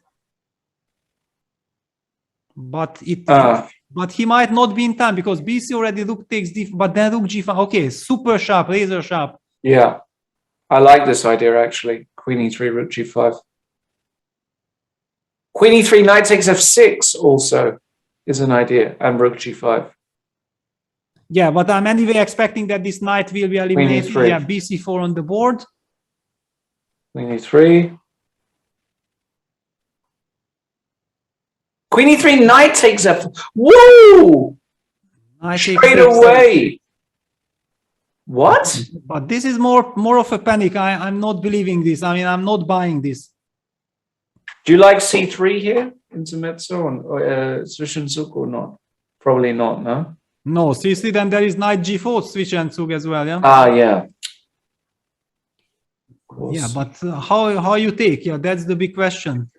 But if I take with the queen, rook takes g5, can I give up my queen, or is that... Yeah, but then queen g3 check comes immediately, and e5 is falling. I mean, maybe too many things are falling. Yeah. But maybe it's just nothing. Then rook dv6 and you are mating, but yeah, Richie goes rook f6, rook g5. Queen b7, very smart, hitting b2 and hitting e4. And e4, nice move. It might be a killer, actually. It might be a killer. Wow. So you have to go rook g4? Because you can't play, rook g4. Okay, it's not over. Yeah, but I mean, I don't know, some knight e2, I mean, it looks like black should be just winning now. What? Wow. I mean, can't I go knight e2 and then knight f just reroute and protect my king and still hit on b2? Or is it too much? Wow. Maybe you're too much. Rook b6. Look at this. Computer does not approve, but Jeffrey down to 10 seconds. Okay, rook g2, only move. No, queen e3 check and then rook g7. Is that right? No, I lost. 3, 2, 1. Jeffrey is to move. Rook g2. King c1. Wow. Nerves of steel. Yeah, rook b2, huge blunder. Rook g7 check is a draw. c3. Rook g7 check. takes Yes, 6. Yes. Yeah, but now he doesn't have a good check because... No. Queen e5. Great try. cb2, king b1. I mean, this is brilliant try by Jeffrey.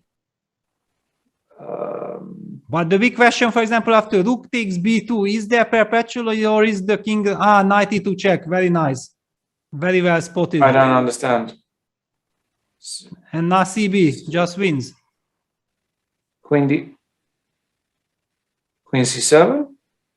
No checks. No checks, yeah. e5. Yeah, and then, okay, you just take everything. And you come in. Or you hide. Yeah, this is even more elegant. Just, yeah, Beautiful. that's it. Wow. Wow. Richard Rapport showing why he's 2770, basically. That was very impressive.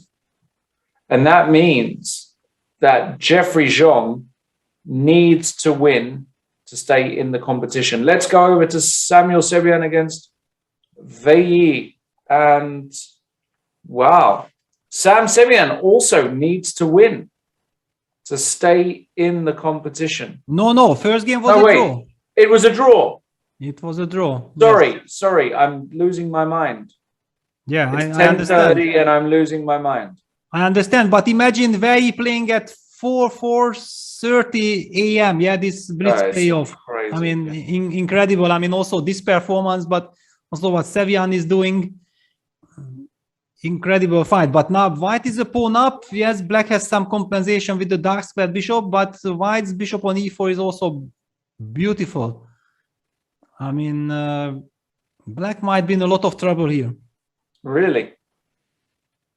I mean, okay, White has to watch out for something like bishop d4 and f5. Yeah, that could be very nice, disbalancing the bishop from e4. I think if White can make sure that he sidesteps this idea, then it's great. But bishop b2 is also threatened. Yeah, c4 has to be played. Yeah, correct. Bishop d4 and f5. Black will have to play f5. If White gets the chance to play f5, then gets access to the d5 square. I think that's very, very bad. You have to go f5.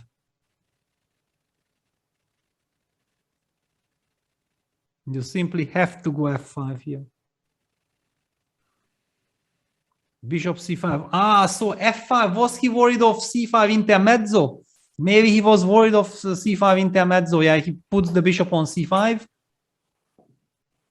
Hitting on the a3 pawn.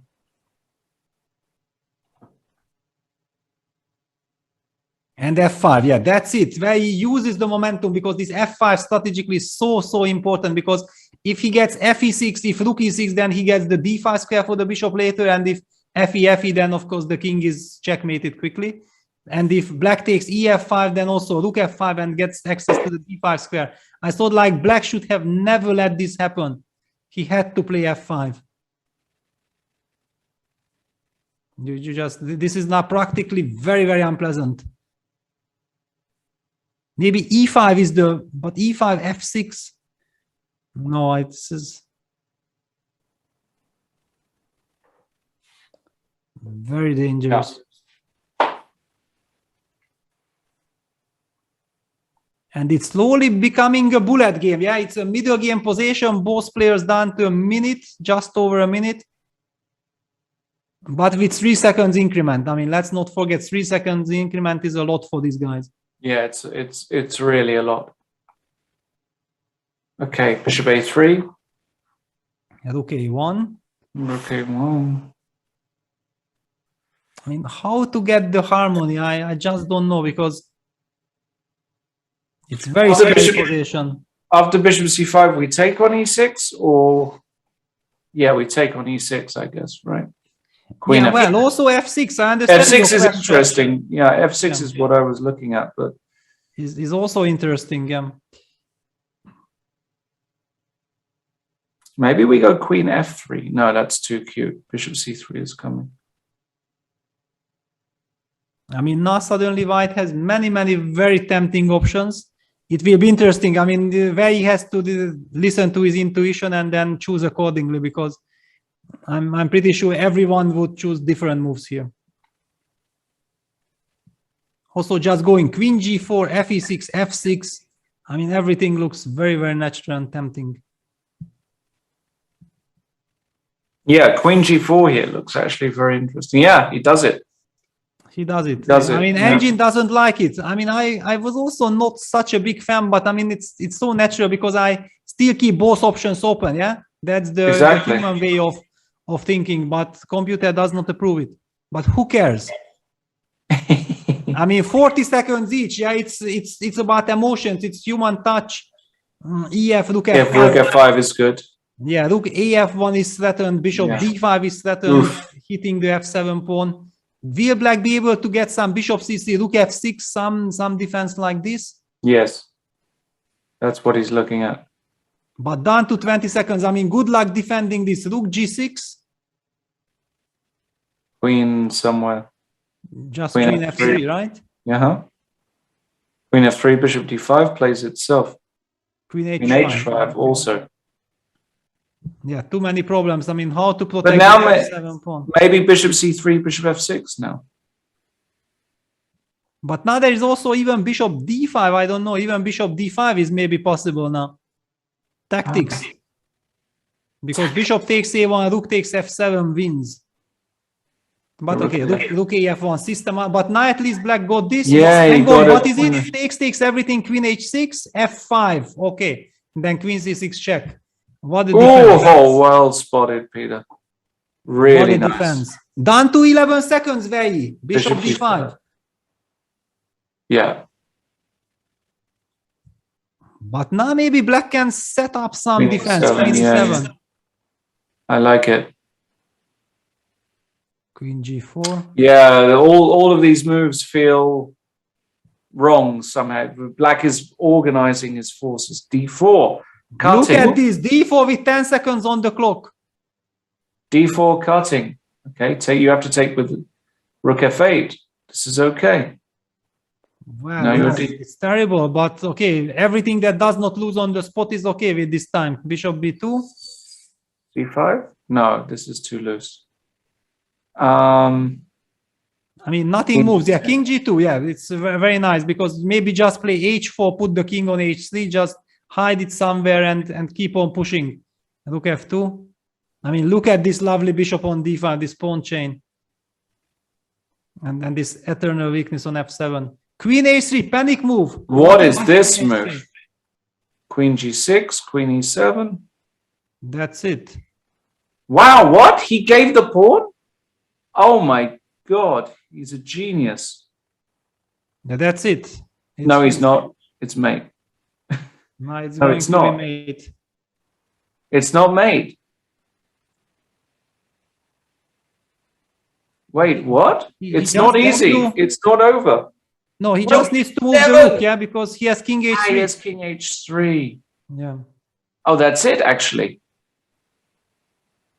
That's it. That's really it. Rook f2, king h3, no checks. Queen d6, giving up the queen is not going to work. No, because it's checkmate, yeah. Anyway. It's checkmate. Wow. And that means Wei is through.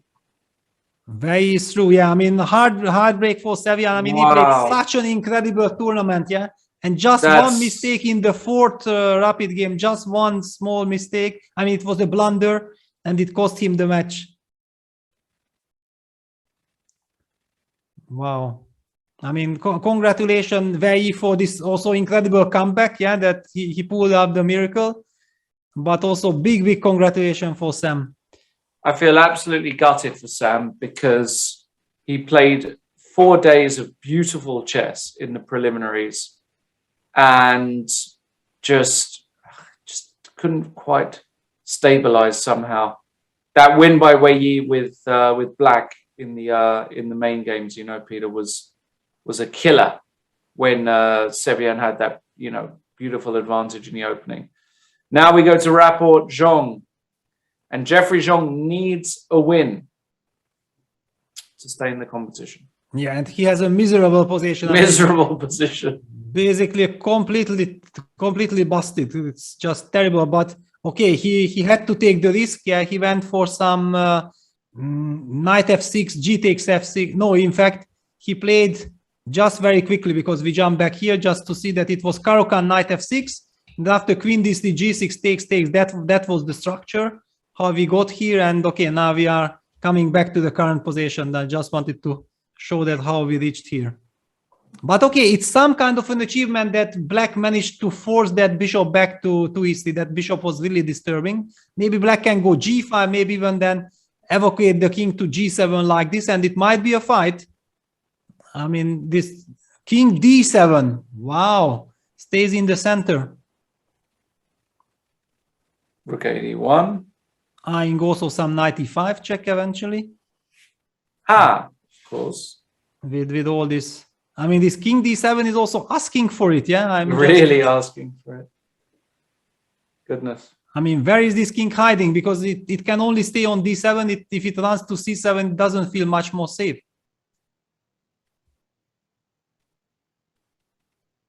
But maybe he needs to sidestep or just ignore knight e5 check, but doesn't feel right. How do you ignore it? I don't know. Queen h5. What? Knight e5. Knight e5 is end of game, surely. And look at this. Richie is looking like, what happens after knight e5? I could see on his eyes. Yeah, and on the board, knight e5. That's it. What? King e7? Can this really... Is this real? It is real, but it's totally lost. I mean... Well, hold on. Why is it losing?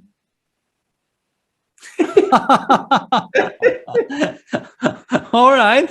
Is it? I understand, but I don't see. Is it a serious question? I mean, maybe I will just play f4 here. Okay, Richie goes bishop f. Same idea. You can't take the piece. No. I mean, I will take d takes e5, and I will give you a check, which will be brutal. Yeah, this is brutal. Wow, bishop f4 is so good. There is no way back against Richie in this position. It's over. This is just over. No, losing with white, it just put too much pressure on Jeffrey that he had to play some nonsense, and okay, playing nonsense against Richie, it doesn't work. Wow. So that will mean Richie will play Wei Yi in the next round. Semi-finals. Extraordinary. Feel bad for Jeffrey as well. Played 4 beautiful days in the preliminary. Was leading after day 1. Was never really in danger of going out. But this is KO chess. FED, bishop a3. But oh, queen a5. Oh my God. That is actually it. Bishop b2, queen c7, king e8, queen takes c6 is resigns. Yeah, double attack. Wow. He's so brutal, Richie, in these positions. Absolutely brutal.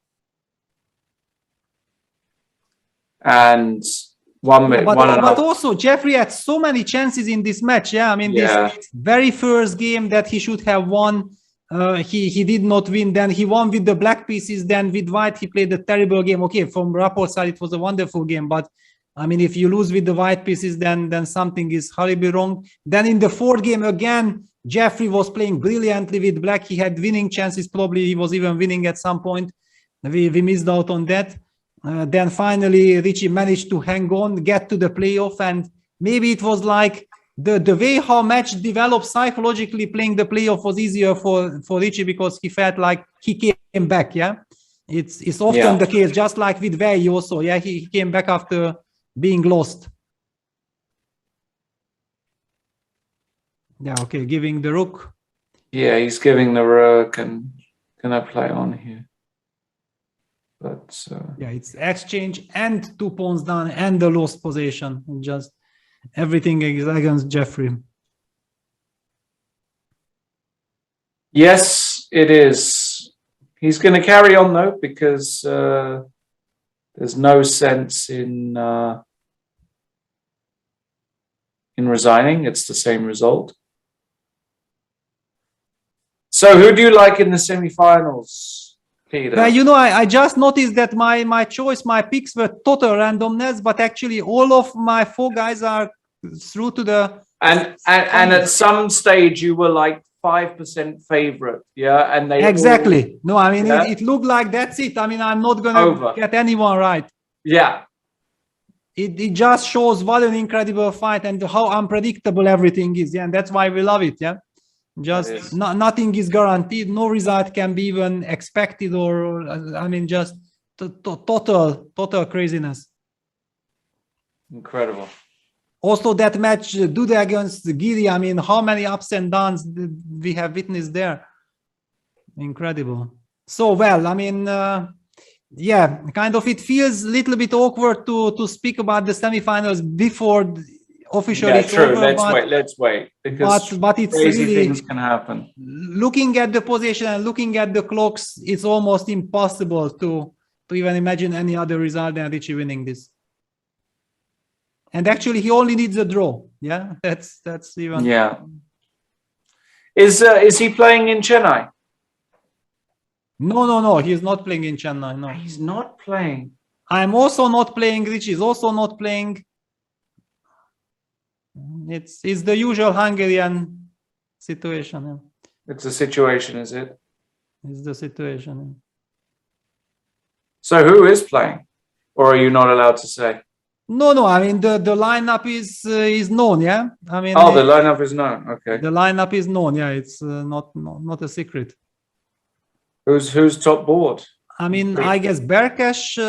Yeah, Ferenc Berkesh and Benjamin. Yeah, Gladula Benjamin. Yeah. Are probably the top 2 boards, but we have some. I mean, anyway, we have a very solid. You know, this Hungarian school team. Yeah, that it's going to be very difficult to beat the Hungarian team. But I mean, how we going to win many matches? That's another big question. Yeah, Richie wins. Jeffrey Zhong resigns. That's it.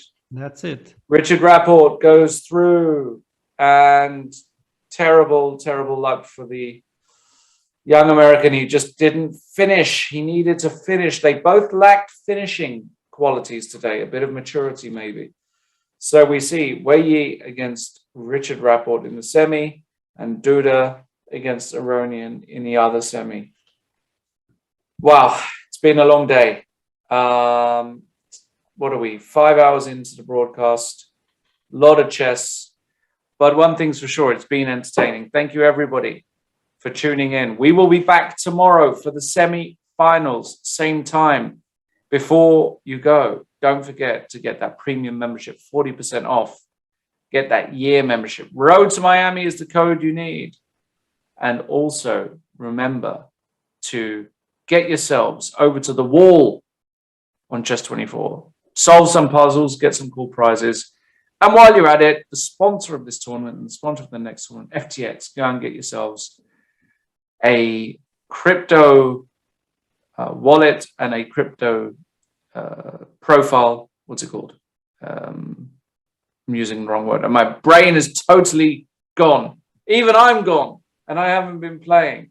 An account is what I'm looking for. And while you're there, send Peter all the Dogecoin you've got.